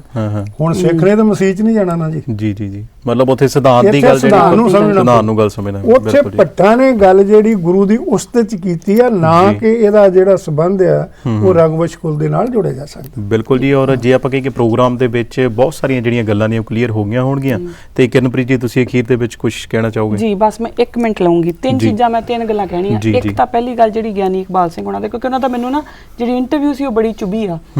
ਉਹ ਸਾਨੂੰ ਤੁਸੀਂ ਡਰਾਵਾ ਨਾ ਪਾਓ ਜੀ ਕਿ 4000 ਉਹਨਾਂ ਕੋਲੇ ਸਕਾਲਰ ਬੈਠੇ ਆ, ਕਿਉਂਕਿ ਸਾਡੇ ਉੱਤੇ ਗੁਰੂ ਪਾਤਸ਼ਾਹ ਦੀ ਮਿਹਰ ਆ। ਕੋਈ ਪਤਾ ਨਹੀਂ ਕਿਹੜਾ ਛੱਜੂ ਝੀਰ ਜਿਹੜਾ ਆ ਨਾ ਉਹਦੇ ਨਾਲ ਉਹਨਾਂ ਨੇ ਹੋ ਤੁਰਨਾ ਆ ਤੇ ਉਹਨੇ ਗੀਤਾ ਦੇ ਗਿਆਨ ਕਰ ਦੇਣੇ, ਅਰਥ ਕਰ ਦੇਣੇ ਆ, ਤੁਹਾਨੂੰ ਪਤਾ ਵੀ ਨਹੀਂ ਲੱਗਣਾ। ਸੋ ਉਹਨਾਂ ਦੇ 4000 ਜ਼ਰੂਰ ਹੋਣਗੇ, ਮੁਬਾਰਕ। ਸਾਨੂੰ ਇਹੋ ਜਿਹੇ ਡਰਾਵੇ ਨਾ ਪਾਓ, ਇੱਕ ਗੱਲ। ਦੂਸਰੀ ਗੱਲ ਜਿਹੜੀ ਆ, ਉਹ ਮੇਰੇ ਜਿਹੜੇ ਹਿੰਦੂ ਭਰਾ ਭੈਣ ਸਾਰੇ ਹੈਗੇ ਆ ਹਨਾ, ਮੇਰੇ ਬੜੇ ਬੜੇ ਬਹੁਤ ਵਧੀਆ ਦੋਸਤ ਆ ਜਿਹੜੇ ਹਿੰਦੂ ਆ ਸਾਰੇ ਹਨਾ। ਤੁਸੀਂ ਕਰ ਕੀ ਦਿੱਤਾ ਆ ਇਹਨੂੰ ਇੰਨਾ ਜ਼ਿਆਦਾ ਇੱਕੋ ਰੰਗ 'ਚ ਪੇਂਟ ਕਰਨ ਦੇ ਚੱਕਰ ਦੇ ਵਿੱਚ ਕਿ ਸਾਡੀਆਂ ਆਪਸ 'ਚ ਲੜਾਈਆਂ ਹੋਣ ਲੱਗੀਆਂ। ਜਿਨ੍ਹਾਂ ਦੇ ਨਾਲ ਅਸੀਂ ਛੋਟੇ ਹੁੰਦੇ ਤੋਂ ਖੇਡੇ ਵੱਡੇ ਹੋਏ ਨਾ, ਉਹਨਾਂ ਦੇ ਵਿੱਚ ਕੜੱਤਣ ਆਉਣ ਲੱਗੀ, ਕਿਉਂਕਿ ਉਹ ਸਾਨੂੰ ਸਾਬਤ ਕਰਨ ਦੀ ਕੋਸ਼ਿਸ਼ ਕਰਦੇ ਆ, ਅਸੀਂ ਉਹਨਾਂ ਨੂੰ ਸਾਬਤ ਕਰਨ ਦੀ ਕੋਸ਼ਿਸ਼ ਕਰਦੇ ਆ। ਲੜਾਈਆਂ ਆ। ਹੁਣ ਇੱਕੋ ਗੱਲ ਮੈਂ ਇੱਕ ਹਵਾਲਾ ਤੁਹਾਨੂੰ ਦਊਂਗੀ। ਆ ਮੇਰੇ ਕੋਲ ਇੱਕ ਪੇਪਰ ਹੈ, ਕਦੀ ਤੁਸੀਂ ਕੱਢ ਕੇ ਤੇ ਪੜ੍ਹਨਾ ਹੋਵੇ ਤੇ ਪੜ੍ਹ ਸਕਦੇ ਆ। ਡਾਕਟਰ ਜਾਵੇਦ ਜਾਮੀਲ ਦਾ ਪੇਪਰ ਹੈ। ਉਹ ਟਾਈਟਲ ਹੈਗਾ Ram and Ibrahim 1 person 2 names। ਉਹ ਕਹਿੰਦੇ ਆ ਔਰ ਉਹ ਬਕਾਇਦਾ ਸਿੱਧ ਕਰਦੇ ਆ ਕਿ ਰਾਮ ਜਿਹੜੇ ਆ ਨਾ ਉਹ ਰਾਮ ਨਹੀਂ ਹੈ, ਉਹ ਇਬਰਾਹਿਮ ਆ। ਔਰ ਬਕਾਇਦਾ ਉਹਦੇ ਵਿੱਚ ਉਹਨਾਂ ਨੇ ਪੁਆਇੰਟਸ ਦਿੱਤੇ ਆ ਕਿ ਰਾਮ ਇਬਰਾਹਿਮ ਜਿਹੜਾ ਹੈ ਉਹ ABRAM ਕਰਕੇ, ਐਬ ਦਾ ਮਤਲਬ ਫਾਦਰ ਐਂਡ ਫਾਦਰ ਰਾਮ ਦੀ ਗੱਲ ਕਰਦੇ ਆ। ਤੇ ਉਹ ਨਾਲ ਫਿਰ ਉਹ ਕਹਿੰਦੇ ਕਿ ਉਹ ਜਿਹੜੇ ਰਾਮ ਦੀ ਗੱਲ ਉਹ ਕਰ ਰਿਹਾ, ਉਹ ਦੱਸਦਾ ਹੈ, ਉਹ ਪ੍ਰੂਵ ਕਰਕੇ ਦੱਸਦਾ ਆ ਕਿ ਉਹ ਅਯੋਧਿਆ 'ਚ ਨਹੀਂ ਹੋਏ, ਉਹ ਇਰਾਕ ਦੇ ਵਿੱਚ ਉਰ ਜਗ੍ਹਾ ਆ ਉੱਥੇ ਹੋਏ ਆ। ਹੁਣ ਇਹ ਉਹਨਾਂ ਦੀ ਆਪਣੀ ਆ ਔਰ ਇਹ ਬਕਾਇਦਾ ਪੇਪਰ ਆ, ਤੁਸੀਂ ਪੜ੍ਹ ਕੇ ਮੈਂ ਕੀ ਨਾਮ ਕੀ ਥੋੜਾ ਜਿਹਾ ਦੁਬਾਰਾ ਦੱਸ ਦਿਓ। ਇਹਦਾ ਨਾਮ ਹੈਗਾ ਜੀ Ram and Ibrahim 1 person 2 names by doctor Javed Jamil. ਔਰ ਬਕਾਇਦਾ ਉਹਨੇ ਜਦੋਂ ਇਹ ਪੇਪਰ ਲਿਖਿਆ 1990 ਦੇ ਵਿੱਚ ਉਹਨਾਂ ਨੇ ਲਿਖਣਾ ਸ਼ੁਰੂ ਕੀਤਾ ਸੀ। ਉਸ ਤੋਂ ਪਹਿਲਾਂ ਕਹਿੰਦੇ ਮੈਂ ਭਾਰਤ ਝੁੰਝੁਨਵਾਲਾ ਨਾਲ ਗੱਲ ਵੀ ਕੀਤੀ। ਸਾਡੀ ਕਹਿੰਦਾ ਕਿ ਸਿਰਫ ਇੱਕੋ ਜਗ੍ਹਾ ਦੇ ਉੱਤੇ ਜਿਹੜੀ ਆ ਉਹ ਗੱਲ ਸਹਿਮਤੀ ਨਹੀਂ ਹੋਈ, ਉਹ ਮੰਨ ਗਿਆ ਭਾਰਤ ਝੁੰਝੁਨਵਾਲਾ ਕਿ ਵਾਕਈ ਇੱਕੋ ਹੀ ਬੰਦਾ ਆ ਇਹ, ਪਰ ਕਹਿੰਦਾ ਇੱਕੋ ਜਗ੍ਹਾ ਤੇ ਸਹਿਮਤੀ ਨਹੀਂ ਹੋਈ। ਉਹ ਕਹਿੰਦੇ ਸੀਗੇ ਕਿ ਉਹਨਾਂ ਦਾ ਜਨਮ ਜਿਹੜਾ ਆ ਉਹ ਇੰਡੀਆ 'ਚ ਹੋਇਆ, ਪਰ ਸਾਊਥ ਇੰਡੀਆ ਦੇ ਵਿੱਚ। ਤੇ ਕਹਿੰਦਾ ਮੈਂ ਕਹਿੰਦਾ ਸੀਗਾ ਕਿ ਨਹੀਂ, ਉਹਨਾਂ ਦਾ ਜਨਮ ਇਰਾਕ 'ਚ ਹੋਇਆ ਆ। ਹੁਣ ਜੇ ਇਹਨਾਂ ਦੀ ਥਿਊਰੀ ਮੰਨ ਲਈਏ ਤੇ ਪ੍ਰਿਆਰ ਸਾਹਿਬ ਦੀ ਜਿਹੜੀ ਰਮਾਇਣ ਆ ਉਹ ਸੱਚ ਆ, ਉਹ ਵਾਕਈ ਸੱਚੀ ਆ ਫਿਰ। ਤੇ ਜੇ ਅਸੀਂ ਇਹਨਾਂ ਦੀ ਨਾ ਥਿਊਰੀ ਮੰਨੀਏ ਤੇ ਫਿਰ ਠੀਕ ਹੀ ਠੀਕ ਆ। ਇਸ ਕਰਕੇ ਨਾ ਆਪਾਂ ਰਾਮਾਇਣ ਇੱਕ ਕਲਚਰਲ ਕੰਟੈਕਸਟ ਆ, ਇਹਨੂੰ ਇੱਕੋ ਰੰਗ ਦੇਣ ਦੀ ਕੋਸ਼ਿਸ਼ ਨਾ ਕਰੀਏ। ਨਾ ਤੁਸੀਂ ਸਾਰੇ ਸਿੱਖ ਹਿੰਦੂ ਬਣਾ ਸਕਦੇ ਆ, ਨਾ ਅਸੀਂ ਹਿੰਦੂਆਂ ਨੂੰ ਸਿੱਖ ਬਣਾਉਣਾ ਚਾਹੁੰਦੇ ਆ। ਤੁਮਕੋ ਤੁਮਾਰਾ ਖੂਬ, ਹਮਕੋ ਹਮਾਰਾ ਖੂਬ, ਆਪੋ ਆਪਣੀ ਜਗ੍ਹਾ ਤੇ ਰਹੀਏ, ਇੱਕ ਦੂਜੇ ਨਾਲ ਪਿਆਰ ਰੱਖੀਏ। ਤੀਸਰੀ ਗੱਲ ਜਿਹੜੀ ਹੈ ਨਾ ਉਹ ਮੈਂ ਕਹਿਣਾ ਚਾਹੁੰਦੀ ਆ, ਉਹ ਹੈਗੀ ਆ ਸਾਡੇ ਸਿੱਖਾਂ ਵਾਸਤੇ ਜੀ ਇਹਦੇ ਵਿੱਚ ਮੈਂ ਵੀ ਆਉਣੀ ਆ। ਹੂੰ ਸਾਨੂੰ ਇਹ ਸਵਾਲ ਇਸ ਕਰਕੇ ਪੈ ਰਿਹਾ ਕਿਉਂਕਿ ਅਸੀਂ ਆਪ ਪੜ੍ਹਦੇ ਨਹੀਂ, ਬਿਲਕੁਲ ਅਸੀਂ ਨਾ ਬਾਣੀ ਦੇ ਧਾਰ ਨਹੀਂ ਰਹੇ ਨਾ ਬਾਣੇ ਦੇ ਧਾਰ ਨਹੀਂ ਰਹੇ। ਇਹੀ ਗੱਲਾਂ ਸਾਨੂੰ ਸਵਾਲ ਉੱਠਦੇ ਆ। ਜੇ ਅਸੀਂ ਬਚਣਾ ਆ ਅੱਜ ਵੀ ਪੜ੍ਹਨਾ ਸ਼ੁਰੂ ਕਰ ਦੋ। ਮੈਂ ਖੁਦ ਜਦੋਂ ਮੈਂ ਗੁਰੂ ਗ੍ਰੰਥ ਸਾਹਿਬ ਮਹਾਰਾਜ ਦੇ ਵਿੱਚੋਂ ਮੈਂ ਲੱਭ ਰਹੀ ਸੀਗੀ ਰੈਫਰੈਂਸਸ, ਮੈਨੂੰ ਇੰਨੀ ਸ਼ਰਮ ਵੀ ਆਈ ਆਪਣੇ ਉੱਤੇ, ਮੈਨੂੰ ધિੱਕਾਰ ਵੀ ਹੋਈ ਕਿ ਲੱਖ ਲਾਂਤ ਆ ਤੇਰੀ PhD ਕਰਨ ਦੇ ਜੇ ਤੂੰ ਦੋ ਤੁੱਕਾਂ ਨਹੀਂ ਸਹੀ ਤਰੀਕੇ ਨਾਲ ਉਚਾਰ ਸਕਦੀ। ਠੀਕ ਆ ਨਾ। ਔਰ ਮੈਂ ਬੜੀ ਕੋਸ਼ਿਸ਼ ਕੀਤੀ ਪਰ ਫਿਰ ਵੀ ਕਿਉਂਕਿ ਗੁਰੂ ਆ ਉਹ ਸਮਰੱਥ ਆ, ਉਹਨੇ ਸਭ ਸੱਚ ਨੰਗਾ ਕਰਨਾ ਹੁੰਦਾ। ਹੁਣ ਮੈਂ ਇੱਥੇ ਆ ਕੇ ਭਾਵੇਂ ਪ੍ਰੈਕਟਿਸ ਕਰਕੇ ਵੀ ਬੋਲੀ ਜਾਵਾਂ ਨਾ, ਉਹਨੇ ਤੁਹਾਡੇ ਸਾਹਮਣੇ ਮੈਨੂੰ ਬਿਲਕੁਲ ਸੱਚੀ ਇਹ ਸਾਬਤ ਕਰ ਦੇਣਾ ਕਿ ਇਹਦੀ ਕੋਈ ਬਾਣੀ ਦੇ ਵਿੱਚ ਕੋਈ ਬਹੁਤ ਜ਼ਿਆਦਾ ਪ੍ਰੈਕਟਿਸ ਨਹੀਂ ਹੈਗੀ ਇਹਦੀ, ਹੈ ਨਾ। ਆਪਾਂ ਸਾਰੇ ਬਾਣੀ ਦੇ ਧਾਰਨੀ ਹੋਈਏ। ਮੈਂ ਇਹ ਪ੍ਰੈਕਟਿਸ ਸ਼ੁਰੂ ਕੀਤੀ ਆ ਹੁਣ ਤੋਂ ਕਿ ਮੈਂ ਇੱਕ ਚਾਹੇ ਜਿੰਨੀ ਵੀ, ਕਿਉਂਕਿ ਹੁਣ ਜਪਜੀ ਸਾਹਿਬ ਆ ਤੇ ਚਲੋ ਮੂੰਹ ਜ਼ਬਾਨੀ ਆਉਂਦੇ ਆ, ਜਿਹੜੀ ਵੀ ਬਾਣੀ ਆ ਉਹਦੇ ਦੋ ਚਾਹੇ ਤੁਕਾਂ ਹੀ ਯਾਦ ਕਰੀਆਂ, ਉਹ ਮੈਂ ਸਾਰਾ ਦਿਨ ਉਹ ਬੋਲਦੀ ਰਹਿੰਦੀ ਆ ਹੁਣ। ਤਾਂ ਕਿ ਡਾਕਟਰ ਜ਼ਾਕਿਰ ਨਾਇਕ ਨੇ ਇੱਕ ਗੱਲ ਬੜੀ ਵਧੀਆ ਕਹੀ ਸੀ ਆਪਣੇ ਲੋਕਾਂ ਨੂੰ ਜੀ, ਕਿ ਤੁਸੀਂ ਇਹ ਕਹਿੰਦੇ ਹੋ ਕਿ ਕੁਰਾਨ ਜਿਹੜੀ ਆ ਤੁਸੀਂ ਉਹ ਖਤਮ ਕਰ ਦੋਗੇ, ਕਹਿੰਦਾ ਤੁਸੀਂ ਸਾਰੀ ਕੁਰਾਨ ਜਲਾ ਦਿਓ, ਜਿੰਨੀਆਂ ਕਾਪੀਜ਼ ਆ ਉਹ ਜਲਾ ਦਿਓ, ਤੇ ਕਹਿੰਦਾ ਫਿਰ ਵੀ ਦੁਬਾਰਾ ਲੋਕ ਕੁਰਾਨ ਲਿਖ ਲੈਣਗੇ ਕਿਉਂਕਿ ਲੱਖਾਂ ਹੀ ਸਾਡੇ ਕੋਲ ਹਾਫਿਜ਼ ਨੇ। ਹਾਫਿਜ਼ ਉਹ ਹੁੰਦੇ ਜਿਨ੍ਹਾਂ ਨੂੰ ਮੂੰਹ ਜ਼ਬਾਨੀ ਯਾਦ ਹੈ, ਤੇ ਉਹ ਕਹਿੰਦੇ ਕਿ ਉਹ ਮੂੰਹ ਜ਼ਬਾਨੀ ਤੁਹਾਨੂੰ ਛੋਟਾ ਬੱਚਾ ਵੀ ਜਿਹੜਾ ਹੈ ਨਾ ਕੁਰਾਨ ਦੱਸ ਦੂਗਾ ਔਰ ਦੁਬਾਰਾ ਲਿਖੀ ਜਾਊਗੀ। ਅਸੀਂ ਇਹੋ ਜਿਹਾ ਦਾਵਾ ਕਰ ਸਕਦੇ ਹਾਂ? ਕਰ ਹੀ ਨਹੀਂ ਸਕਦੇ। ਔਰ ਪਰ ਸਾਨੂੰ ਯਾਦ ਕਰਨੀ ਪਊਗੀ, ਸਾਨੂੰ ਗੁਰੂ ਗ੍ਰੰਥ ਸਾਹਿਬ ਦੀ ਬਾਣੀ ਸਾਡੇ ਅੰਦਰ ਵਸਾਉਣੀ ਪਊਗੀ। ਠੀਕ ਹੈ ਜੀ। ਜੀ ਜਥੇਦਾਰ ਜੀ ਅਖੀਰ ਤੇ ਕਹਿਣਾ ਚਾਹੋਗੇ? ਸਰਦਾਰ ਜਗਜੀਤ ਸਿੰਘ ਜੀ, ਸਾਰੇ ਦਰਸ਼ਕਾਂ ਨੂੰ ਇੱਕ ਬੇਨਤੀ ਕਰਨੀ ਚਾਹੁੰਦਾ ਕਿ ਅਸੀਂ ਤਾਂ ਸਾਨੂੰ ਤਾਂ ਗੁਰੂ ਨੇ ਕੀਤਾ, ਸਭ ਕੁਝ ਸਿਖਾਇਆ ਜੀ, ਸਭ ਕੋ ਮੀਤ ਹਮ ਆਪਨ ਕੀਨਾ ਹਮ ਸਭਨਾ ਕੇ ਸਾਜਨ। ਬਿਲਕੁਲ ਬਿਲਕੁਲ। ਸਾਡਾ ਕਿਸੇ ਦੇ ਨਾਲ ਵੀ ਕੋਈ ਜਿਹੜਾ ਅਸੀਂ ਸਾਰਿਆਂ ਨਾਲ ਪਿਆਰ ਕਰਦੇ ਹਾਂ, ਸਾਡੇ ਗੁਰੂ ਨੇ ਸਿਖਾਇਆ ਸਾਨੂੰ ਸਾਰਿਆਂ ਦਾ ਸਤਿਕਾਰ ਕਰਨਾ। ਜੀ ਜੀ। ਇਹ ਜਿਹੜੀ ਗੱਲ ਆ ਇਹ ਹੈ ਬੌਧਿਕ ਲੜਾਈ। ਬਿਲਕੁਲ। ਇਹ ਬੌਧਿਕ ਲੜਾਈ, ਇਹਦਾ ਮਤਲਬ ਇਹ ਨਹੀਂ ਅਸੀਂ ਕਿਸੇ ਨੂੰ ਠੇਸ ਪਹੁੰਚਾਉਂਦੇ, ਉਹ ਵੀ ਸ਼ੁਰੂ ਉਹਨਾਂ ਨੇ ਕੀਤੀ ਹੈ ਜੀ। ਤੇ ਜੇ ਬੌਧਿਕ ਹਮਲੇ ਸਾਡੇ ਤੇ ਕਰਦੇ, ਅਸੀਂ ਉਹਨਾਂ ਦਾ ਬੌਧਿਕ ਤੌਰ ਤੇ ਜਵਾਬ ਉਹਦਾ ਦੇਵਾਂਗੇ, ਪਰ ਅਸੀਂ ਸਾਰਿਆਂ ਨੂੰ ਪਿਆਰ ਕਰਦੇ ਹਾਂ। ਦੂਜੀ ਗੱਲ, ਕਿਸੇ ਨੇ ਕੋਈ ਵੀ ਸਾਡੇ ਕੋਲੋਂ ਕੋਈ ਸਵਾਲ ਪੁੱਛਣਾ ਹੋਵੇ ਉਹ ਲਿਖ ਕੇ ਅਕਾਲ ਚੈਨਲ ਨੂੰ ਭੇਜੋ, ਅਸੀਂ ਉਹਦਾ ਲਿਖ ਕੇ ਜਵਾਬ ਦਿਆਂਗੇ। ਬਿਲਕੁਲ ਜੀ। ਔਰ ਜੇ ਤੁਹਾਡੇ ਜ਼ਿਹਨ ਦੇ ਵਿੱਚ ਕੋਈ ਸਵਾਲ ਹੋਵੇ ਤੁਸੀਂ ਸਾਨੂੰ ਈਮੇਲ ਕਰ ਸਕਦੇ ਹੋ info@akalchannel.tv info@akalchannel.tv। ਦੁਬਾਰਾ ਜਿਹੜੀ ਈਮੇਲ ਆਈਡੀ ਹੈ ਉਹ ਤੁਸੀਂ ਨੋਟ ਕਰ ਲਵੋ, ਕਿਉਂਕਿ ਕਈ ਵਾਰ ਇਦਾਂ ਹੁੰਦਾ ਕਿ ਪ੍ਰੋਗਰਾਮ ਦੇ ਰਿਲੇਟਡ ਬਹੁਤ ਸਾਰੇ ਸਾਡੇ ਮਨਾਂ ਦੇ ਵਿੱਚ ਸਵਾਲ ਆ ਜਾਂਦੇ ਨੇ। ਤੇ ਹੁਣ ਅਖੀਰ ਤੇ ਡਾਕਟਰ ਗੁਰਭਗਤ ਸਿੰਘ ਹੁਣਾਂ ਵੱਲੋਂ ਕਿਹਾ ਗਈਆਂ ਜਿਹੜੀਆਂ ਲਾਈਨਾਂ ਨੇ ਉਹਨਾਂ ਤੇ ਆਪਾਂ ਸਮਾਪਤੀ ਕਰਦੇ ਹਾਂ। ਸਿੱਖ ਕੌਮ ਦੀ ਆਜ਼ਾਦੀ ਲਈ ਸੰਘਰਸ਼ ਦਾ ਨਿਸ਼ਾਨਾ ਸਿੱਖਾਂ ਨੂੰ ਸਿਰਫ ਹਿੰਦੂ ਹਾਕਮਾਂ ਤੋਂ ਰਾਜਸੀ ਅਰਥਾਂ ਵਿੱਚ ਆਜ਼ਾਦ ਕਰਵਾਉਣਾ ਨਹੀਂ, ਸਗੋਂ ਉਹਨਾਂ ਨੂੰ ਸੋਚਣ ਦੇ ਹਿੰਦੂ ਤੌਰ ਤਰੀਕੇ ਤੋਂ ਵੀ ਮੁਕਤ ਕਰਵਾਉਣਾ ਹੈ।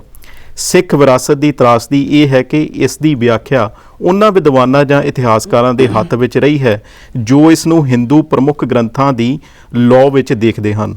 ਇਸ ਦੇ ਨਤੀਜੇ ਵਜੋਂ ਸਿੱਖ ਮੌਲਿਕਤਾ ਉਜਾਗਰ ਹੋਣੋਂ ਰਹਿ ਗਈ। ਇਹ ਕਹਿਣਾ ਸੀ ਡਾਕਟਰ ਗੁਰਭਗਤ ਸਿੰਘ ਹੋਣਾ ਦਾ, ਜਿਨ੍ਹਾਂ ਦੇ ਵਿੱਚ ਕਿ ਆਪਾਂ ਕਹੀ ਕਿ ਇਹਨਾਂ ਦੀਆਂ ਕਈਆਂ ਹੋਈਆਂ ਗੱਲਾਂ ਗਿਆਨੀ ਇਕਬਾਲ ਸਿੰਘ ਹੋਣਾ ਨਾਲ ਜਿਹੜੀਆਂ ਨੇ ਬਿਲਕੁਲ ਮੈਚ ਕਰਦੀਆਂ ਨੇ ਕਿ ਕਿਸ ਤਰੀਕੇ ਦੇ ਨਾਲ ਉਹ ਸਿਧਾਂਤਕ ਘੇਰਾਬੰਦੀ ਦਾ ਹਿੱਸਾ ਹੁੰਦੇ ਨੇ ਔਰ ਕਿਸ ਤਰੀਕੇ ਦੇ ਨਾਲ ਜਿਹੜੀ ਹੈ ਉਹ ਆਪਣੇ ਹੀ ਆਪਾਂ ਕਹੀ ਕਿ ਭਰਾਵਾਂ ਦੇ ਵਿਰੁੱਧ, ਆਪਣੀ ਹੀ ਕੌਮ ਦੇ ਵਿਰੁੱਧ ਜਿਹੜੇ ਲੋਕ ਨੇ ਭੁਗਤਦੇ ਨੇ।